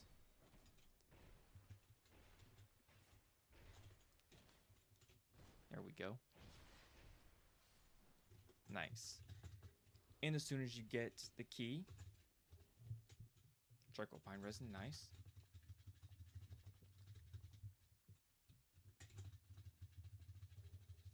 There we go. You can kind of kill him too if you want.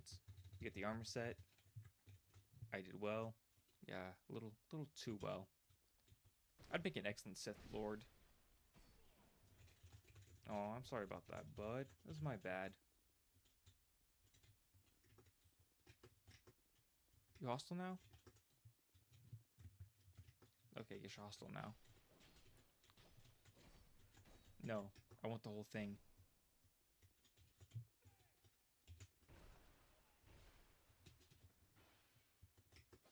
Oh well. Sad day to be Kraton.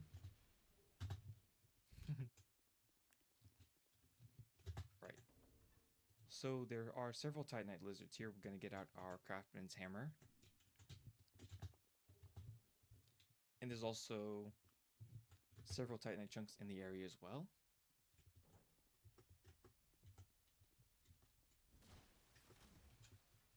Whoop. Oh, that's not good. Oh well. I'm sure I'll go back through here eventually. Alright. Whoops. I could have planned this out a little bit better. Bam. Alright, you want it? I probably should have Steel Protection equipped. Yikes.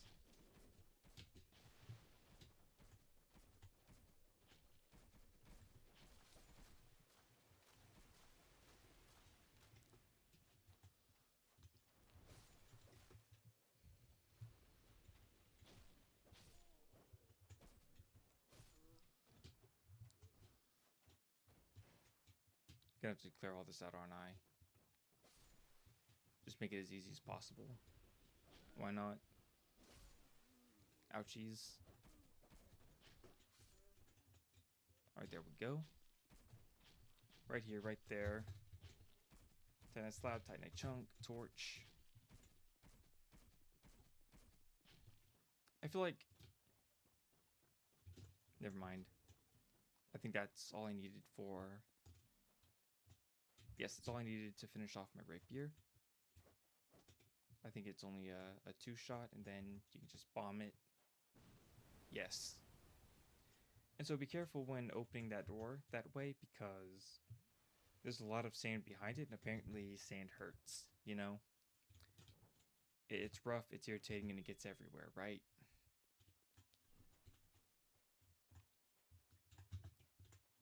So I think we open up this one first. Maybe... Nope. Nope, it's the bomb. Ow. Oh well. Rubbish. 10 rusted coins, nice. And this is the engraved gauntlet. And that will put our crit rating pretty high. It will degrade our weapons slightly. Oh, I don't have the strength to use it now, do I? No, no, I do not. Oops. Oh well. We ball.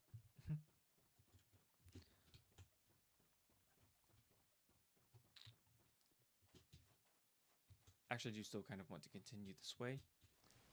I believe there's another Titanite chunk here. Yes. And if I'm lucky, Bowman will spawn. I don't really think so, but, you know, it could happen, right? Be nice.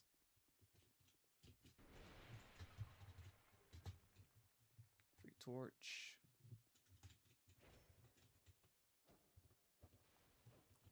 Right, okay. So I'm gonna just go back to the bonfire really quickly. And the reason I'm doing that is because I really want that Titanite lizard.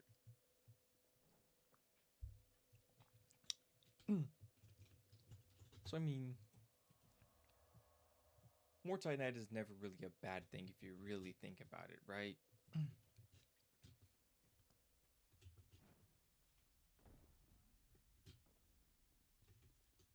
You can't really go wrong there. I mean, it's kind of impossible. Boy.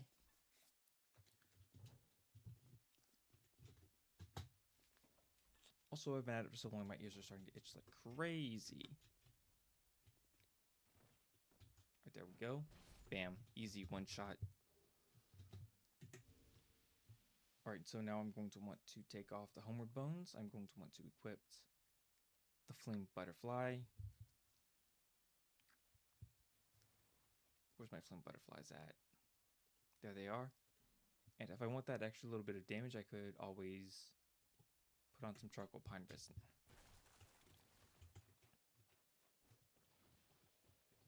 Alright, so we're going to open up this door. And then we're going to immediately light our weapon, which is not the hammer. We are not using the hammer. So you can summon here, it's not really needed.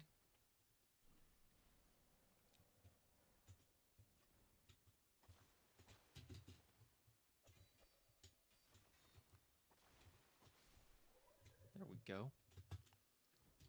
So now we ascend the ladder. Drop down off this platform. Gonna run across a couple spider webs. And some of these urns you do want to watch out because there are items that do sometimes drop in them. The spiders are not hostile as long as you have a torch. It kind of turns the boss fight into a joke though, which I'm okay with because without this boss fight is a huge pain. Even though I'm powerful, I really don't want to deal with that.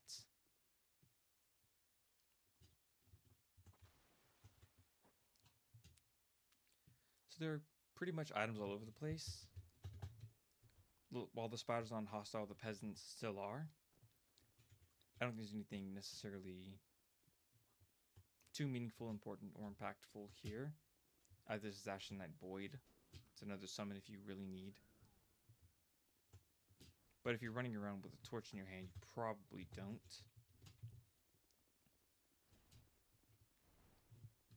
And so traverse the fog. Again, the spiders are not... Okay, then. Apparently the peasants want problems.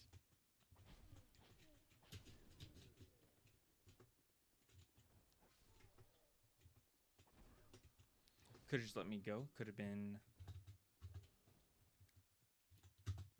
Could have lived, but now I gotta count Dooku use, so you know.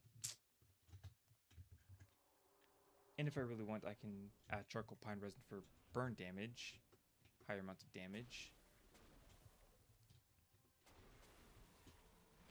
Though to be fair, it's not really necessary. Very few things in this game are weak to burn damage. And so one of the things you don't want to do with this boss is focus one of the heads too much. If one of the heads falls off, you're in quite a bit of trouble.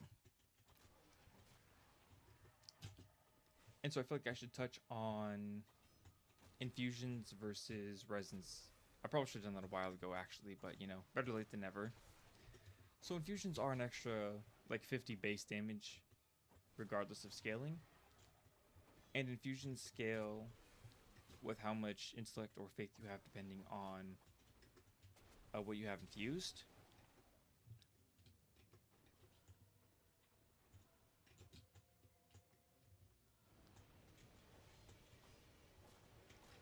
So whether or not if intellect or infusions or resins are better, it depends on how much intellect or faith you have, depending on the source of magic. Anyway, so once again, I'm holding the torch so the spiders are non-hostile. If you put the torch away, they do sort of follow you a little bit, which is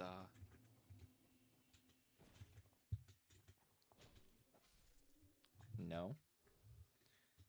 Fragments of Yore, Brightstone, as well as the Dark Ring. And this is where we encounter Aldia for the first time. I do not know which option you click first, second, or third, blah, blah, blah, whatever, right? It's just this is where you meet Aldia for the first time.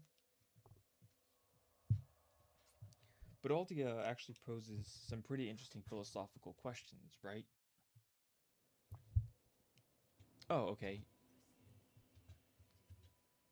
Yeah, so upgrade SS Flask first is foremost, right? First and foremost. SS Flask. Gonna go on ahead and level up if I can. 5. 3 more points. And so right now I am pretty crazy, right? Got a ton of stuff. Let's see, what else can I do? No, I want to reinforce. Thank you. Bam. Bam, plus 10. Dope, nice, love it. I really don't want to have to upgrade a bandit dagger, but I might have to.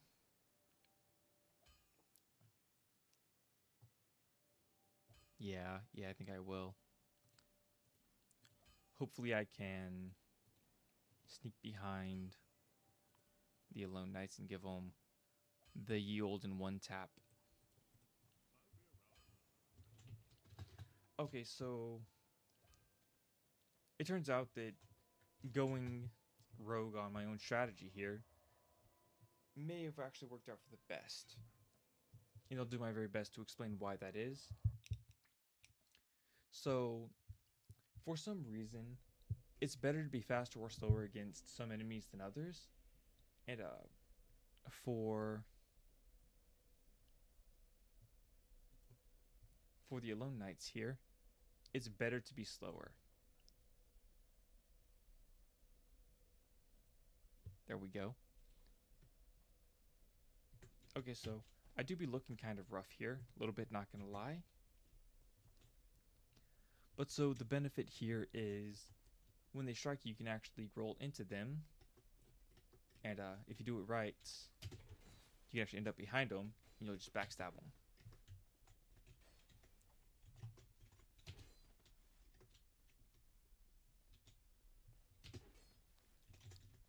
like that.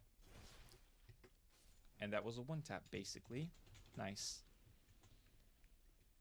And so now we fight either Fencer Sharon or Armorer Dennis. Either one of these two can be a pain. Armorer Dennis is the lesser of two evils, in my opinion. At the best of times, he's kind of just really annoying.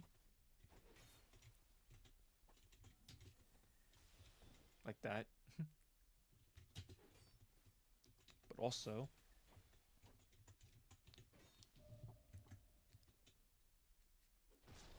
on his own, he's really not that bad. But,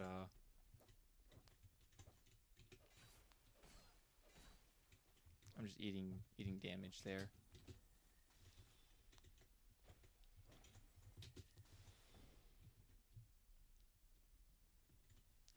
There we go. And so I could technically just continue on right here. But I'm actually going to return to the bonfire because I'd really rather just get this out the way than have to go back and deal with Fencer Sharon later if I get into trouble. Not really into that, you know? I'd rather just take her down right here, right now. And just continue on my merry way later than...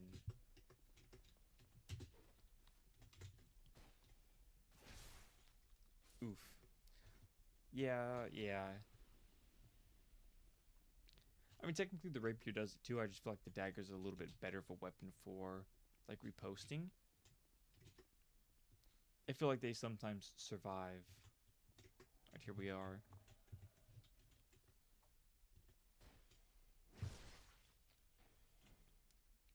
$743.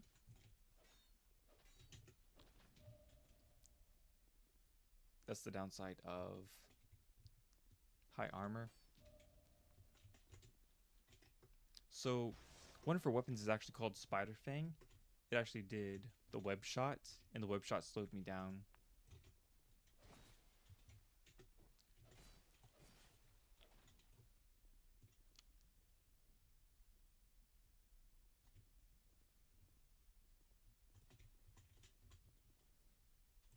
Are you not gonna swing?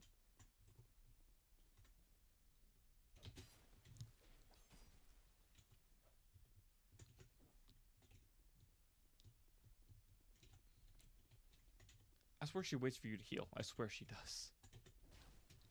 Oh, you cannot parry that attack, apparently. Yeah, oh well. I heal way more and resist the stagger. There we go. Get done. Easy. Okay, so there's still hate knights all over, alone knights all over the place, right? But Sharon is down, Dennis is down. I think I've got an extra Estus Flask shard somewhere in here, right?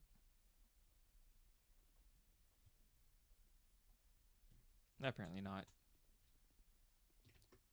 It's fine either way, right? So this guy's gonna come over here first. I think I'm just gonna eat him alive at this point. Yeah, just 2-tap. And then I want to say one pops out here. So the crit is actually imperative. And then the third one will go to you, just hide behind the pillar. 3-tap. And so this is the guy that sells the best like Adam Discovery hat in the game. I believe it's called the Jester Cap. These are just a bunch of spells. Chameleon is actually very interesting. I wish it was used more often in PvP, but old game and all that. So this is the item, the Jester's Cap. It gives the highest item find in the game. You know, discovery, luck, you know, drop chance, whatever you want to call it. The Jester's Robe prevents backstabs, and this is just the bandit stuff, and these two things I don't think do anything at all. Curse Bite Ring. These carvings don't really seem to do much, I don't think, other than just be annoying. This is the Charcoal Pine Resin. I really kind of wish they would have given us access to Maggin Worlds before Mytha But it is what it is. You know, free green blossoms. All that. Kind of just talks to him. I don't think he ever actually goes anywhere. He just, you know.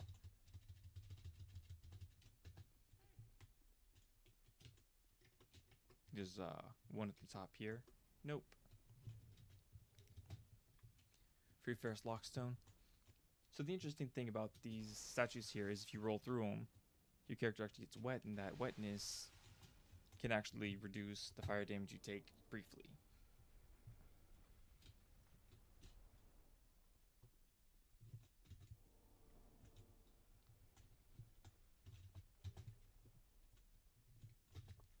And so it's technically better if you like backstab this guy. It just deals more damage. But also,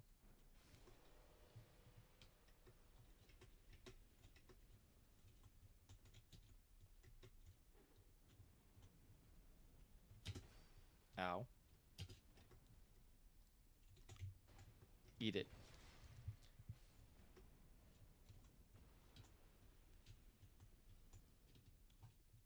There we go. So this is kind of like the challenging part right here, you know? Just archers everywhere. And so you do want to be careful not to pull too much at once. It's pretty much going to happen no matter what you do. But, whoops. If you start to get overwhelmed, you do want to retreat all the way back to this room right here. Just, why not?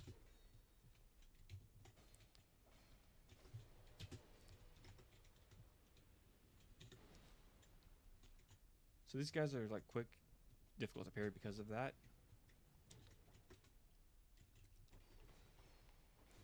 But also because they've got so much armor, I can kind of just like ignore their strikes.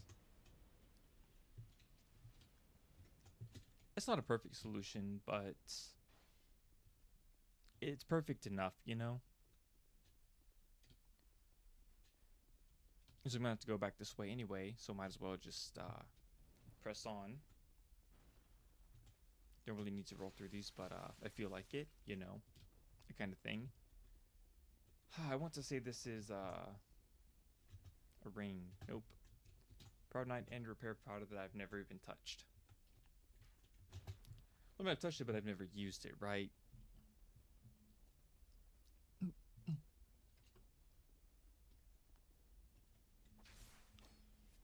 Free crit. There we go. Alright, I would open this up. Twinkling Titanite. Life ring +1. I believe that's only 20 extra health, though. Kind of not really worth it, it seems.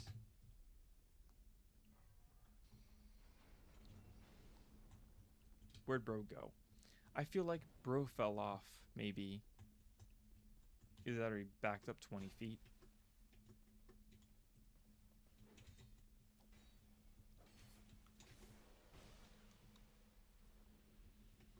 I will literally just ignore your strikes. Alright.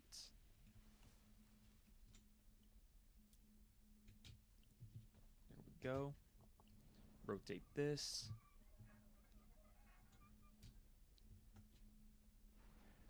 Now we just drop down here.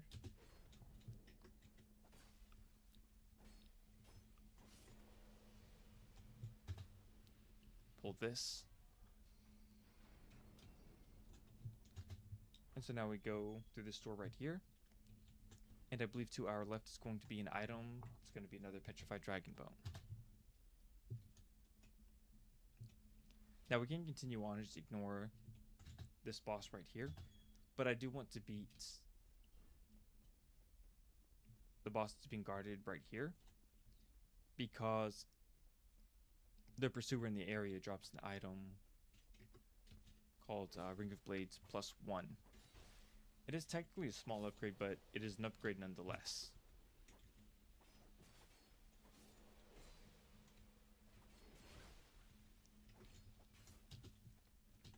Whoops.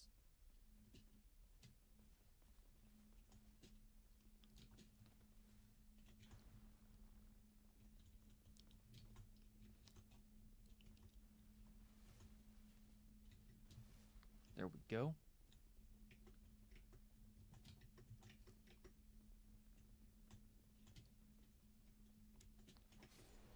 Easy. I said like I didn't turn around and run. I definitely did. Ow.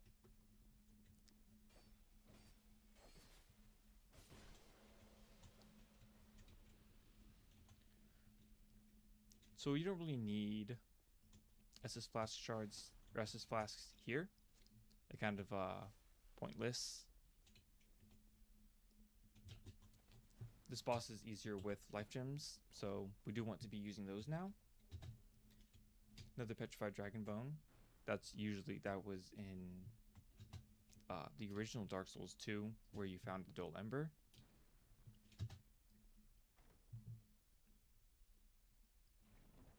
And this is actually where you find the Zweihander, which is, it's a significantly lighter, almost as powerful version of the Ultra Greatsword named Greatsword.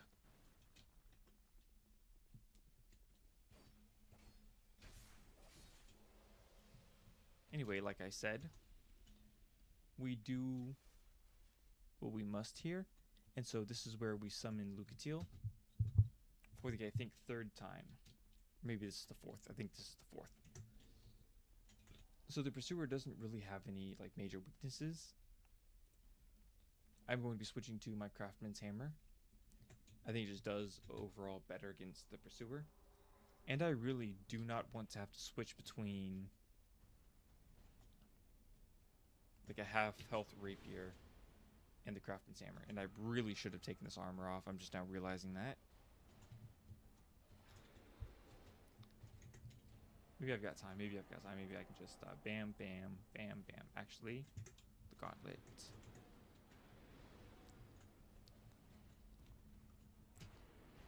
Ow. Front row.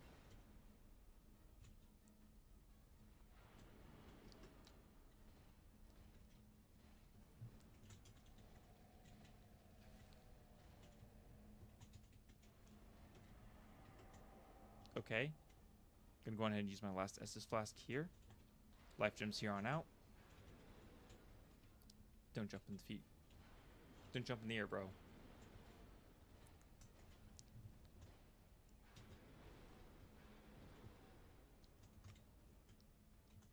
Right, there we go. And so when jumps in the air, there's a pretty good chance he could pop. If he pops like that, it could be like a really like critical amount of damage being pushed out. And it's actually one shot more than a couple players who maybe thought that they didn't need to be careful of that. That's going to be another pop. And so, there we go, easy. Easy. And so that's going to be Lucatiel's quest complete.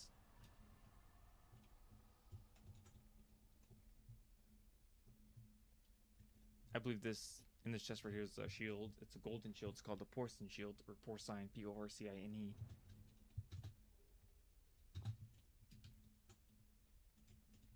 Anyway, so right here, right now, I'm going to sit at this bonfire, which is going to restore all of my stats. And I'm going to go back down here, and this is where I'm going to find the Ring of Blades +1. It's going to be on this Pursuer here.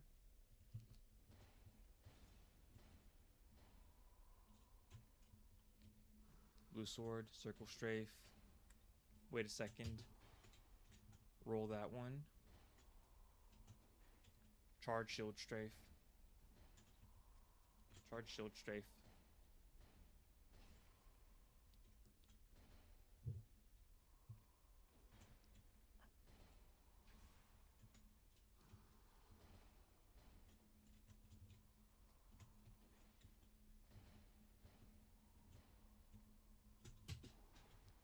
So as you can tell, this one's quite a bit tankier than the rest. I mean, I pretty much have his worst nightmare as a weapon here. I'm pounding away on him and he's still alive. There we go. Ring of Blades +1. I think it's like an extra 10 damage, but it's slightly better than the Ring of Blades +2, and so I'm using it.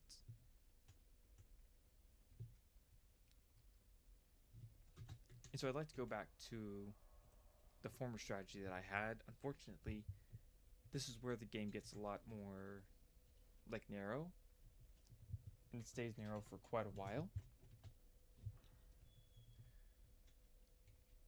So I'll have to just roll like this for now. Ow.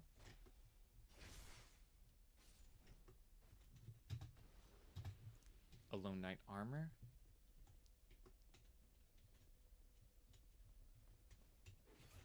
Ow.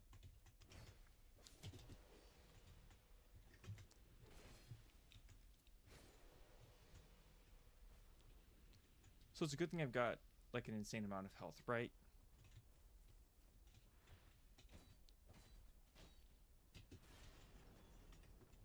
Oh, he wasn't supposed to do that, but okay.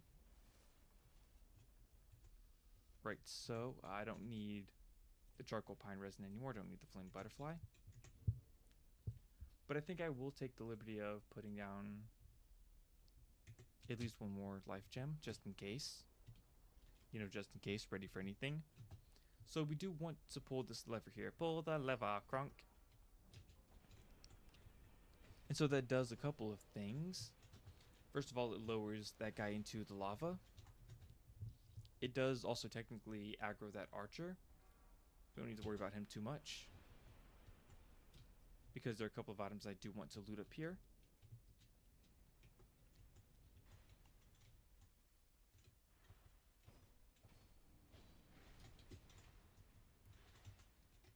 Smack. Alright, so right here. Ow. Soul. Now we do want to run and jump and yeah. Ow.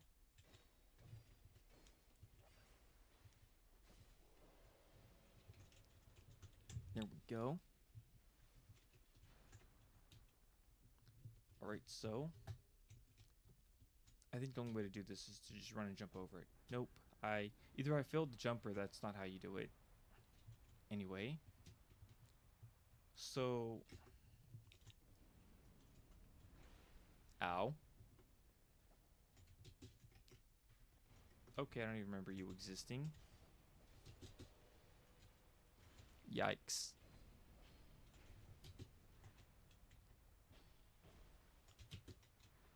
Just keep eating arrows just over and over again. Yikes.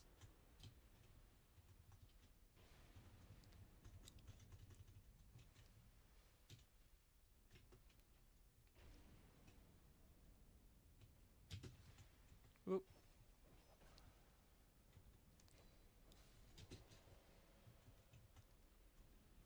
There he is. Okay. Go ahead and drop a heal. This guy's gonna walk right into the flames. Let him. He does seem to have a much higher chance to drop large titanite shards than pretty much most enemies. Which is, you know, is what it is, I guess, right? So this is a bit of a trap right here. You do want to run around here first, take care of this guy. But as soon as he's done, you want to turn around and deal with this guy as well.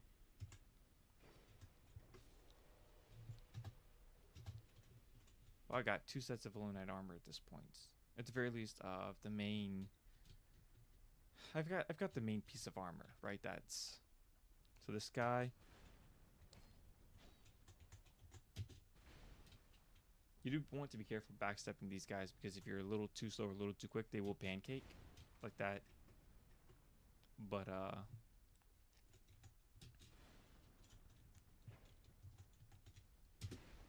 ow. Not at all what I wanted.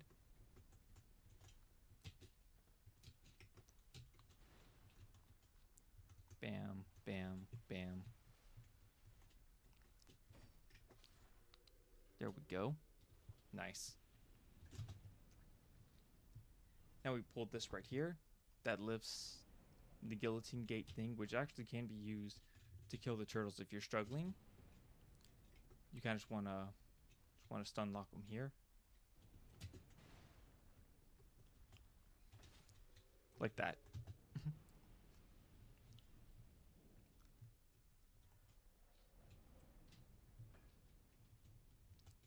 So You do want to be careful with these flamethrowers. They do hurt quite a bit. Just take it one square at a time.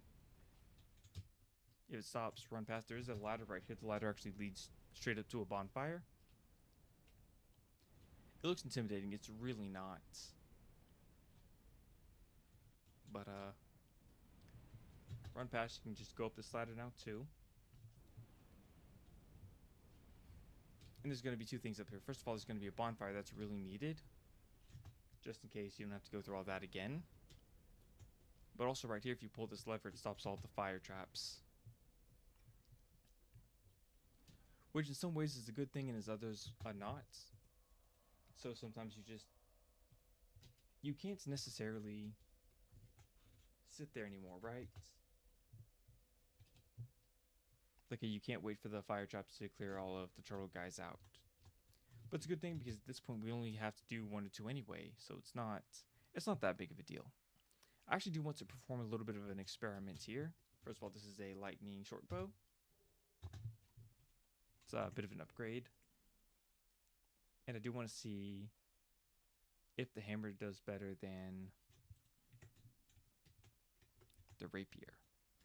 Oh yeah, oh yeah, oh yeah, way better, way better. Ironclad armor, that's a nice drop. It's like a Teenage Mutant Ninja Turtle cosplay with it.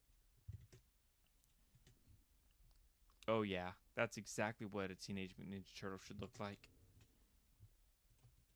Anyway. So I still think the superior weapon to use is the rapier, but against like super heavy armored enemies, definitely go with the craftsman's hammer. And I'm pretty much nearing the end of the game. I don't think I've got but 7 or 8 bosses left at this point. For this boss, you do want to hang out near the portal until the boss gets close enough to the arena. If you go too quick too soon, the boss will kind of just hang out too far from melee range, and that's no bueno. You know, that's not good.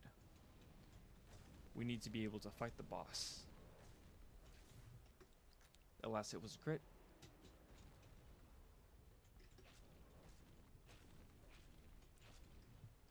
Half health already.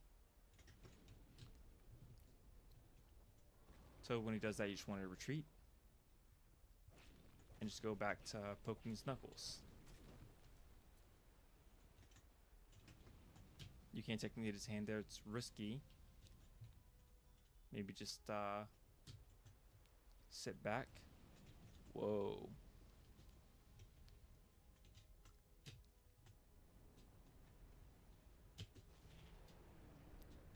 And he's done. Nice. I think I only crit him 3 times, but excellent. So the exit to the boss's arena is right here.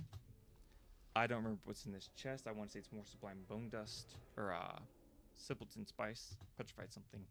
So that'll be returned to Tilo and Milo eventually. I've got 115,000, almost 160,000 souls, and there we meet Aldia for the first time.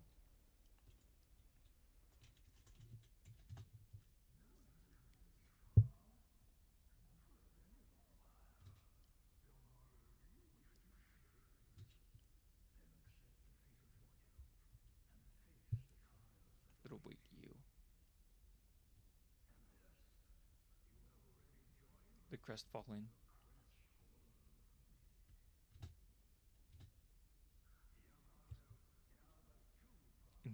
Inherit this world to destroy it. Can make such a choice. Yes.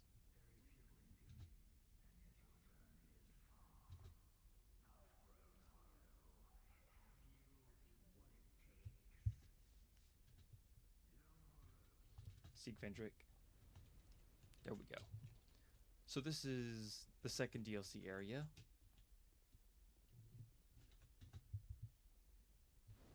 Primal Bonfire lit. Go back to Majula. And I want to say that I have to go to Drangleic Castle now. Which is apt because I have quite a few souls. Too many souls. Way too many. You could say my hands are stained.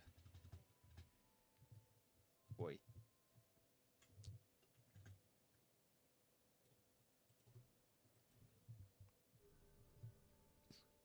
Okay, so let's see here. What else do I have got to do? I have got...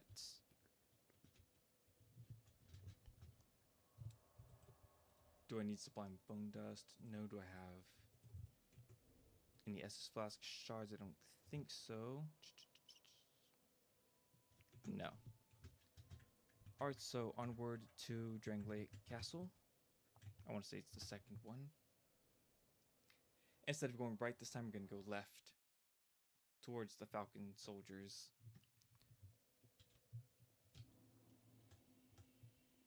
Up here, over here.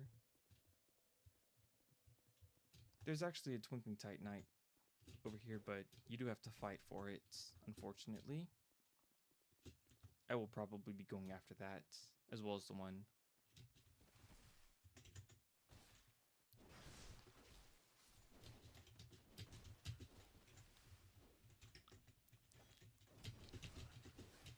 You do want to be careful not to get parried by these guys, because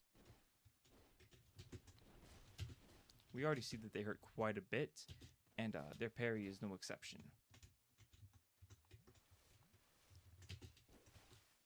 Back, back. He tried.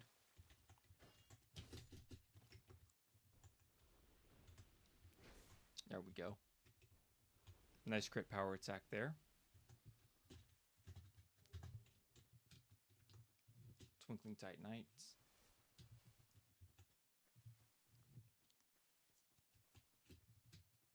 Though to be honest, I don't think we really needed our Craftsman's Hammers already quite crazy.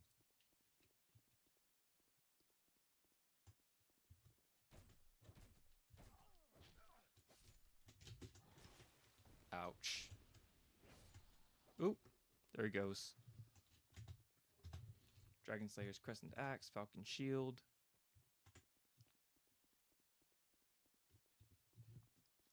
And so this door only opens on one of two occasions. You either have to have 1,000,000 souls or you have to have defeated all 4 of the Great Boss Souls. This is the 3rd DLC. And so after we get the keys, we will probably be going back. I'm going to be honest. I've got less experience with the DLCs. Just, a lot of people say the DLCs are better. I think the DLCs are worse. For example, if you don't know where you're going in Sunken King DLC, you could be there for a while.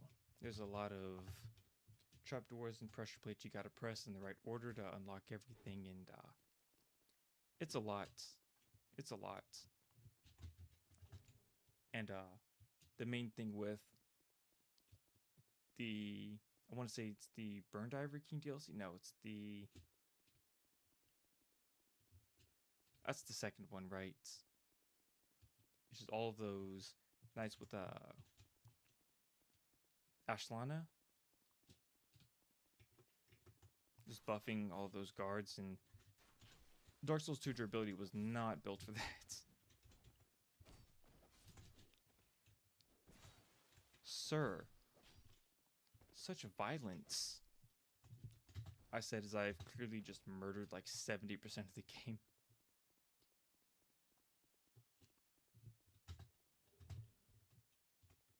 Might as well heal up here. Go on ahead and get out the bonking stick.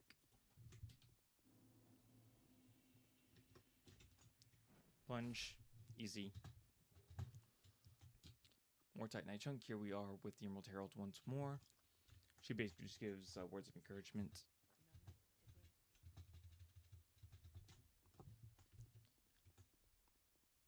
Alright, so these guys are pretty heavily armored. I'm going to try the mace out, see if I can't take these guys out. Oh, no. No, no, no, no, no. Okay, okay, we run. We run. Let's see here. Gotta be careful. Yeah, so... yeah, gotta be way careful, because those guys stink, like, real bad.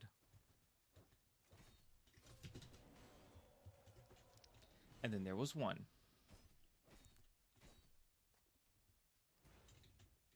And then there was none. Alright, so a lot of people really don't like this next part. It's really not that bad. But you basically just have to take down the royal soldiers in front of these sconces, right?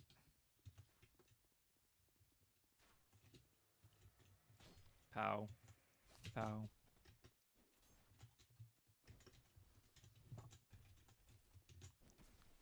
Ouch. I think technically like any soul will do, but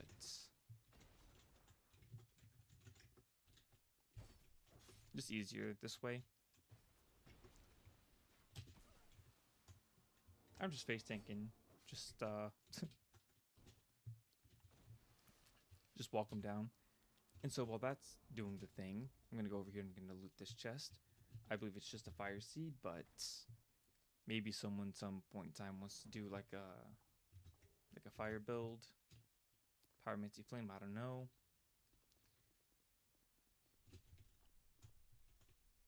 Wait, did it not? Okay, it did. I'm sitting going, did it not? Like it really should have. Alright, so we do want to stick left here. So the main reason we want to stick left is this is actually where we get our final sublime bone dust. And that means Estus plus 5. Whoops. Oh, jeez. There we go. And so from this point on, our Estus will not get any stronger. And after we exit Shrine of Mana, we won't be able to get any more Estus Flask charges. Or usages, whatever you want to call it. That's the final Sublime Bone Dust. I do need to remember to turn that into the Bonfire in Majula. And so this Chancellor guy right here does sell some pretty interesting items.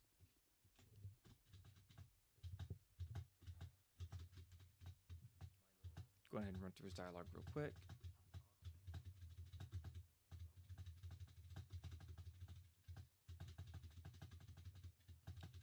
Come on, bro, come on.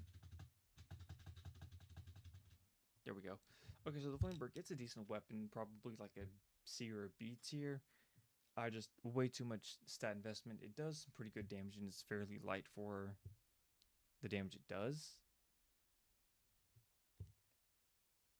I'm not even sure how to pronounce that, to be honest, but it's probably like a B tier weapon, despite the fact it does a lot of damage. I mean, the main issue with this thing is, first of all, I think it's more like a B tier actually. And then bracing knuckle ring +1, weapon degradation, infinite arrows, repair powder infinite is good. Great magic barrier is actually dope. It gives you a gesture too. And after you take down, I believe the last giant, or maybe it's the giant lord, he does get a bit of an inventory expansion.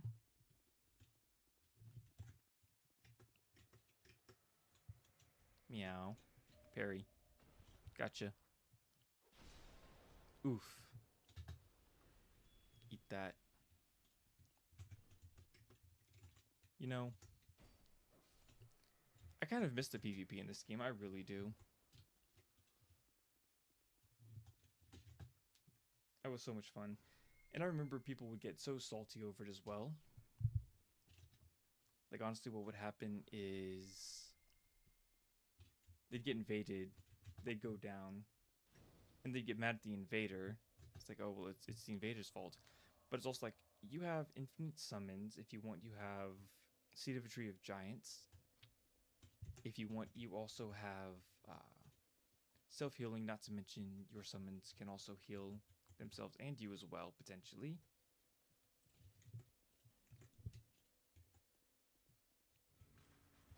I'm not going to mess around too much here. Just go ahead and get this door open. Run on through.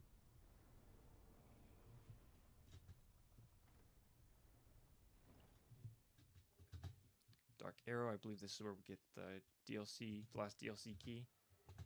Frozen Flower key. Put that sword away, boy. I forget what this is. I think it's a stone. Nope. Monastery Charm, Soul of a Hero. I'm slipping. I remember I used to have this entire game more or less memorized. So when there's equipment degradation, we stay away from that. These guys are so much stronger than they were like 10 zones ago. So we go through here. So in this chest, there's actually another Twinkling Titanite. If you touch the chest, though, these traps will activate. And it's fine. I've got health, right? But also, just to keep that in mind next time you pass through.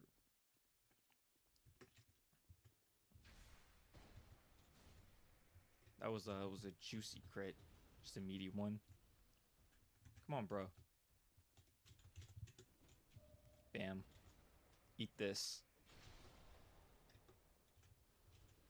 Come on. Okay, that's fine. I will just guard break.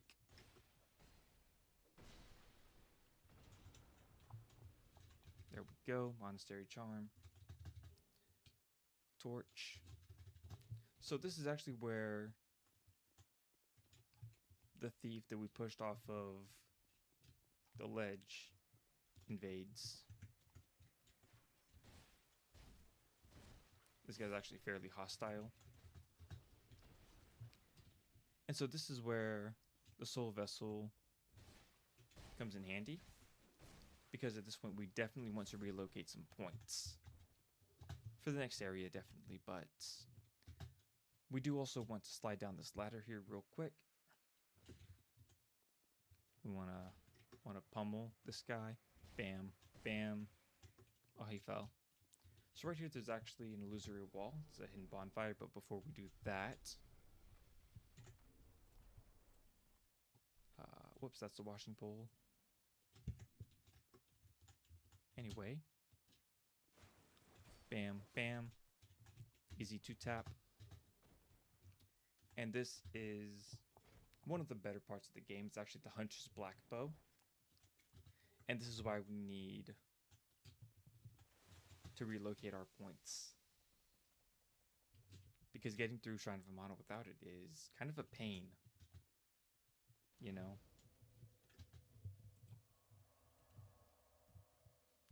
Though I will save recalling for after Velstadt, or not Velstadt, Looking Glass.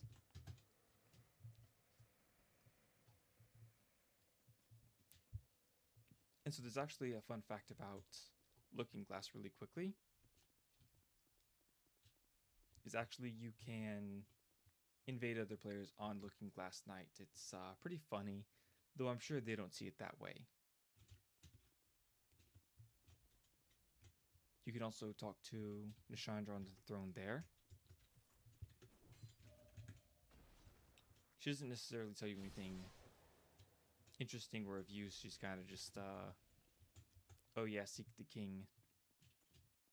I've kind of decided not to talk too much about the lore of the game, because I don't necessarily want to spoil. People get kind of upset about that. At the same time, this is like a 12 or 13-year-old video game at this point. If you're upset about spoilers, maybe that's not a me thing. Maybe that's a you thing, right? Like, if you cared at all to play the game at this point, you would have done it by now. So we do want to make the red guy hit the platform. That makes the other guy fall down. I almost... oh boy. That would have been funny. Would have started Twitter World War III, but yes. So the one in the darker armor takes quite a bit more damage than the one in the red armor. And so we just want to smoke him right out the gate. You know, puff, puff, pass. And just kind of ate that one alive, not gonna lie. Bam. Light bonfire. Rest that bonfire. I've got 51k souls. Let's see here. What else do I need? I need to lower this platform right here. Climb the ladder. So this one, even with the amount of health I have, is a bit tricky. So basically, the room after this room right here, there's going to be two I want to say they are like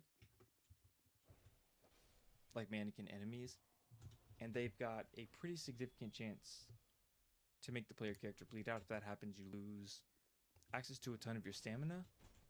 You lose a fat chunk of health for quite a while. And the only way to make it stop is to restore the health, but they're so fast. Oh yeah, and that was only one of them. Imagine the second one was there too. Would have been Ripperoonies for sure, most likely. And so that lowers that platform, feeding that giant assault right there. So I want to say one of these chests has the Old Knight Hammer, the other one has I want to say it's Dark Kaith's Chime. Old Knight Hammer, Dark Kaith's Chime, I'm thinking. Okay, it's just Kaith's Chime. That's a sellsword. We haven't seen him for quite a while. Anyway, so I'm going to have to fight this guy now. Oh, he got me. Oh, lordy, lordy, he got me. There we go. So beating this guy actually gives us Gower's Ring of Protection. It's extremely heavy ring, but it does prevent us from taking damage from behind for a while. Or maybe just they nerfed it, I think, to include not taking or reduced damage from behind. Ow. I got stepped on.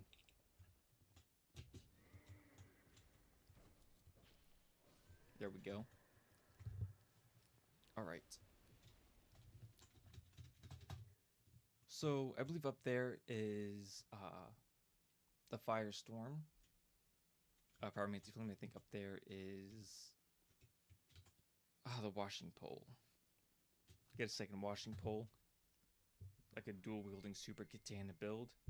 I swear one of these days I'm gonna trigger someone by saying katana instead of katana.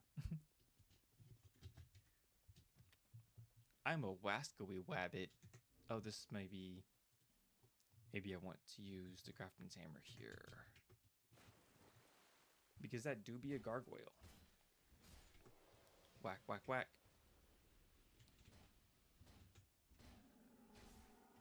Oop. Alright, what you got? Nope.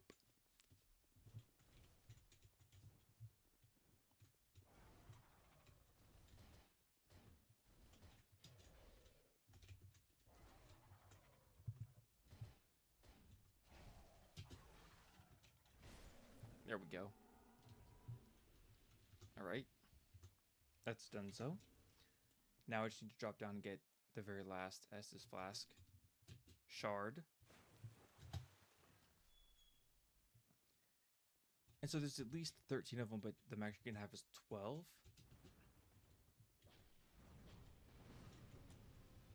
Okay, now this next part is kind of tricky. Yow. Okay. Okay, game. Okay.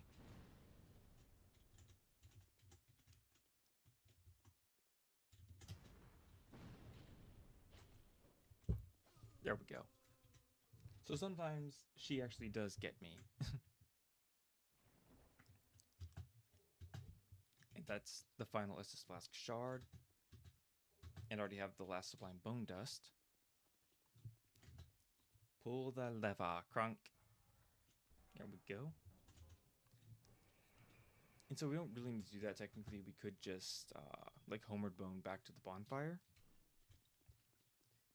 But I choose not to do that because I feel like it's almost a waste to just teleport that last, like, 2 or 3 seconds. You're just, what does it honestly save? Not much. And so at this point, I really do want to recall, go back to Majula, spend a bunch of souls, level up a little bit, maybe see about upgrading the Craftsman's Hammer just a little bit further. But also, I'm going to have to recall anyway to things betwixt to relocate points to use the Hunter's Black Bow. So maybe I just stop. maybe tough out this last boss real quick, and then take probably 10, maybe 15 minutes to do all of the upgrading. And then hopefully I can talk about making Shrine of Amana a joke.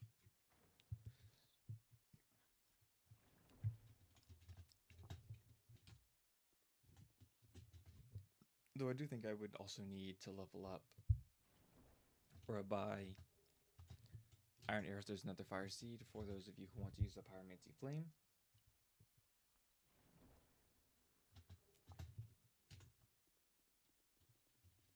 So I do want to relower this down just in case, but I also want to Homeward Bone back because like a minute-long journey. So why not?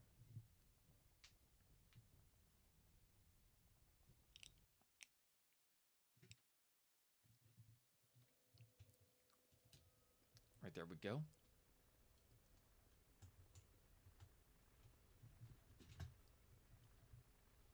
Saves just a little extra time. Still going, still going. Alright, so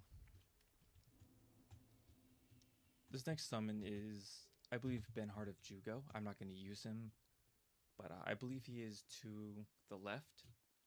If you just run right through, these guys won't bother you, but there are some pretty good items here. So maybe you want to stop and loot some of that. Or not, you know, could be risky. Could be, oh dear, I done goofed. Bro, chill, chill.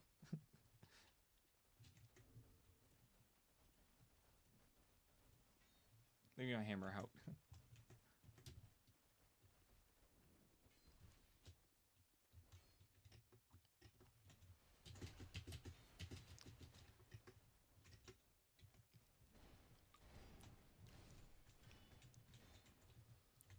Uh-huh. Uh-huh.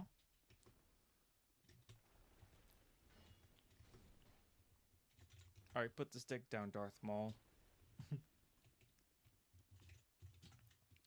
Well, I don't usually fight them like that, but I got a little greedy. I think there's a Petrified Dragon Bone somewhere around here. If not, Smoking Titanite. Smoking Titanite, Proud Knights. So there's Ashen Knight Boyd, and I think Benhard is right here. Assuming you talked to him, I did not. Just because I thought it would save a little bit of extra time. And let's see here. I wonder if the hammer would be better or the mainstay. I'll try both of them out real quick, just why not?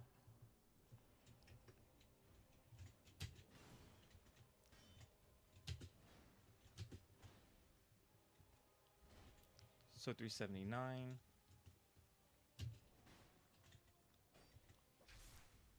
Oh yeah, so technically the hammer's better. But I think I get more hits per second with this one. So I'm going to stick with the mainstay. Ow. Ow.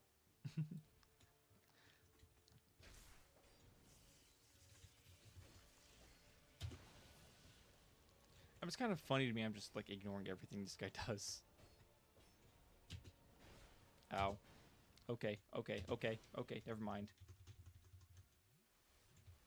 Double tap. They're cooked. Easy. Alright, Looking Glass Knight Soul.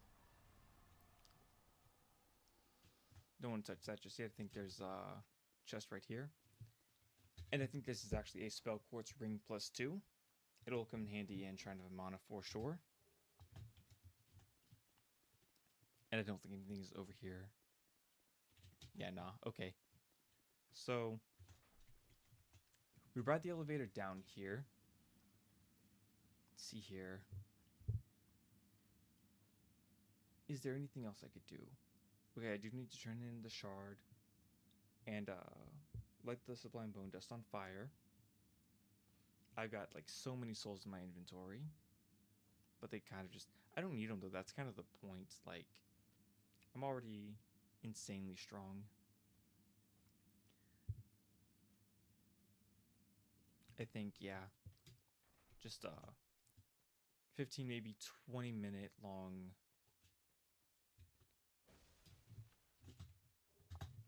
thing to set up, and then I believe I'm poised to stomp Shrine of Amana.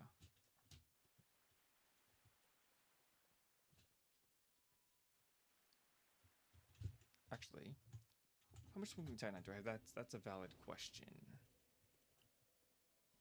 I've got 8. Okay, so whoops. Rest of the bonfire. Things betwixt first. I think I need 14 strength, 25 dex. I'm gonna double check just to make sure, but alright, let's see here. Hunter's Black Bow. 9 strength, 25 dex, but I'm gonna go to 12 strength anyway.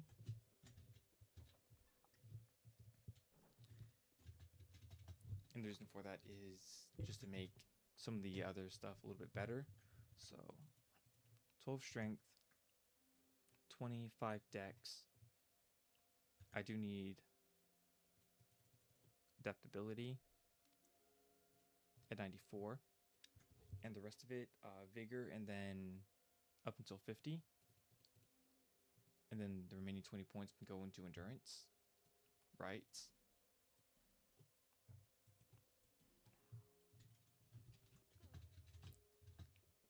And so now I can return to Machula. There it is. And hopefully I remember. Actually, that's probably going to be the first thing I do is set the bonfire, burn the Sublime Bone Dust. And so from this point on, my Estus will not get any stronger. And then I talk to the Emerald Herald, and she will give me my 12th and final use of Estus Flask.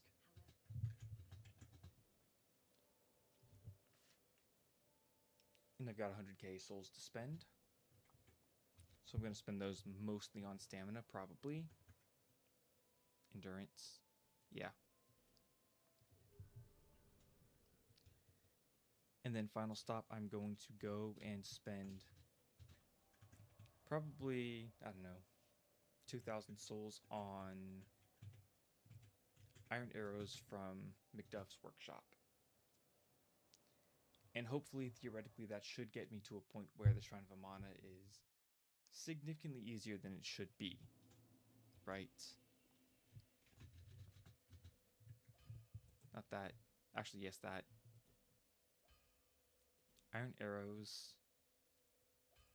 Whoa. How many would I like? Probably no less than 100 would be good. I did the wrong thing, didn't I? Yep. Oh well. Hi.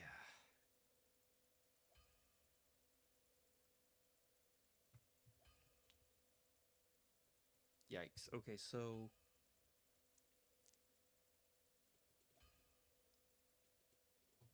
there we go. 100. 3,000 souls. Okay. And I do want to reinforce. Bam. Oh, I need one more to get the final level of that craftsman's hammer. Plus 10 stabby stab. Oh, maybe I should have saved it for... Yeah. I'm gonna have to back out real quick. I'm gonna have to see if I can actually finish that Hunter's Black Bow off to plus 10. Because that would be dope. No, I can't. I could probably manage plus 6. Which, to be honest with you, is kind of crazy as is. But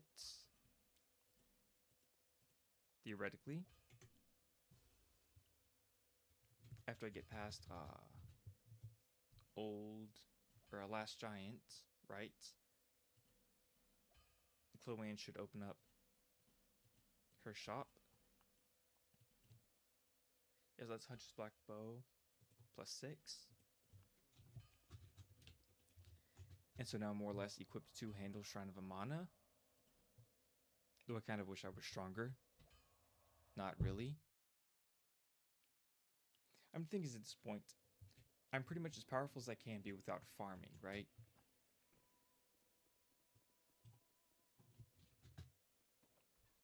I will be going out of my way to get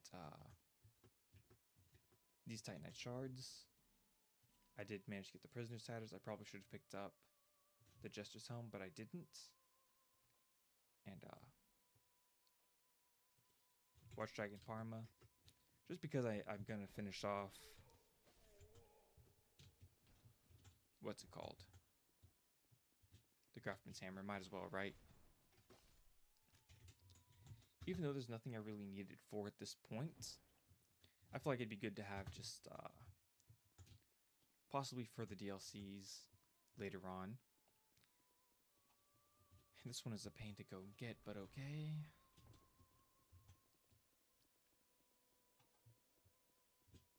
Now I just walk down here, do a circly circle, a circle, a circly circle, a circly circle that circles circly. I don't know, man. Let's see. Stab.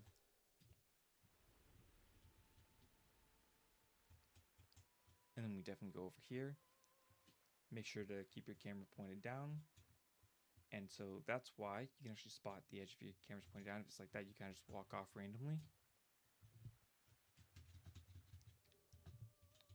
And that would have been a Craftsman's Hammer +5, which is the max for Twinkling Titanite weapons.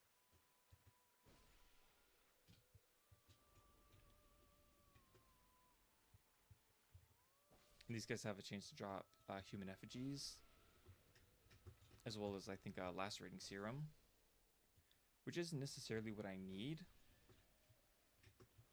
but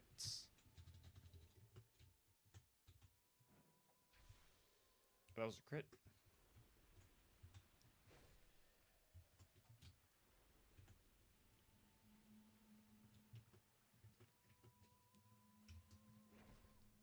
Oh, he survived. That guy's a trooper. Like I said, +10, might as well be +2 to me.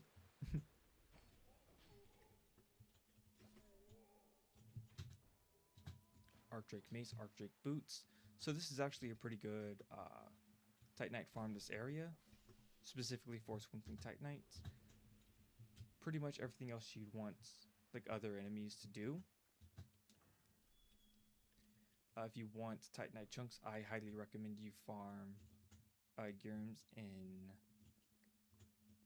the Blightstone Cove. If you want large Titanite shards, I believe you want to farm the turtles in Iron Keep. If you want small, I think the blacksmithing, or not the blacksmithing, the mining enemies in Blightstone Cove drop all kinds of stuff. Okay, she doesn't move as she did. Maybe that's the next one. Maybe that's the one after, right? I've been talking for so long, my throat hurts. But to be honest with you, I don't think going for another hour would be too much of a problem. When I'm pretty much at the end of the game as it is, right?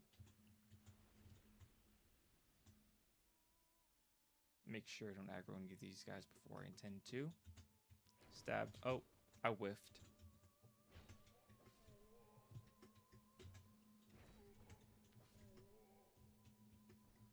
Oh, you want some too? That was a crit. That was a crit. Might as well get these guys as well.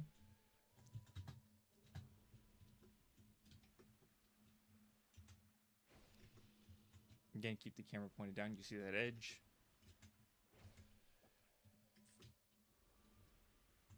Oh, missed an item. Proud Knight Soul. This guy.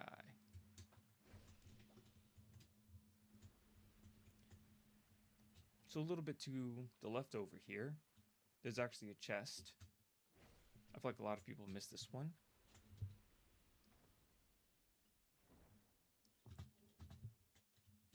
Dragon Charm. HP restore, poison, cure. Bam, bam, bam, bam.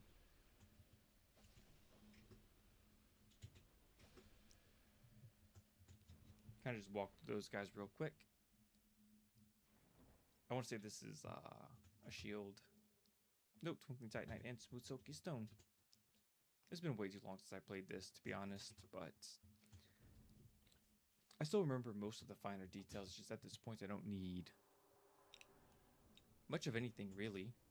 I mean, come on.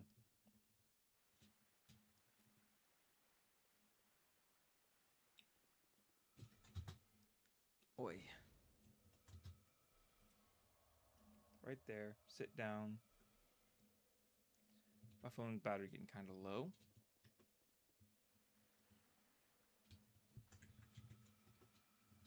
Oop. That is not at all what I wanted. Switch back to my dagger. Oh. Okay, there we go.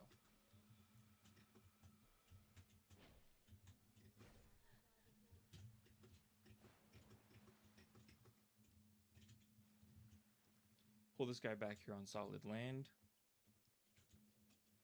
I still have got my farm set, so I'm trying not to take too much damage. Oop. Oop. Oop.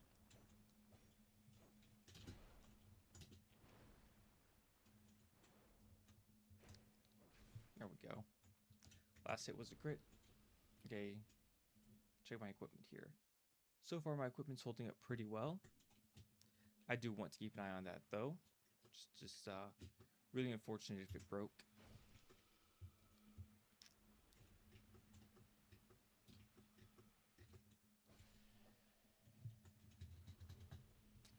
Human FG.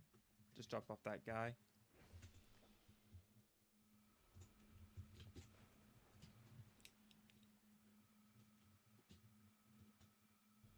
There we go. Up here. Just a temporary break from the magic spam.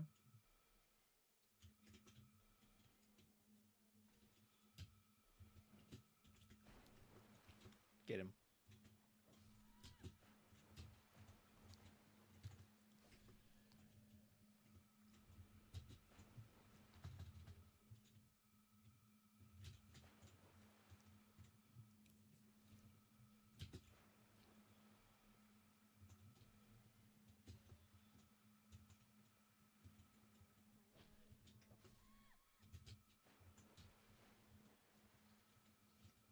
Boy.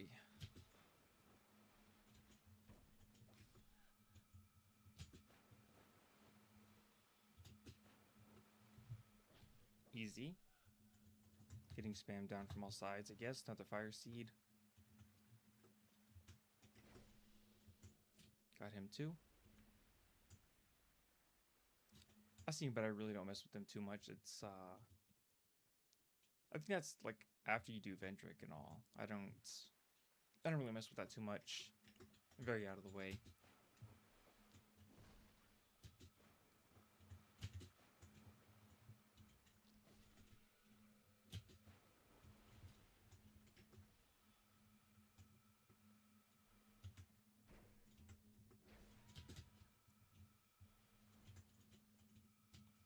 I might as well.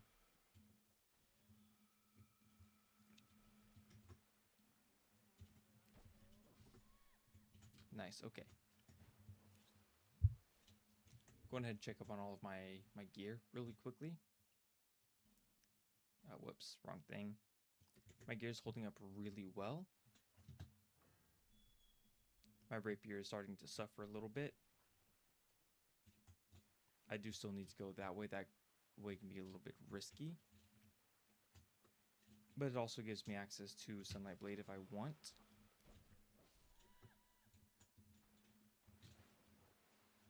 Retreat. Retreat.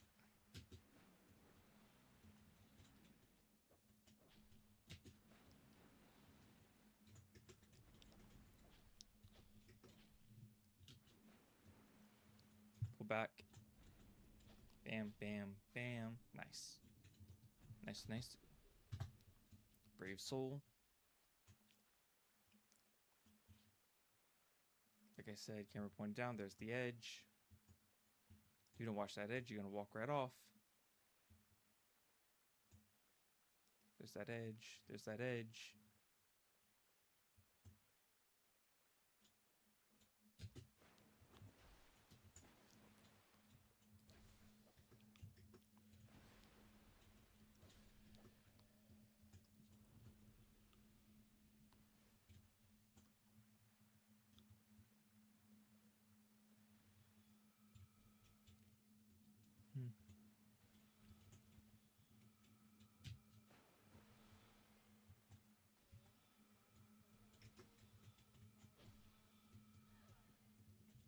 Oh, that was almost bad. There we go. That's this flask shard. And just a little bit past there is this chest.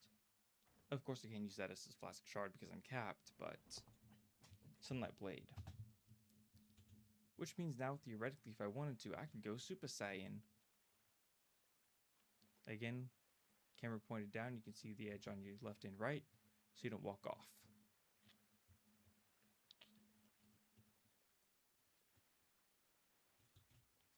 At this point, it kind of opens up just a little bit. You still want to watch that edge, but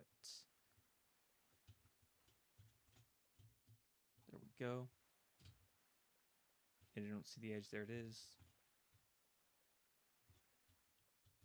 Sort of the bad thing about that is it does take a moment of relapse.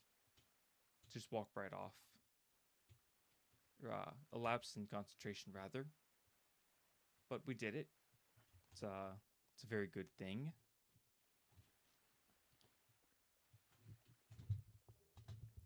Another smooth silky stone. So this is Lone Hunter Schmidt.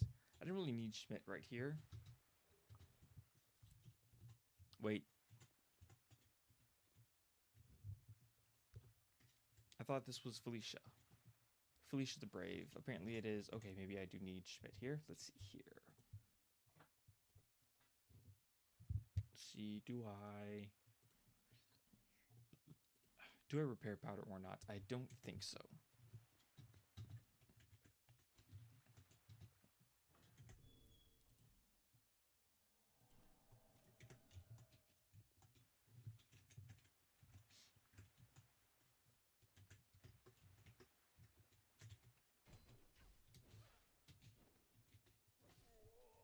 There.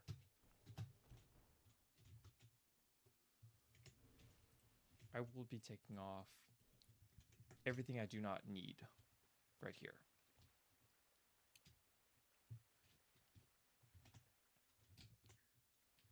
So we will be sticking to the left here. And the reason is because I'm not trying to aggro all of that just yet. I would much rather just deal with this first. Give myself a little bit of a perch, I guess. You know, something to work with. A little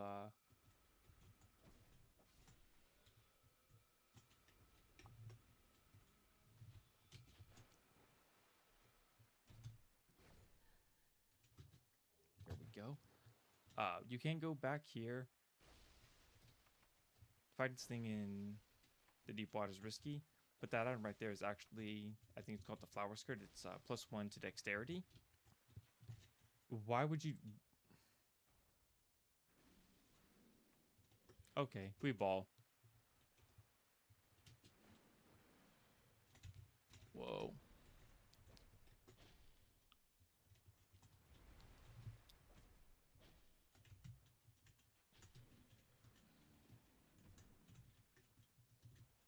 Okay, there we go.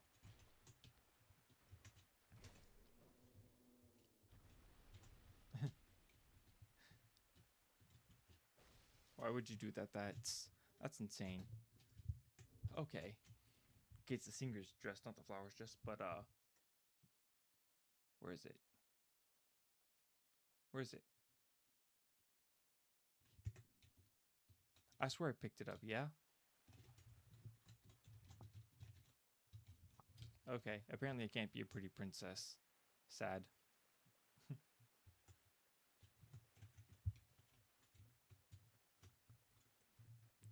Alright, so this is pretty much a long-range battle.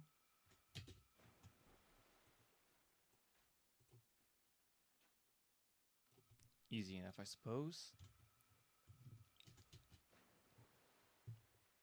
Kind of strange how I don't need Durgal's hat for it, but you know. Do kind of want to be careful.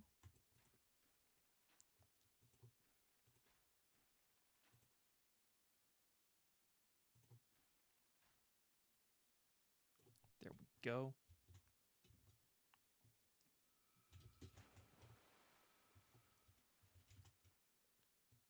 All right. See if we can't pull this guy without angering those two over there. Why are you going after Schmidt? Oh no. Oh dear. Oops. Yeah, if only we hadn't screwed around with the ogre. That's you kind of trolled me there, Schmidt, not gonna lie. Bam, bam, bam. Oh, doesn't even matter.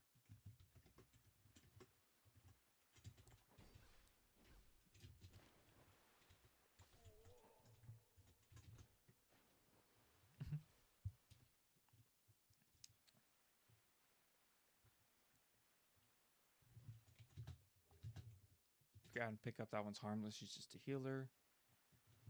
But I'm still gonna farm her. Just because I can.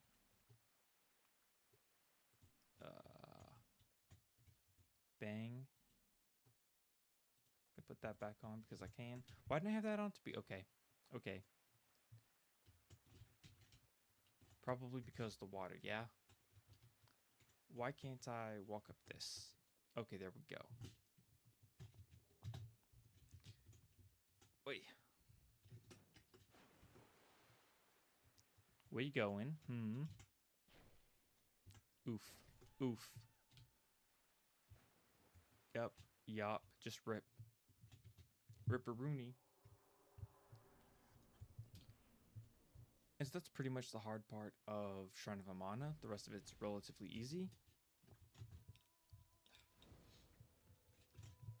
Now we kind of just sit at the bonfire and rest. And so this is where we meet Felicia the Brave, right? Yes. Stab. I was kind of hoping to turn both of them into a kebab, but whatever.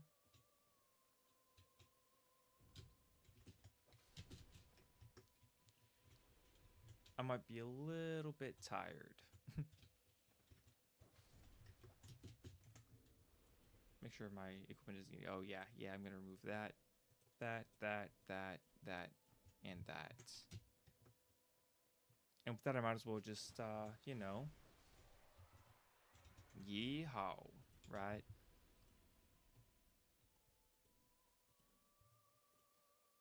Prisoners. Engraved gauntlet. Go back to the bow.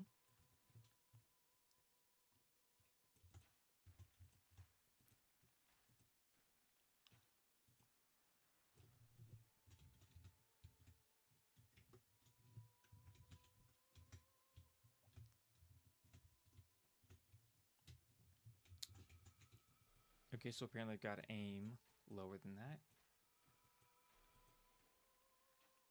There you go.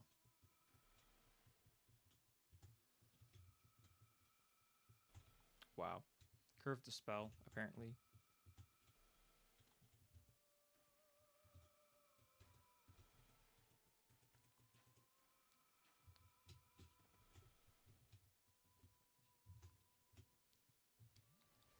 You've got to be joking.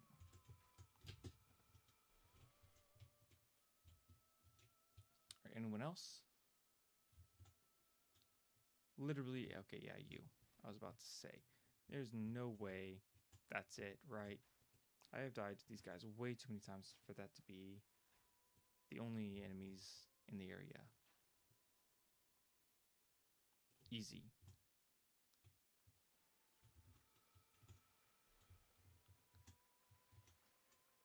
There's that, there's that, there's that.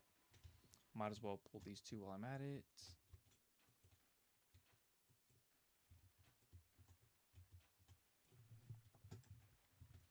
So these guys are still fairly powerful on their own, right?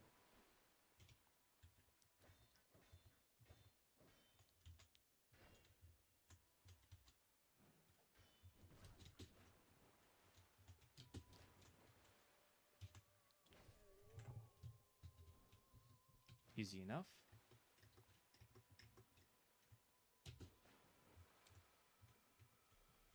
Alright.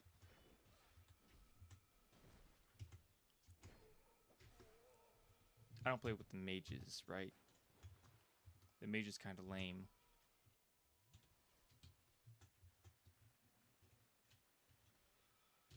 Dodge roll.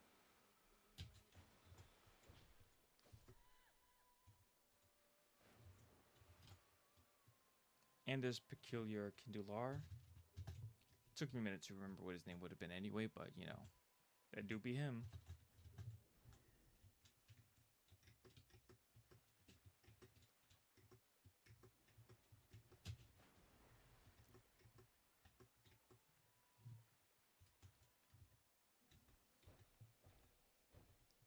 Let's just straight bully him real quick. Just poke him in the chest a couple dozen times.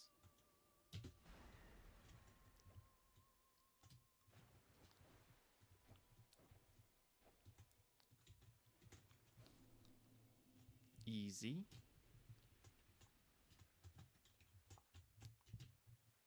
Alright, like I said, camera down. There's the edge, right? I want to say this is a fire seed or nope. Home and crystal soul mass. Okay.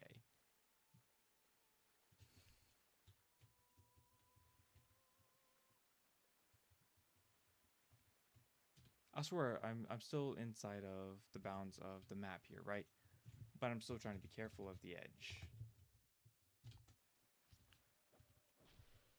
Which is kind of crazy.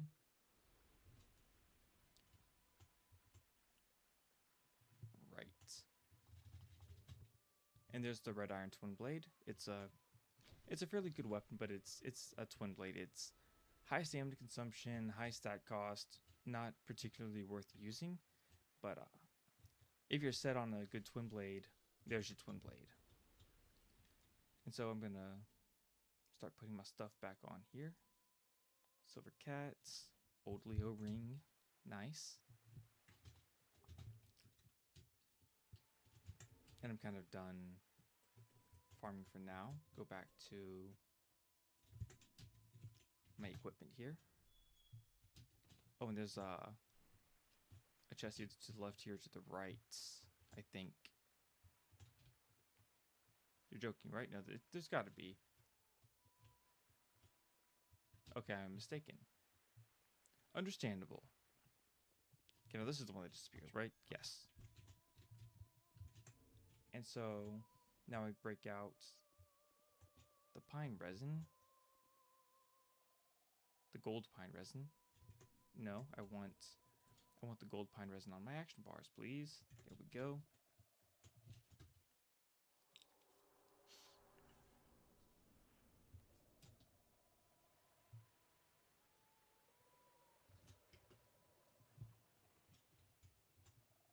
All right, zappy zappy.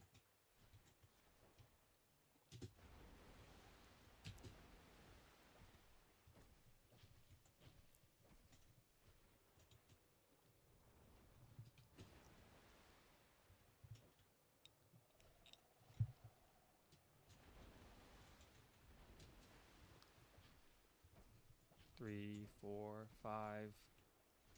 Cooked, cooked, cooked, cooked. Yeah, okay.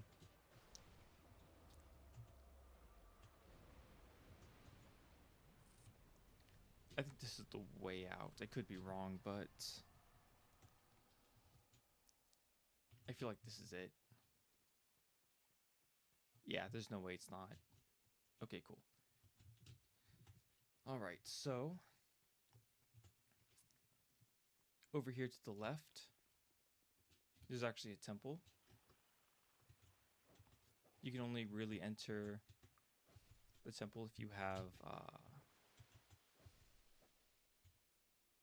I lost my train of thought mid-sentence. So basically, let me get through this real quick. I believe there's a dark arrow in this chest. It's getting really difficult to focus. Magic arrow. Okay. So right here, if you use a fragrant branch of yore, you have access to this bonfire. And if you're hollow, you can actually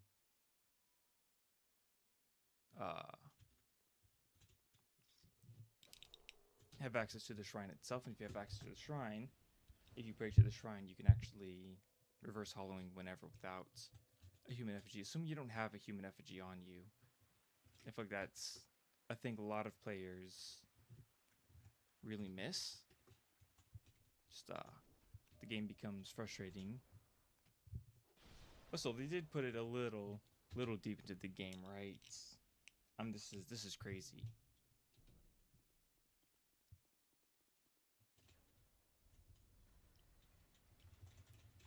Ba-da-ba-ba-ba.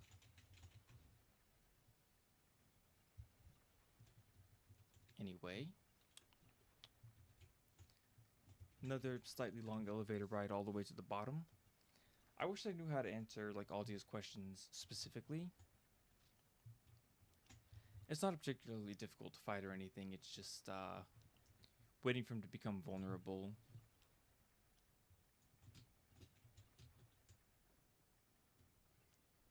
But it would have been a fun little experience, right?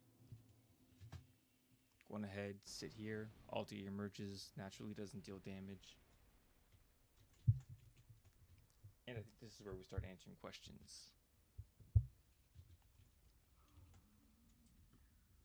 Believe we've acquainted. Young Hollow, conqueror of fear. What drives you so to overcome the supposed curse? Life is brilliant, beautiful. It enchants us to the point of obsession. Some are true to their purpose, though there are but shells, flesh, and mind.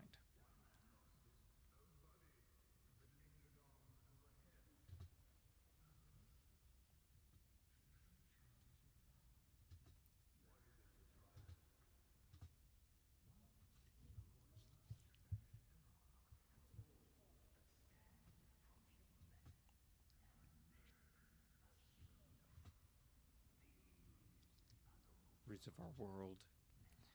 Minor props and stage of life.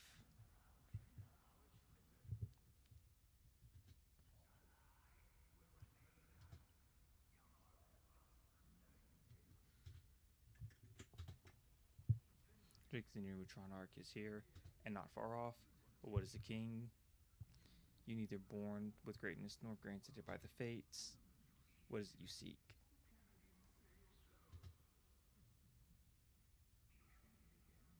Young Hollow. There we go.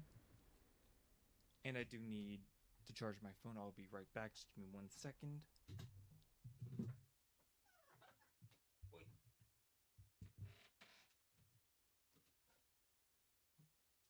Plug that in. Put that down. Nice. Okay. Readjust my chair. Flying a little bit blind here. That's fine. I'm gonna alt tab really quickly. Actually, just want to check something.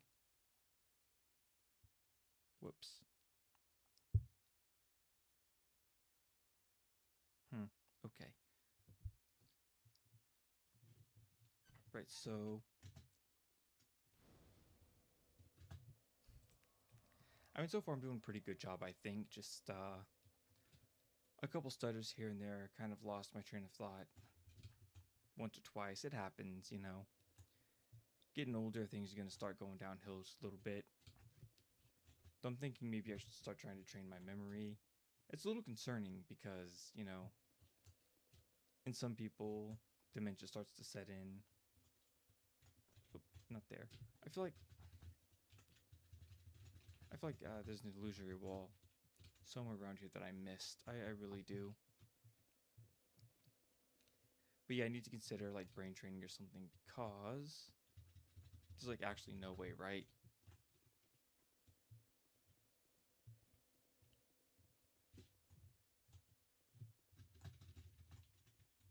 I swear there's an illusory wall around here. You. Okay, guess I'm crazy then.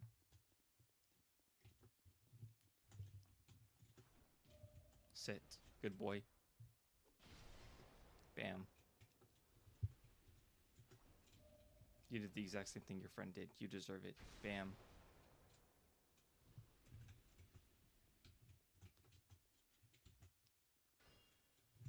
Alright. Open sesame. Ouch. That's a mistake. There we go. Bam. Might as well top off real quick.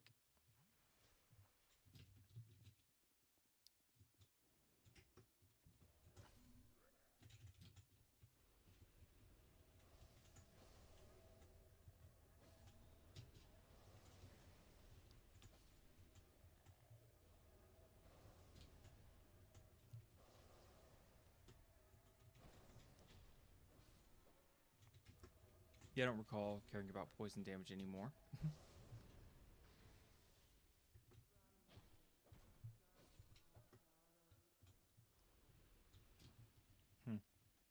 Easy enough, I suppose.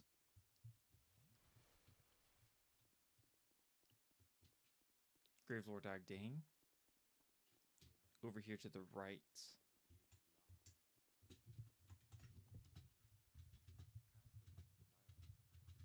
I think it gives like a Mace of the Occult or something, right?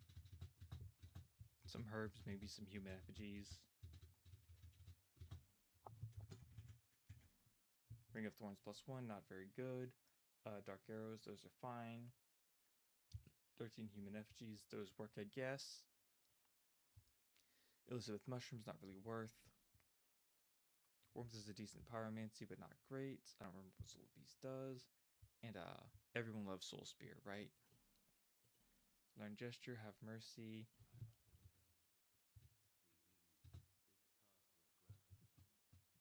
Give us First Death. Found the Soul's Rest here. Some of them from ages long ago. Some rich, others poor. Some wise, some dull, but now they're all dead. I don't think he does necessarily anything past that. He doesn't go anywhere, I don't think. Though I think maybe he's summonable if you do. But also, I'm nearing the end of the game. I don't have but 4 or 5 more bosses left to go. So I do want to take this fog door. Take that down. I then want to drop down here. Why he's facing the wrong way, I will never understand, but...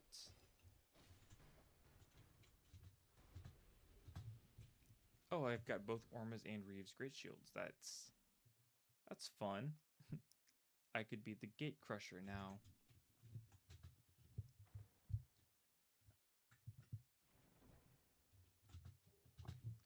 Free Soul Vessel. Climb this ladder, appeared at the top. Like I said, I don't know why he's guarding the ladder because there's really no way to get up here. You'll see what I'm talking about here just 1 second. You can't. That ladder is busted. You can't. You actually can't, right? Like, a game, please.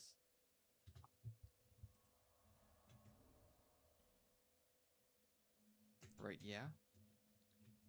So.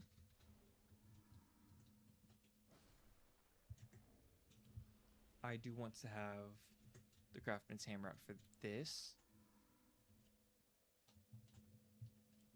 Just smack a couple rocks open.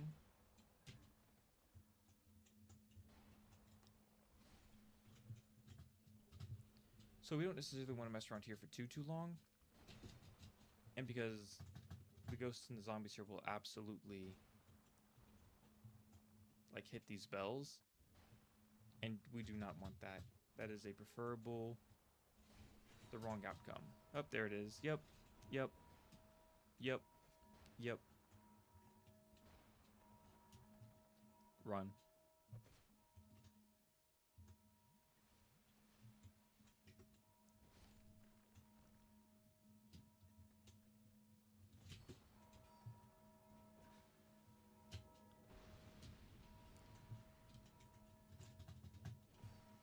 Petrify something, chunk.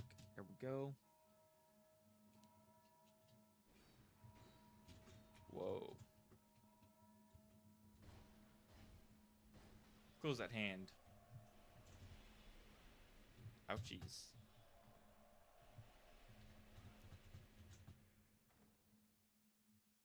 I didn't see what's shooting the spell. It's kind of random.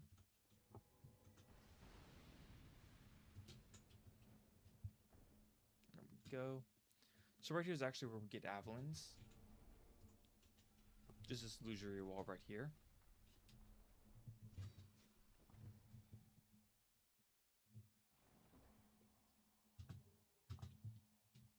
Just if you want to run a strength build and you want Avalons, that's where you get it. All right. So usually I run past these two. They're not necessarily worth fighting, especially because they've got both shields already. And it's difficult to take them both down such a narrow hallway with all of that. There's actually some pretty good drops here as well. One of the things you can actually farm the ghosts in the area for a 100% magic defense shield after you enchant it with, what's it called?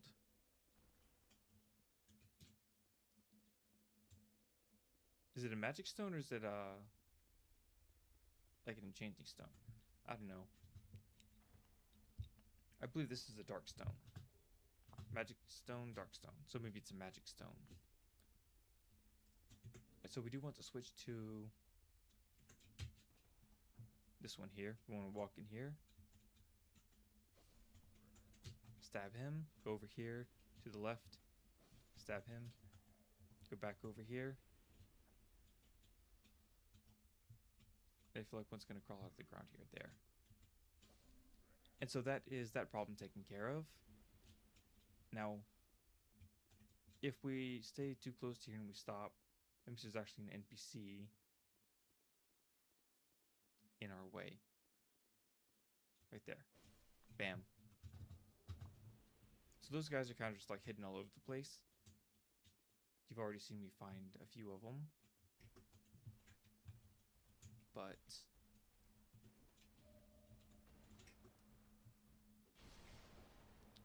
that's a one shot. Sir, I'm trying to fight your henchman, not you. If you make me fight both of you at the same time, I'm going to be very upset.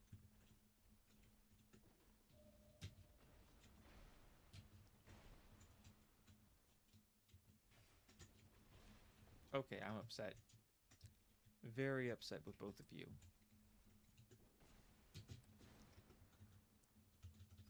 Watch out. Wow. I feel like they kind of like obscure each other's form almost. Especially when they stack like that. Dude, are you serious? Come on.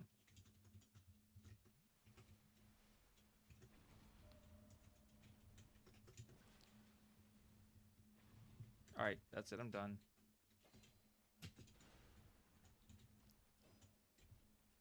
Allow me to show off to my viewers, damn you. Drop that shield. Drop that shield. Good. Drop that shield. Oh.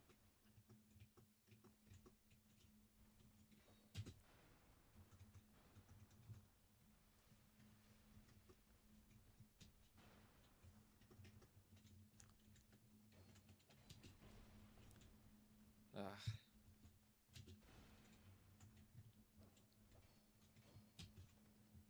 Bam. Bam. Ow. This is what I'm talking about. The Lost Center fight. It's just, it makes the game considerably more difficult for no clear-cut reason. Just being... There we go. And you fight him over here, and the lightning's not anywhere near that difficult.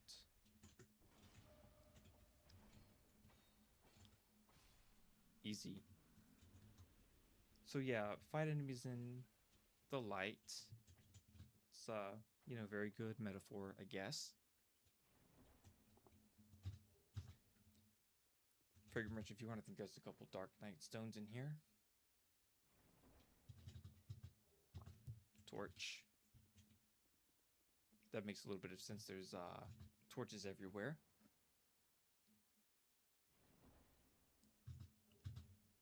Poison throwing knife.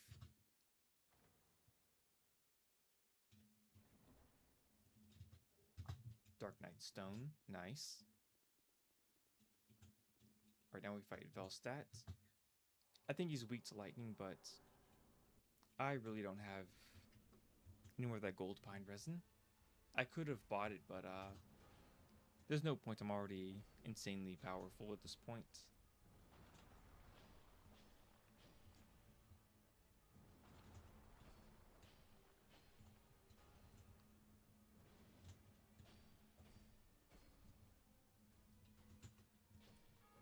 I'm kind of just eating him alive real quick.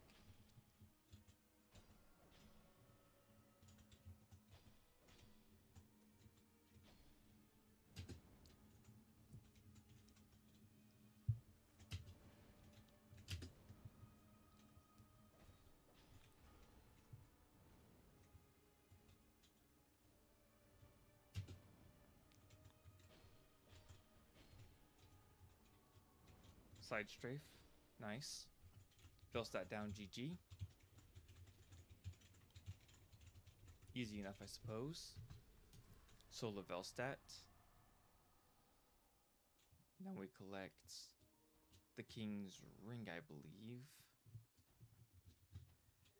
Yes. And now the Emerald Herald, whoops, over here talks to us briefly. Symbol of the King. If you were to be the next monarch, one day you will walk these grounds without really knowing why. There we go. And instead of running all the way back, I'm just gonna pop the bonfire, homeward bone. Homeward bone, gonna pop the homeward bone. Ow! Ah. I might need a couple days after this stream. Sheesh. Let's see here. I just got the King's Ring. So I think go back here to the Forked Road. Bonfire. Shaded Ruins. And instead of going right or left, we go straight. And I believe that puts us on a path with the dragon. I'm not fighting the dragon. Just easier this way. Poke, poke.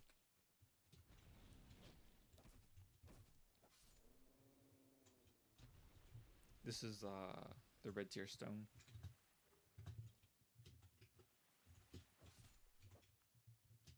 Which technically I could have gotten it earlier, but I'm really not on low health frequently, right? Seems kind of pointless to pick it up if I'm not low health often.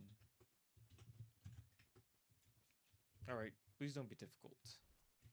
Thank you.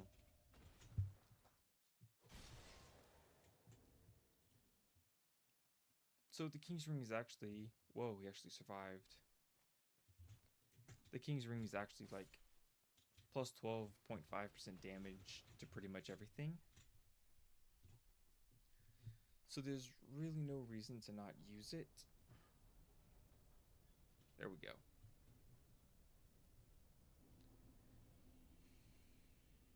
$132,000 soul memory. So to the left right here, immediately there's going to be a petrified dragon bone. We need those to unlock course, level up boss weapons. I don't remember what most of this other stuff is. Though you do want to watch out for these guys. They can be hostile. And they kind of just wander around like, no, not really, but then you get too close and they're all of a sudden I'm gonna smack you, right?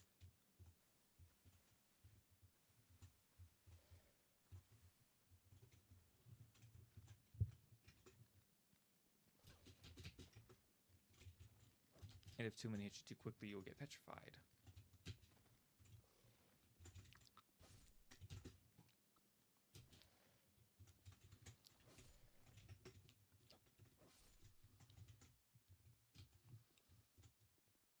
So do be careful of that. This is where we last talked to Lucatiel for the very last time. It's very sad. And I kind of empathize a lot with Lucatiel and the way Lucatiel feels. It's very relatable to me.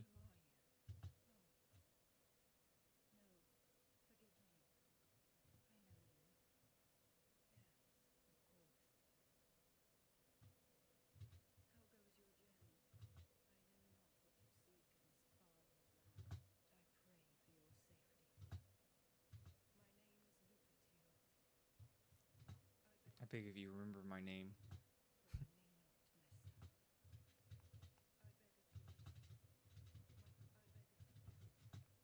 Are you not going to give me your mask and stuff? Like, okay. Damn. So, this is one of the mimic chests over here. I'm going to try not to do the mimic in front of all of these guys because these guys do not like to play fair, obviously.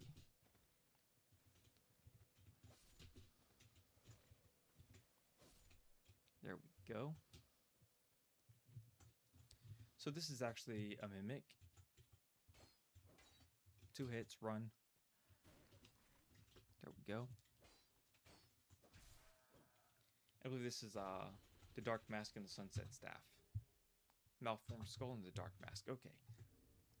I actually wonder how the Malformed Skull is in this game. I've never really messed around with it too much. It's so late in the game, and to be honest with you, by this point in time, I already have the Rapier. It's 12, it's 260 damage. That's actually kind of pretty good. But, something tells me it's a stamina consumer. Anyway. Radiant Life Gem. Pressing on. So, even sadder about Lucatiel's tale is this is actually where her brother met, where her brother's journey ends as well, by your hands to play a character. And, I mean, it's literally like 200 feet away. Like, she could have walked the extra 200 feet, found Astiel here. Just didn't. It's, kind of sad. Am I literally gonna just parry this boy to death? Come on. Most decorated swordsman in all of Mira, huh? Nope. Nope. There we go. Nice. Ba-da-ba-ba-ba. Okay, human FG for free. We're not going to open up this door. I'm going to show you a little something real quick. So there are actually a couple things we can do in this short little area right here. If we head left, we'll actually be able to unlock a force field, which will set an NPC free. If we talk to the NPC on the right over here, we do need to be undead to get his favor. And he basically hands us a whole bunch of quests to go murder like 3 other NPCs. And if we do that, he gives us access to a couple really powerful spells. One of my favorite in the game, not necessarily because it's power or anything like that, but because just I love the way Forbidden Sun looks. Like if I were to design like an anime attack, it would pretty much be Forbidden Sun. You know?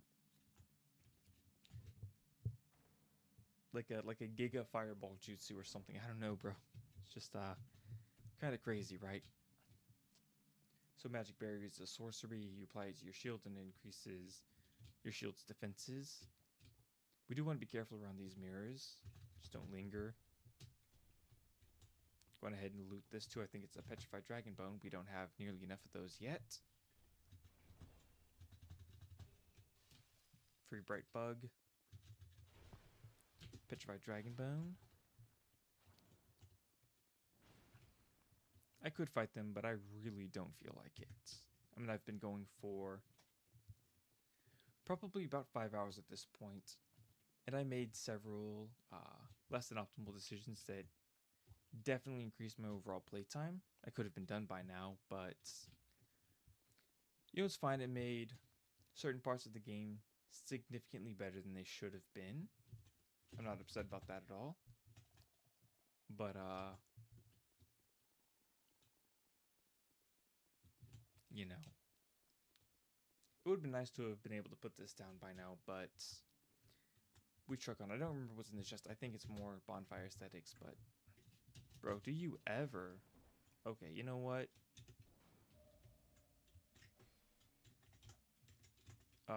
Game, please, repost.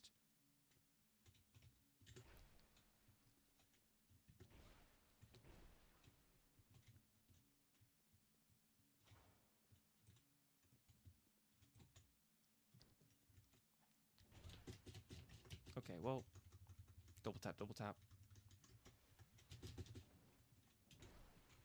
Alright, come here. Bam. Up, up.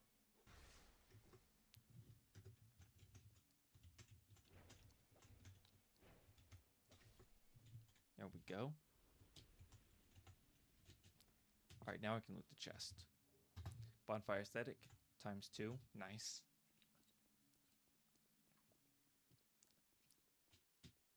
Alright, and so that is one of the things you can do in the area.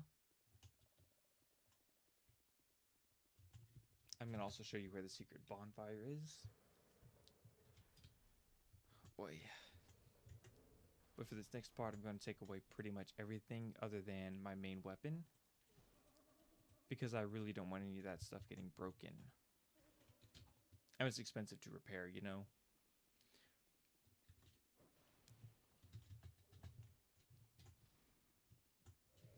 I'm sitting on pretty much 140 souls here, 140,000 souls, but, you know, could always be better, could always be worse. So this is actually acid, it's why I took my armor off.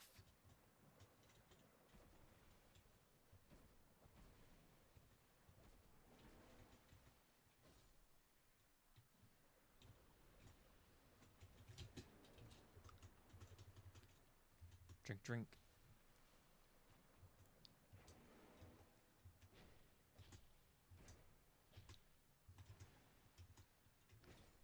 There we go.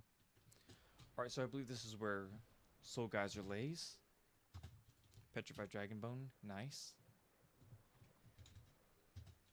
Aromatic Ooze, that's more magic damage. Divine Blessing ×2 is dope. Corrosive Urn, Nameless Soldier.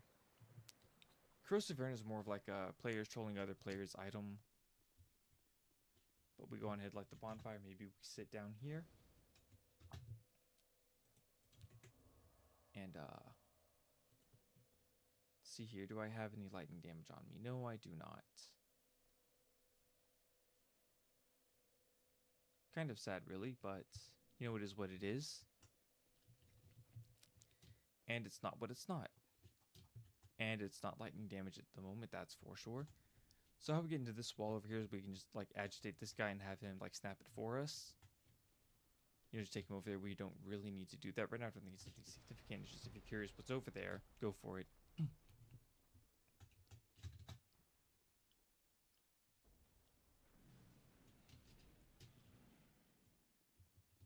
Alright. Bam. So, it'd be really nice to have lightning damage here, but it is what it is, you know. Going ahead, rush him right out the gate.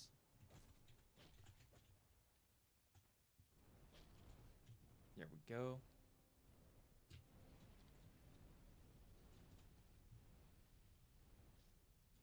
So he's got two different fire attacks. One of them is more of like an AoE frontal cone. The other one is he just sends a flaming orb at you like that. If he sends the flaming orb, run. If he spends, or if he spams the wide variety one, that one, to get as far away from him as possible.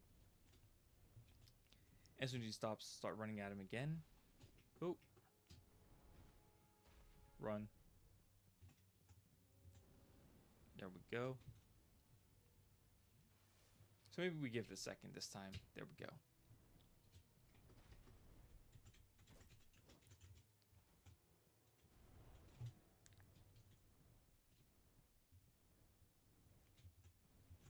Okay, there we go. Reattach the engraved gauntlets. Torrent the ring. Ring of blades +1. Might as well.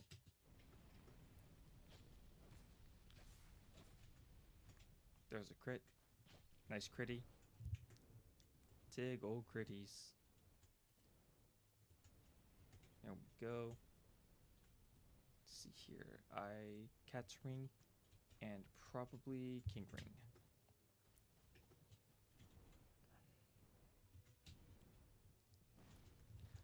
I mean, technically the old Leo ring would be even better than the king's ring here. Or no, old Leo ring over the cat's ring. Old Leo. There we go. So now hopefully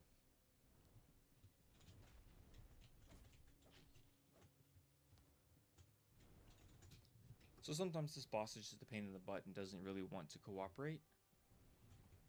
Just gotta sit here and wait for it to land, unfortunately. That's gonna be a fireball. There we go. So in a fight like this, you really want to be lightweight for the further roll. And you don't want to be, 68% equip load on this guy. He'll take a ton of unnecessary damage, for sure. There we go. Easy boss, just a little frustrating, a little annoying, a little irritating. Guardian Dragon, I believe, to the right over here. There's another Petrified Dragon Bone. Dragon Scale. Ah, my bad. And now we ascend to the Dragon Airy. After short elevator ride, for sure, right? Though to be fair, this is one of the most atmospheric parts of the game in general. It's very well done. They improved it a lot in Skull of the First Sin. Dark Souls 2 was handled kind of poorly.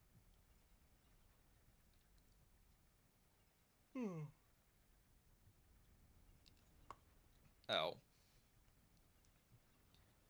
I'm going to need such a long break after this, I swear. Though to be fair, I've only got, I think, 2 or 3 more bosses to go. If I count them, I've got Giant Lord. I've got Watching Defender. I've got Nishandra.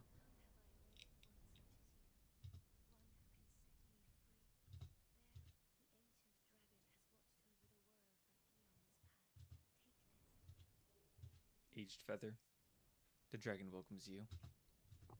Okay, cool. So the Aged Feather is basically just an infinite homeward bone. You don't even need homeward bones anymore, just Aged Feather. So there are a couple of things we actually could do here. I'm debating on whether or not I should do any of it, because it'll add another hour to the playtime. But there are these crystal lizards all over the place, right? And they've got a really high chance of dropping. Well, actually, I think they pretty much drop blacksmithing items in general. So, actually, I think maybe I'll do the DLCs another time, because my throat pretty much needs a break. That's a soul, I think. But when I do the DLC stuff before I do the DLC stream, I will probably hit up and farm just everything else in the area. Get all the Titanite lizards, you know, maybe multiple times over. Get myself like a better weapon, you know, more dragon scales, more twinkling Titanite. And just figure this one out because Mini Aldia. Young Hollow. To grapple without falter with this dreadfully twisted world. Who can spend the illusion of life, unaware of its grand illusion.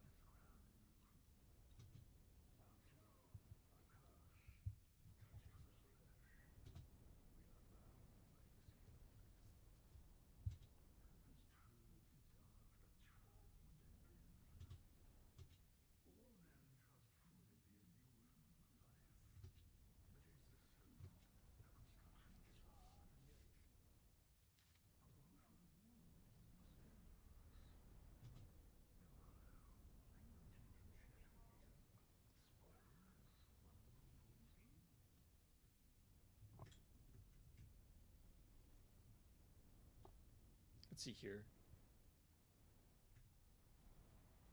No.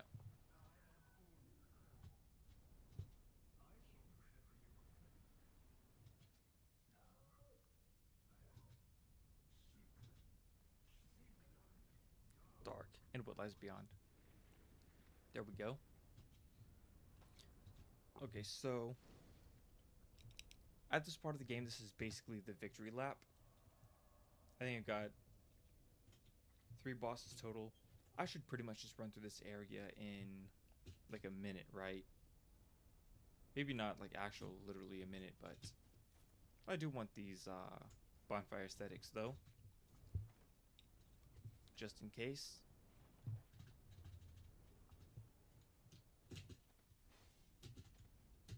Then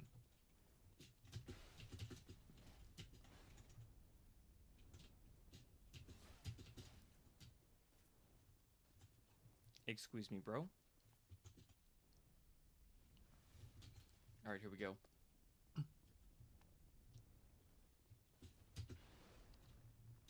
Easy.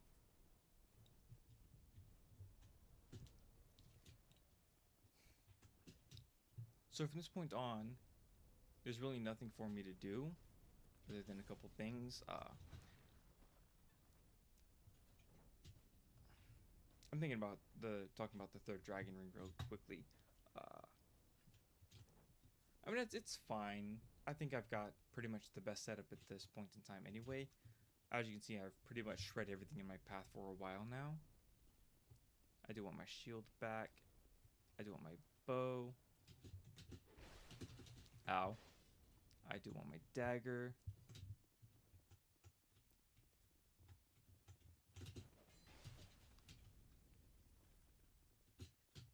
I do want to talk to the dragon.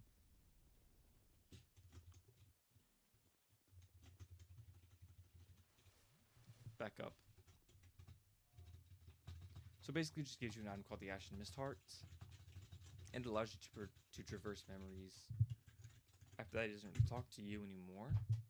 You can fight him. I prefer not to. It's not even necessarily like a skill thing. It's just there's a strategy to it. He takes too long in my opinion. Way too much health. Way too annoying.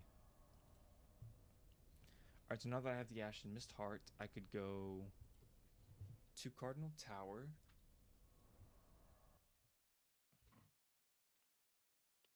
And so if I wanted to, I could go and get all of like the giant kinships and fight Vendrick. I'm really not going to do that, I don't think. Let's see here. I think it is across the way here. And that's pretty much the difference between now and then, right? So in this chest over here, I didn't really go to it earlier because it's not really worth it. But there's actually a Ring of Restoration. The thing is, it regenerates so little health, it's not really worth going for. Like, I'll see if I can't. There we go. The Ring of Restoration. We'll see how long it takes to top me off if I'm not already at the bonfire by then.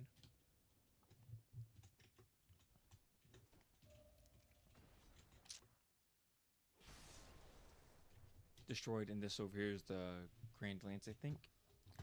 It's a pretty good weapon, I think, but it's I mean, it's not great. It's kind of easy to get stuck in the Pain Train loop. And it's not that easy to stagger most bosses. If you stagger most bosses, you end up hurt, right? So now we're going to abuse the crap out of the Aged Feather. We're going to just run right off here. And I want to say we can get this item. Fragrant Branch of Yours, Winking Titanite. All the way back up to the bonfire with the Aged Feather. Because we can.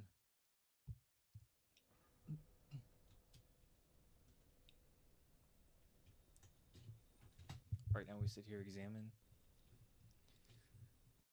So the game says we cannot reside in the giant's memory for very long. It's sort of not true. You could probably sit here for about 10 minutes before it gets, you know, before the game kicks, right? And that's plenty of time, honestly. Free bonfire aesthetic every single time you restart this area. Just go for that bonfire aesthetic. It's a completely free reset. And this is pretty much the best soul farm in the game. Like, if you get really far behind, is just do the thing, right? And so this fight isn't any different than the last giant. Oh. Actually, I'm pretty sure this is the last giant, just like 2,000 years ago or something. Okay, we'll say probably like 500. As you can tell, I'm just eating this guy alive.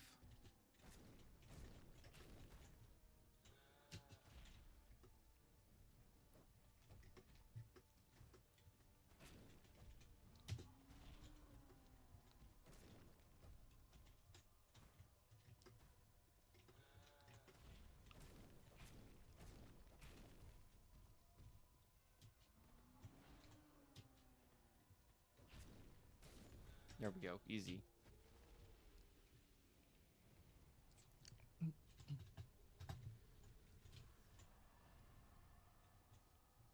I want to say this is a spell, right?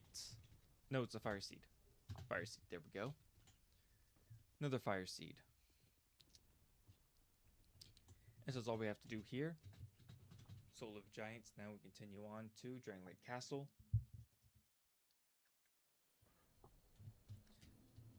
And so this next part is probably the hardest part of them all.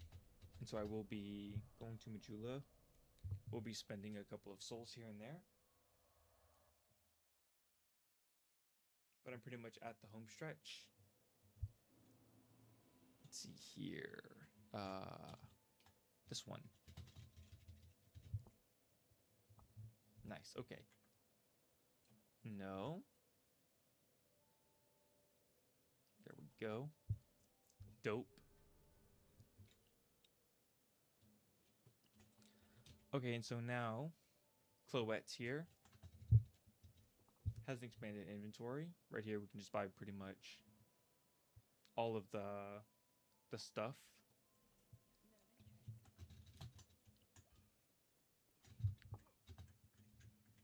Reinforced weapons and armor.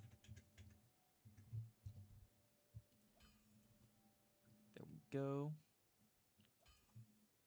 Backpack.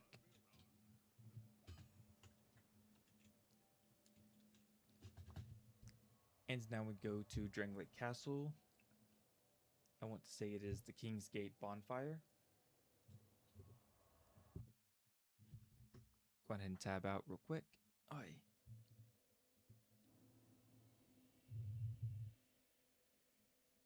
Alright, there we go.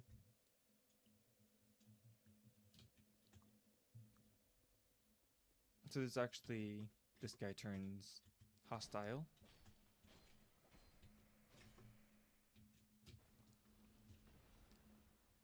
And you have to wear the King's Ring to open this gate. It's a pretty good ring. Like I said, 12.5% on pretty much everything.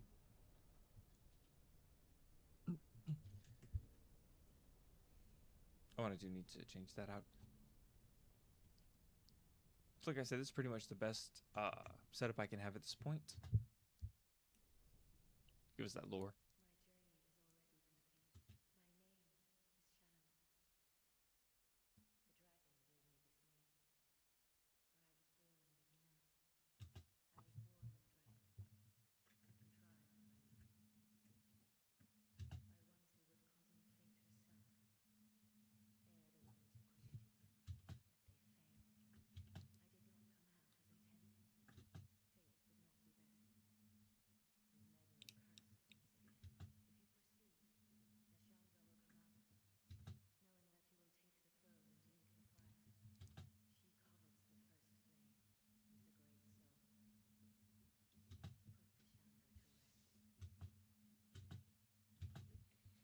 Nah.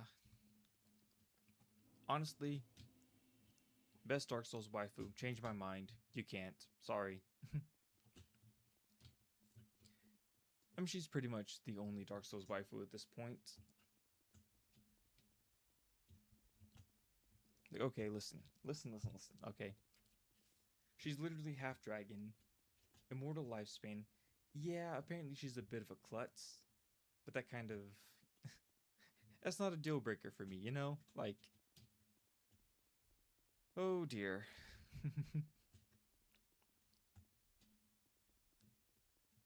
Wait. Vingaro? Jugo. Okay, so I don't need that.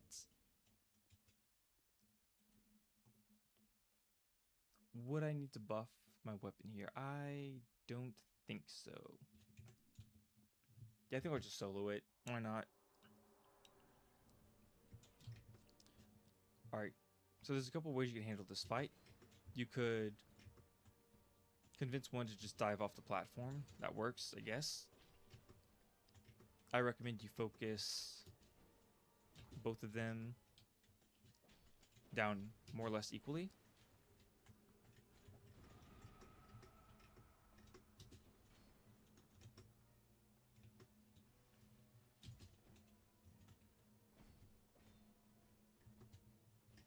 Try to keep both of them on the same.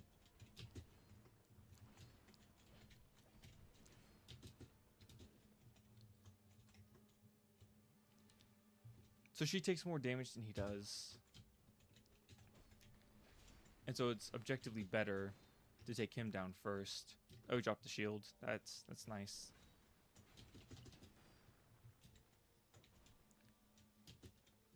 Not really sure why he dropped the shield so early, but okay.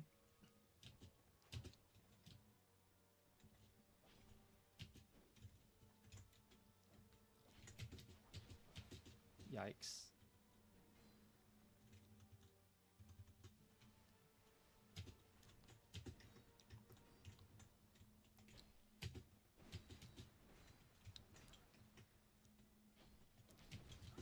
Oof. Yeah, so I had a pretty good strategy there. Just goof the execution of it, right? Not a problem. Just a minor setback, right? It happens. Don't worry about it.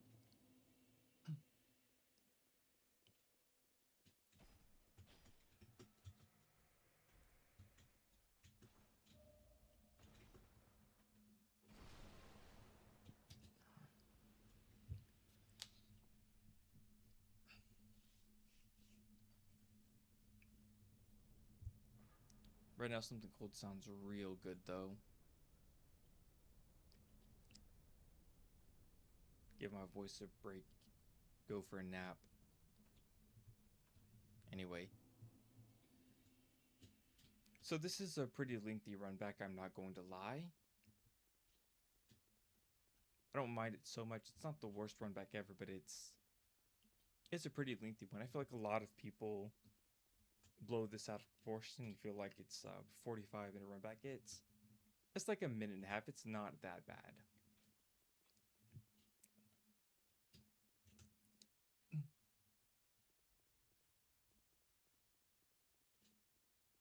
Don't let yourself stamina tap.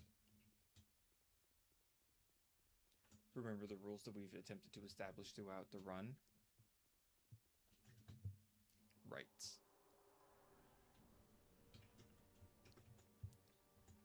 Go for the souls.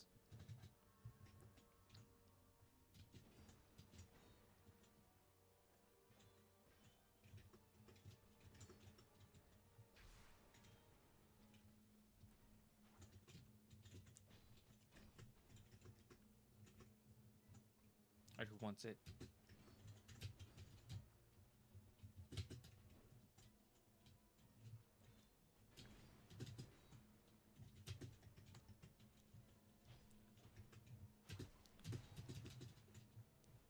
Just paddling me right now.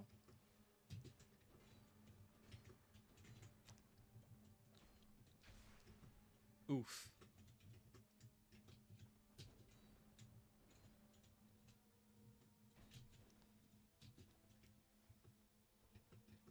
Yeah, so he's got too much health. I can't really continue hitting her because she's going to get way too low.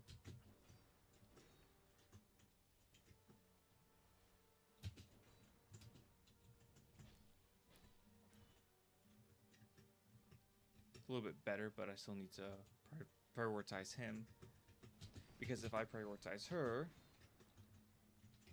he may actually just pick her up. And I need to get both of them low enough to the point where I can flatline either one of them pretty quick.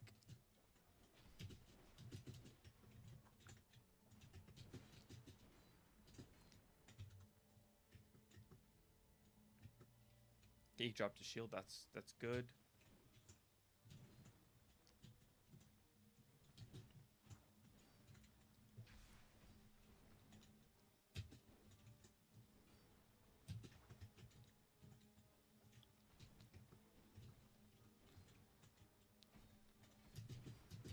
Yikes.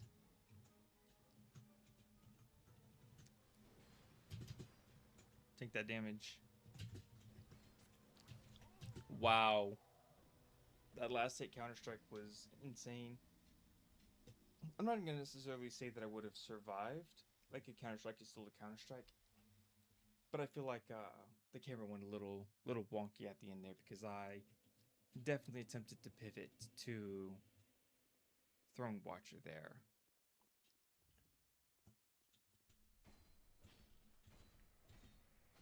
Anyway.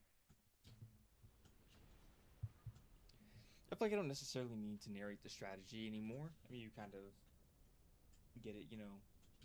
Poke them down both low as possible before beating one, and then beat the other before they pick the other one up. That's pretty much the entire strategy, right? Anyway. I want to say this has continued on into the 6-hour mark, specifically because I messed up. I didn't necessarily mess up, I chose a different path than I normally would. That path was way safer, but it did add quite a considerable amount of time.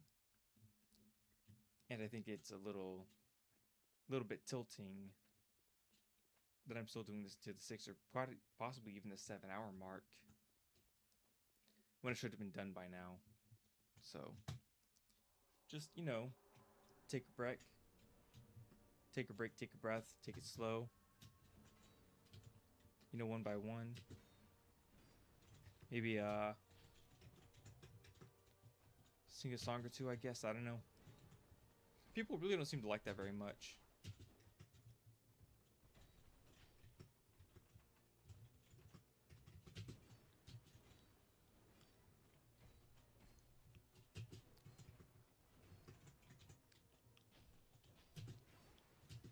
Yikes.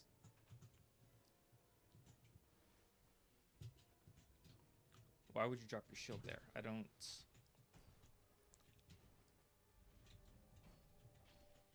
I'm just gonna counter-strike the crap out of you. Don't mind me. Just being a little disrespectful here. Yo!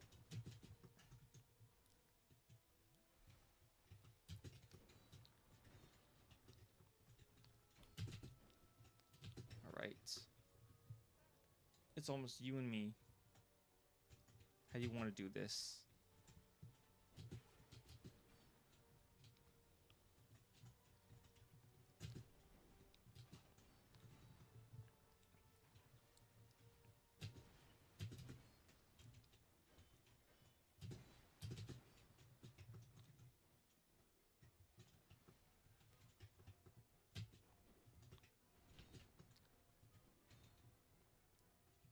Why are you being so defensive? There we go.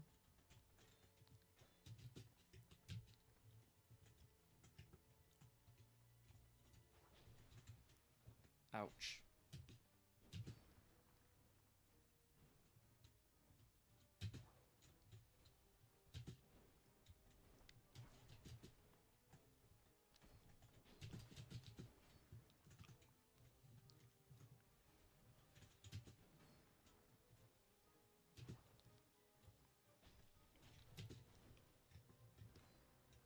All right. I'm tempted to just go for him because he's being like really aggressive right now, but alright, it's just you and me.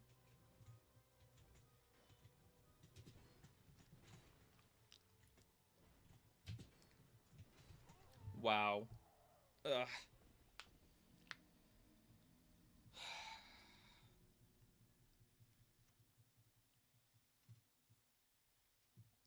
Yeah, so as soon as he buffs up, like I get that it's a buff and everything, right? But as soon as he buffs up, his sword becomes a little deceptive with the hitbox. That's frustrating.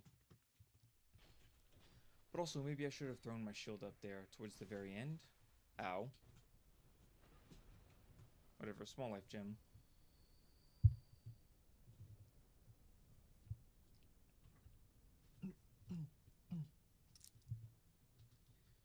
So, I really don't know. It's not that big of a deal, right? Like it's a little frustrating, you know? Just to just go like so very close to the very end. Like I'm mentally exhausted. You know, my throat hurts. I've been talking pretty much this entire time, trying to remain in, you know, not only engaging but trying to give people like tech as I went along, just general information about the game. Uh, and so here I am, last two bosses before, you know, I make a choice, and then I'll be, you know, AFK while the credits roll, and then I'll do the outro. But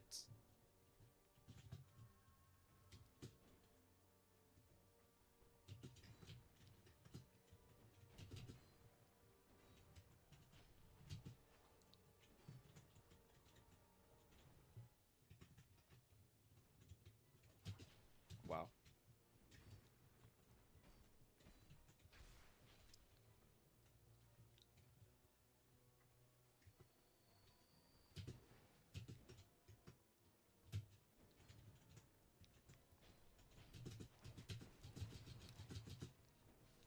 Yeah, that was a full combo. And so that's kind of part of the reason why I want both of them on my screen at the same time.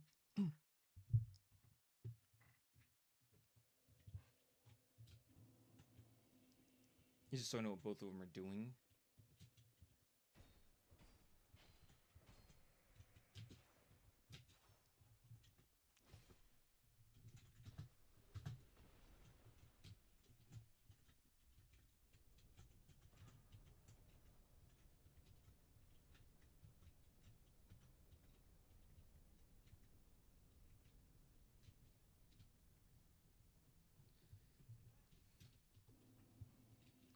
I mean, a lot of it is just me being impatient, right?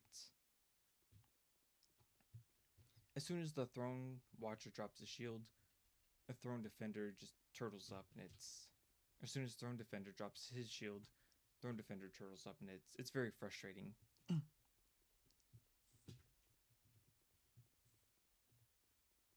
also, yeah, it's a buff, but I've got like 2,300 health here. There's not... Okay, I got 1917. That's not that bad, I guess. It's worse than I thought it was, right? Oy. It is what it is, though. You know, happens, right?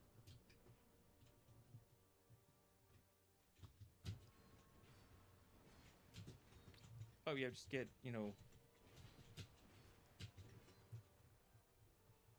borderline one shot out the gate. That's fine. That's fair. That works.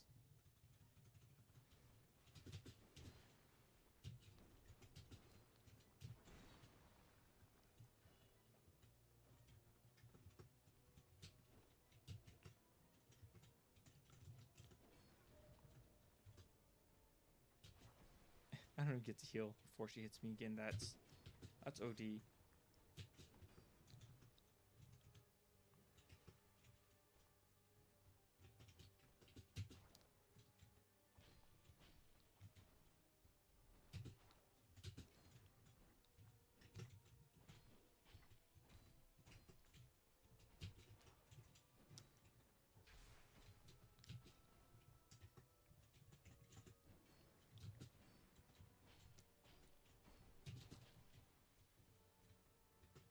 I need to watch that.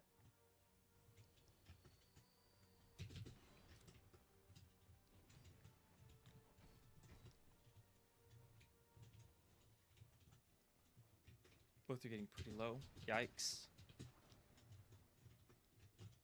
Okay, that's good.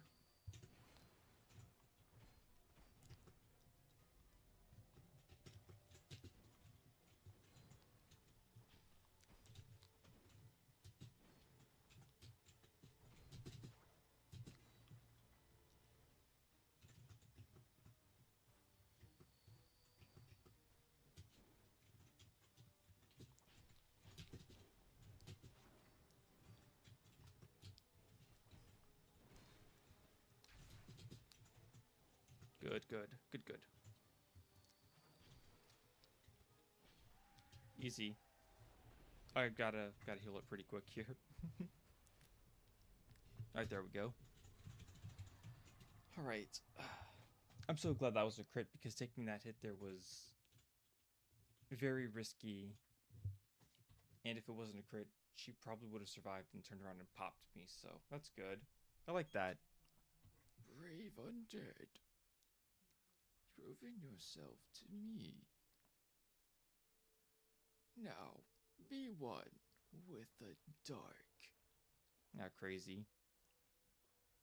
Honestly, how down bad you gotta be to slide in that, you know? Like not me. That ain't me. Hell no.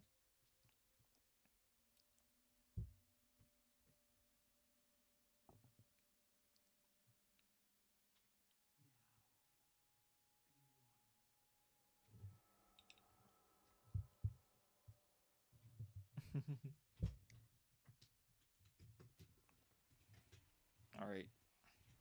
I don't remember if you roll through them or if you attack them. We'll try both. Oh yeah, no, you gotta attack. Okay, you gotta attack. Pop, pop. Pop. Yikes. Oof. Yeah, Scythe of Want. That's a curse. Heal, heal. This shouldn't be that bad, right? Yeah, no, it's all good. It's all good in the hood.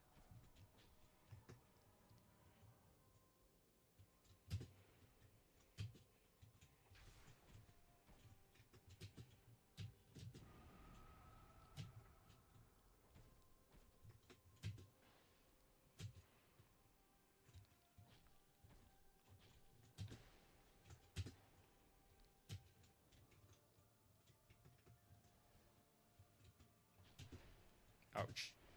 Okay. Yep.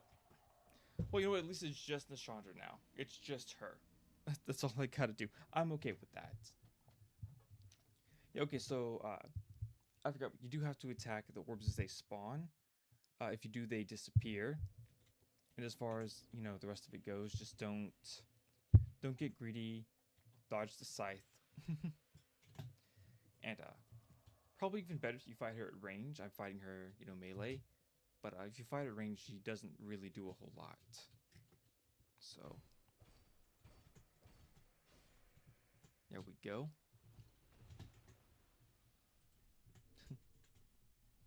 Poor guy.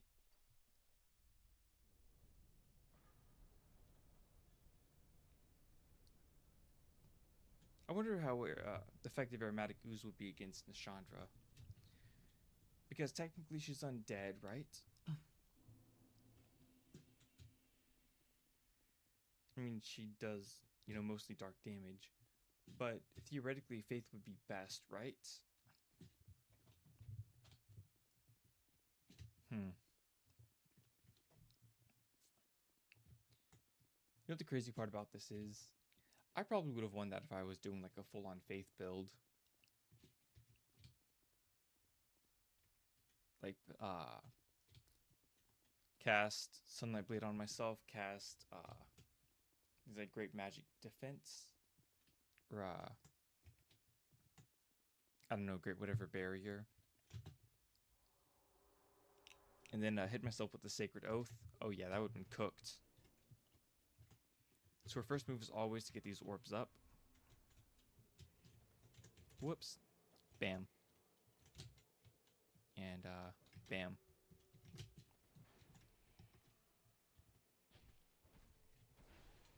Right. The scythe.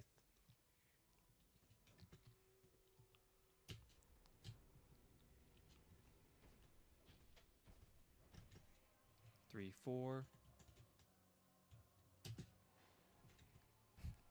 Hey, Mom, I made a new meme. 3-4. Haha, 3-4. Fuck.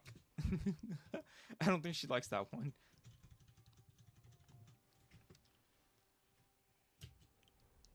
Kind of reminds me of getting popped in the back of my head when I started cursing around Mom. Oh yeah, no, she cooked. She cooked. Oh, extra roll there. Swipe, swipe. Swipe, swipe, swipe. What you got? Whoa, whoa, whoa, whoa, whoa, whoa, whoa. Okay, I was about to say, that wasn't part of the deal. Easy. And that's how you beat Dark Souls 2, Scholar of the First Sin. I would have preferred this would have been the 5-hour video, but to be honest with you, I got off script, I got a little lost, got a little confused. Got a little backed up, we got there eventually. And so, this is the final choice. If you walk back that way, nothing changes. If you walk this way, you become the next monarch. Blah, blah, blah, right? Anyway, so that's pretty much the stream. There's like 15 minutes of credits. I'm gonna have to let that run. And then I'll do my outro. Actually, I think I'll just do my outro now. But also do the credits. And you people can figure it out after that. Thank you for checking out my channel. Like, comment, subscribe. Have a great day. And peace. It is your choice.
Alright, like I said, that's pretty much it. I'm going to be doing the DLCs now today, probably after a little bit of farming.